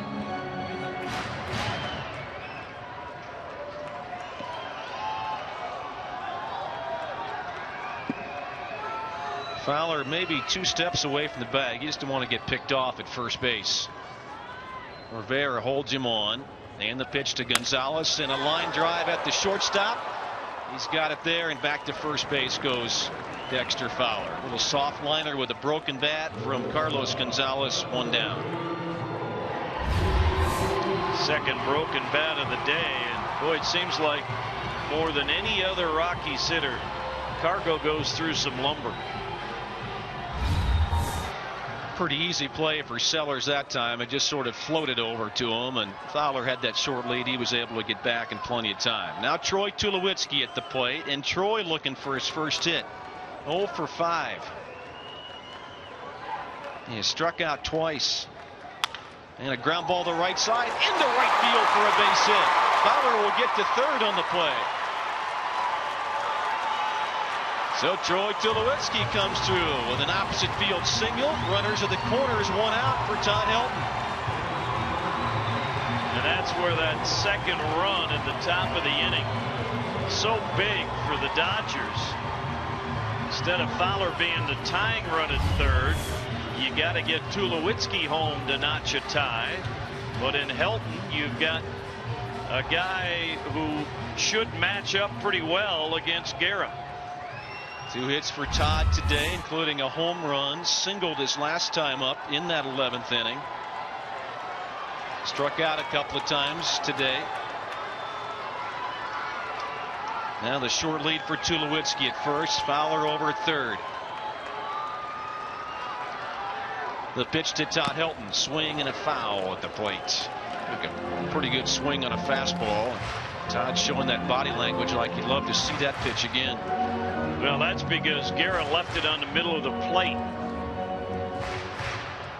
Todd's so used to people working him away.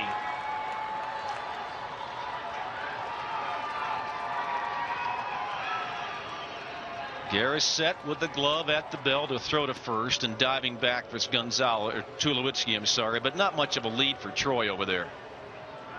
That's just sort of a, hey, I'm thinking about you throw.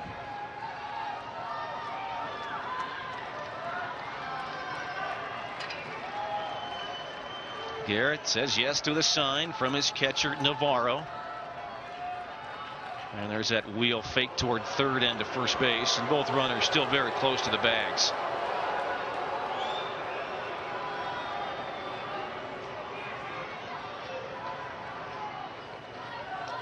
Miles playing way back at third.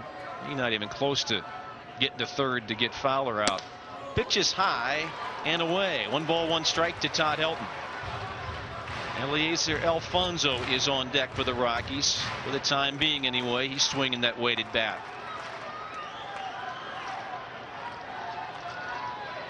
Tulowitzki away from first. Fowler away from third. Guerra comes set. The pitch to Helton. Strike call. Fastball caught the outside corner. Todd grimaced at the plate. I don't know if it was him for not swinging or Ted Barrett's strike zone. So Todd is down 1-2. Javi Guerra with that glove at the belt. The pitch to Helton, and he fouls it back to screen. I got that off the end of his bat. Threw him a fastball that hit 97 miles per hour. This young right-hander has got some terrific velocity. Hoping there might be a 13th inning. J.C. Romero, the only guy left in the Rockies bullpen available today, is throwing. Escalona is still out there, but Egmer pitched a lot of innings last night. 1-2 to Todd Helton is high and away. Not even close with that one. Might have overthrown a fastball a little bit. 2-2 to Todd Helton. On his 38th birthday, has hit 1 home run, single in the ball game as well. Looking for hit number 3 today for the birthday boy. Rivera holding Tulowitzki on at first. 2-2 pitch to Todd.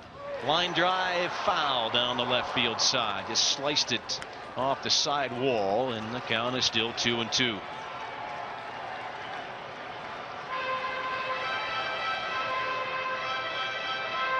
So Tulowitzki almost to second base with the crack of the bat there. We'll get back to first.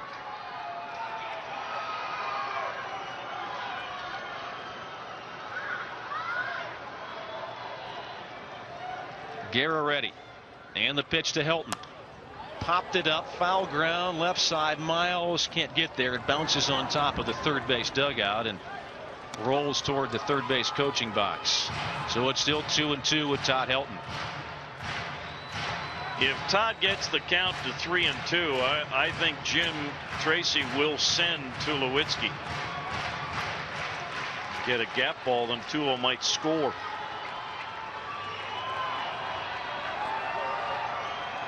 Nodding yes to his sign, Javi Guerra. And the pitch to Todd Helton. Hits it foul down the left field side again. He's really working the pitcher like he normally does. The count is still 2 balls, 2 strikes. 8 pitches in the at-bat.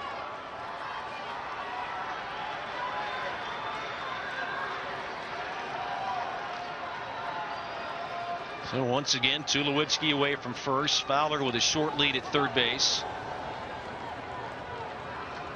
And the throw to first, Tulowitzki back, plenty of time.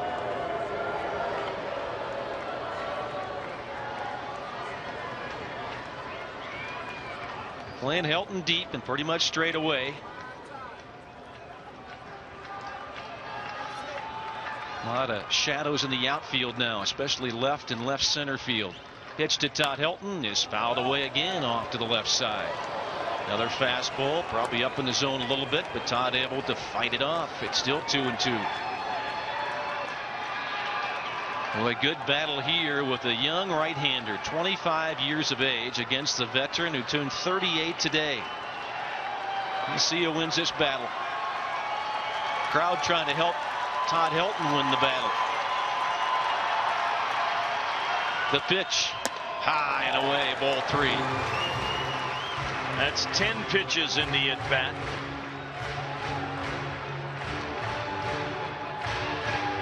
Todd was down a ball and 2 strikes, and somehow, some way, he gets it to a full count. So now we'll see if Tulowitzki's on the move. There he goes. Pitch to Helton is hit foul again on a play to our left side. This is what Helton does. He just battles. He'll foul off a pitch until he finds something he likes better.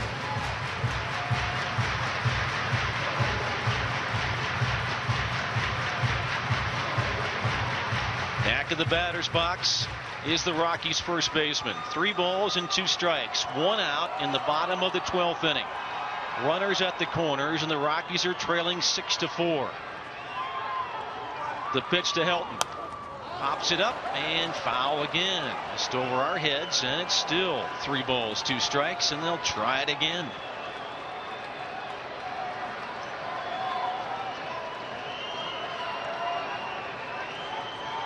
Garrett keeps on throwing those fastballs just around the plate enough to get Todd to commit and get a piece.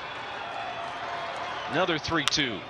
Bouncing ball foul, first base side and down the line. That time Tulowitzki was not moving. The battle continues.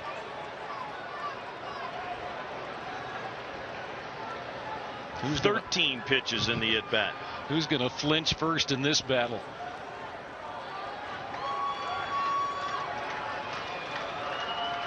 9 foul balls. Here comes the 14th pitch. Fouled away again off the bat at Todd Helton. It's his birthday, but he's giving all the presents away. A steady line of souvenirs in this at bat for Todd Helton for the crowd. Boy, give Garrett credit. He's staying around the strike zone.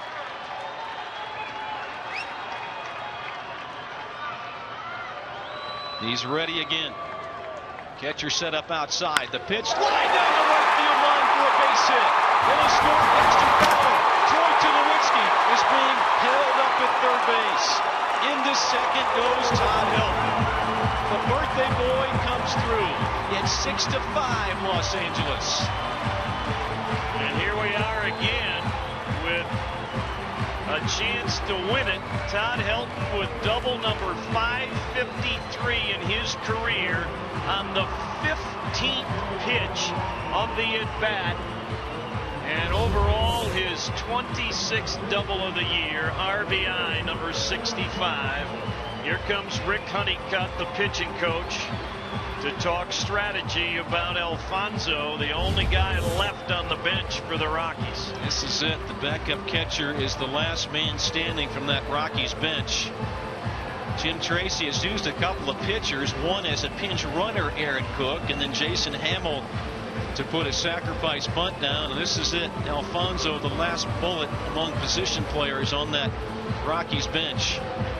The Rockies, period, have 2 guys left in the bullpen, Romero and Escalona, and then the other 3 starters. I take that back, the other 2 starters. Chacin, who's pitching Monday, and Millwood, who's pitching tomorrow. Those are the only. So there's just 4 guys of the 25 in uniform have not been used today by the Rockies. Eliezer Alfonso at the plate. 280 hitter for the year, a home run, 6 RBIs. The 1 home run he had was a grand slam. A base hit could win it for the Rockies here. Tulowitzki at third, Helton at second. Pitch by Javi Guerra, a ground ball toward third. Diving Miles, he has it, throws to first base, gets the out, and the run scores. We are tied up. On contact, Tulowitzki was moving, no chance for Miles to get up and throw Troy out. 6-6. Miles just couldn't get to his feet quick enough and knew he had to dive to get to the ball. And great anticipation by Tulo. It was actually a nice play by Miles to keep that ball from getting to the outfield. Now Chris Iannetta can win it for the Rockies. Helton's at second base. Pitch to Iannetta. Swing and a miss. A slider with the first offering. Chris, I'm sure, looking fastball. 0-1. First blown save in the rookie big league career of Javi Guerra. He had gone 10 for 10. So now the worst the Rockies can do is go to the 13th inning. They're looking to win it right here with Iannetta. The pitch to Chris. Low and outside. 1 ball, 1 strike. 45 RBIs for Iannetta on the year. A base hit. Rich Dower's got to make a decision. Helton's at second base, who doesn't run all that well. Depends on where the ball is hit, if it is in fact a base hit. The 1-1. Strike call. Fastball right at the knees, and Iannetta didn't like the call.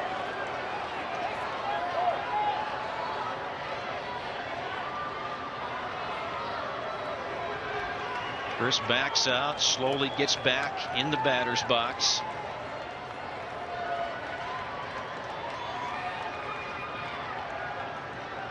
Garrett checks out Helton at second base. Todd's got a good lead. The pitch is fouled off to the right side. Count holds at 1 ball and 2 strikes. The deepest of the 3 outfielders is Ethier, running not at 100%, but probably the best throwing arm of the 3. That's obviously why he's in right field. Be a question of how quickly could he charge on a single and make a good throw with Helton steaming towards the plate. Pitch to Iannetta, outside and high. 2 balls and 2 strikes. The closer has thrown 30 pitches now. Probably not used to throwing that many. Iannetta with 1 hit today. He was intentionally walked back in that 11th inning. He doubled and scored with his hit in the 7th. You mentioned the 30 pitches. Half of them went to Helton. 2-2 on Chris Iannetta. And the pitch. High. Ball 3. Seth Smith is on deck. Well, and in the Dodgers case too, Jerry, going past this inning, if we don't see the Rockies win it here in the 12th, they only have 1 guy left in their bullpen, Blake Hawksworth, and with the pitch count of Guerra, this is a 1 and done. 3-2 pitch, strike 3 call. Iannetta thought he had ball 4. He thought the pitch was high. Rockies end up scoring 2 to tie the ball game back up. We go to the 13th. It's a 6-6 tie on the Rockies Radio Network.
Go to 13th inning, top of the 13th. It's a 6-6 tie now. Both teams scoring 2 runs in the 12th inning. And the new pitcher for the Rockies is left-hander J.C. Romero. For the Rockies, it'll be his 3rd appearance of the year.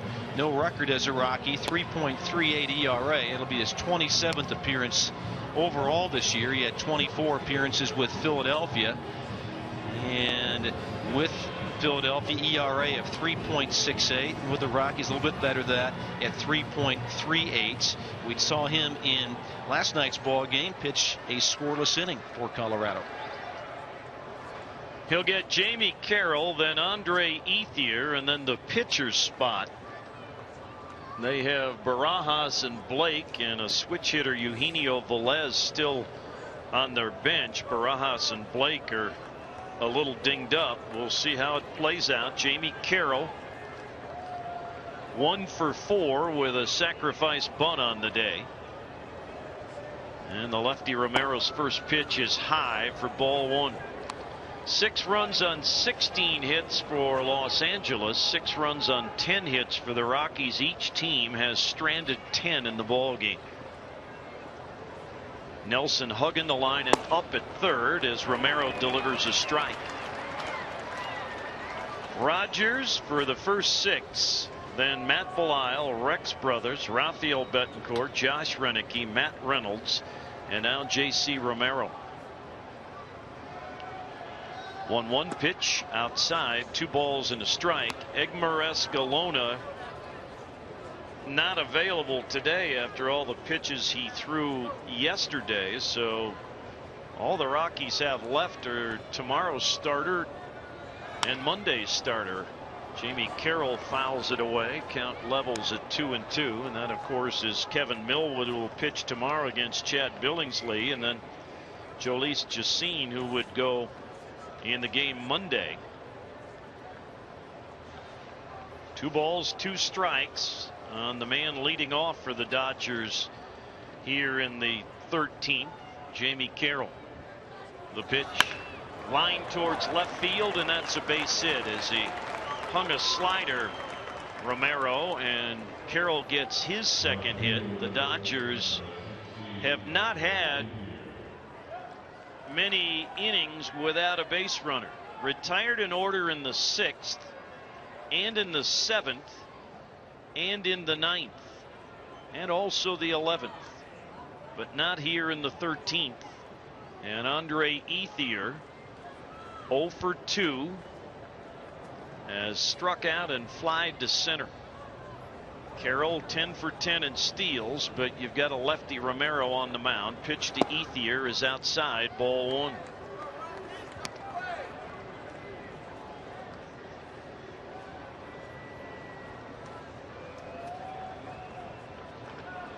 Out to the mound goes Chris Iannetta. Gives us a chance to pause for station identification here on the Rockies Radio Network.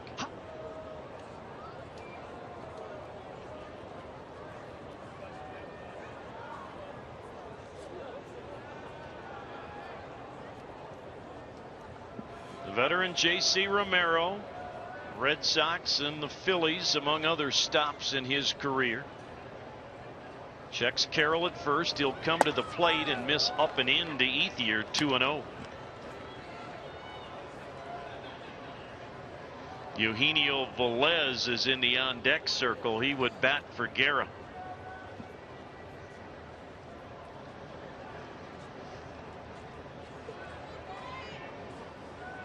Romero with a long look into Chris Iannetta. Now ready. And the 2-0 is hit towards left center field. Fowler, nope, called off by Seth Smith. Seth backing up will make the catch. Jamie Carroll digging for 2, and he is in there. He almost overslid the bag, and Ellis kept the tag on him, but he just kept the back toe on the bag. Good hustle play by Carroll. He could see how deep that ball was going to be, and he advances on a long fly ball. Even a good throw, and Jamie Carroll still able to get there. Smith was able to put some good mustard on that throw, a little one hopper, and boy, that was a close play. As Jack said, he nearly slid past the bag, but he was able to stay on it. He was excited. He got up clapping his hands. I'm in scoring position now. Gutsy move by Carroll, but it works. Now Eugenio Velez, the former Giant, will pinch hit. He is batting for just the 22nd time and does not have a hit yet as a Dodger. 7 of his 21 at bats have come as a pinch hitter. He is a switch hitter, so he's hitting from the right side against Romero. Nelson again is up at third and hugging the line. Carroll at second, in the 13th, tied at 6. The pitch low, good block by Chris Iannetta, ball 1. Closing in on the 5-hour mark for this ball game.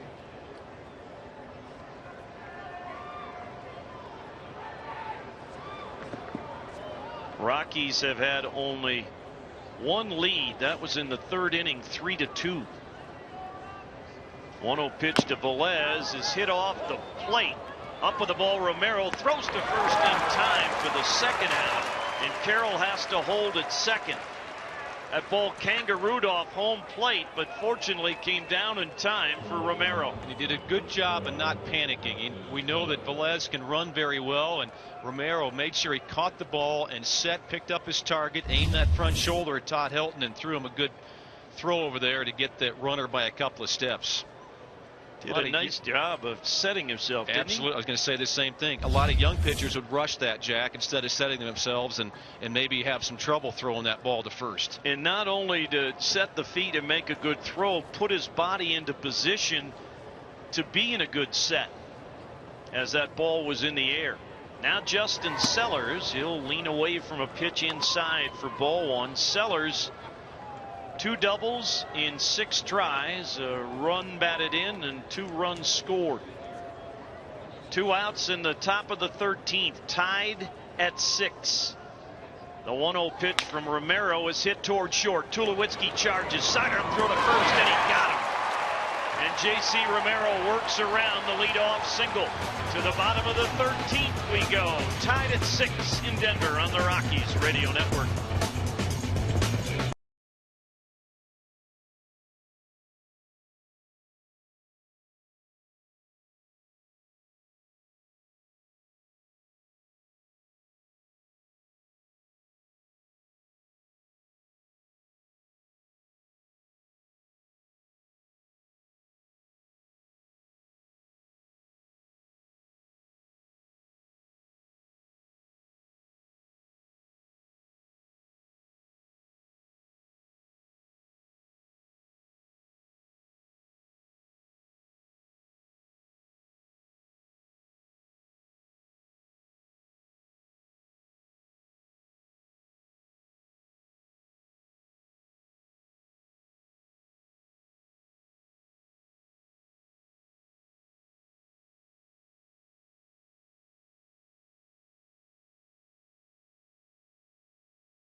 Guy in the Dodger bullpen. We're in the bottom of the 13th inning. It's a 6-6 tie. It's Blake Hawksworth, the right-handed pitcher.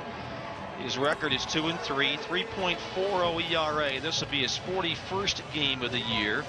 He's done a good job again from that bullpen, holding opponents to just a 201 batting average. In his last 21 games, a 2.45 ERA. So lately, and especially on the road, this guy has been good. Seth Smith will be the guy to face him first. Seth has flied to left and been intentionally walked since entering the ball game. Left-handed batter against the righty Hawksworth. And the first pitch is a backdoor breaking ball for a strike. Going to cut a fastball as he worked it on the outside portion.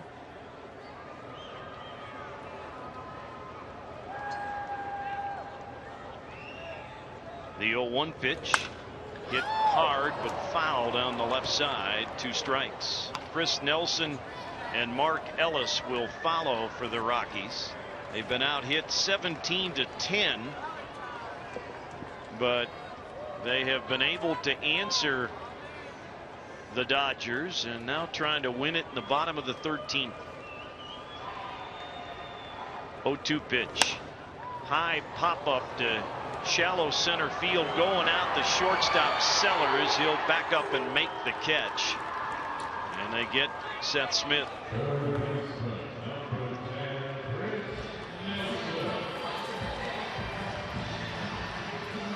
Chris Nelson, show you the length of this game. Another guy that came in the midst of a double switch.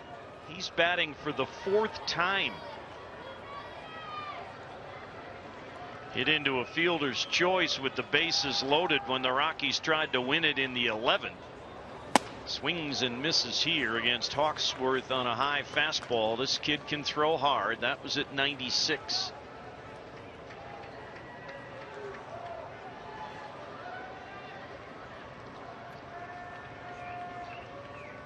The 0-1. Drive again popped up into short center field, just a couple of steps into the grass this time for Sellers for the second out. Hawksworth is a throwback. He's the old high hard one, four-seam guy that gets a lot of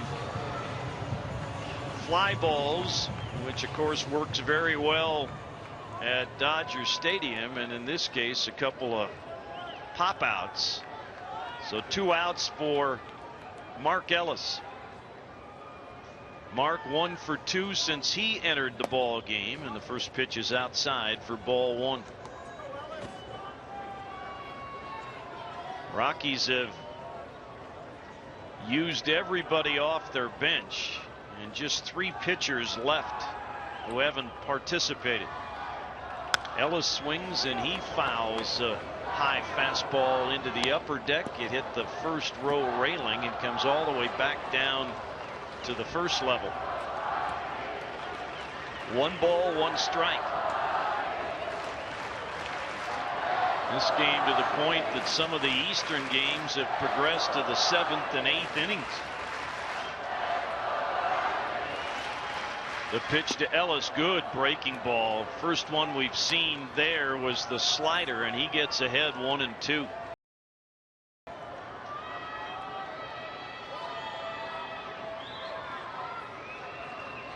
Two outs in the 13th, tied at 6. 1-2 pitch to Ellis is a check swing, and it misses low and away. 2-2. Lilly, the starter, left with a injury in the bottom of the 5th inning. They've used Quo, Lindblom, Elbert, Guerrero, McDougal, Guerra, and now Hawksworth. 2-2 pitch. Hit towards right center field. That'll be a base hit. It'll be extra bases. Trying to cut it off is the center fielder Kemp, and Ellis will hold at second with a double. So Mark Ellis gets his second hit coming off the bench, and now the Rockies need a hit from Dexter Fowler to try and win it. Got good speed at second base, so really any kind of hit should do this for the Rockies. Ellis runs very well, and he'll be moving with a crack of the bat with 2 outs.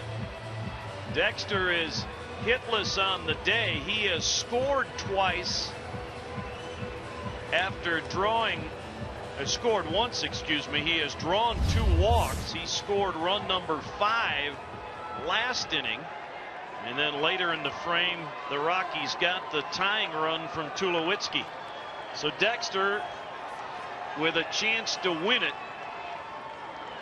in the bottom of the 13th. Switch hitter batting left-handed. He swings and misses for strike 1. Might have tipped it into the glove of Navarro, and good pitch selection there by the Dodger battery. They threw him a changeup. Dexter a little anxious. Infield spread out, so Ellis has a good lead at second base. The 0-1 pitch in the dirt. 1 ball and 1 strike, dug out by Navarro. Boy, Dexter with 1 swing right here will make a lot of people forget about a ball that he misplayed from Trent Olchen. That was back in the top of the 12th. A ball that ended up being an inside the park home run for the Dodger outfielder. 1-1 the count on Fowler. Hawksworth checks Ellis at second.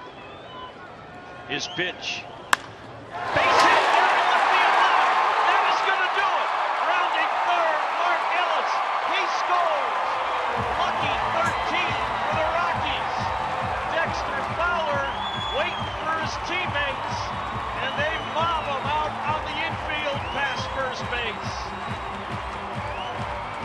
Maybe as good of a never say die effort for the Rockies here in 2011. They used practically everybody, and they beat the Dodgers in 13, 7-6. We'll be back on the Rockies Radio Network.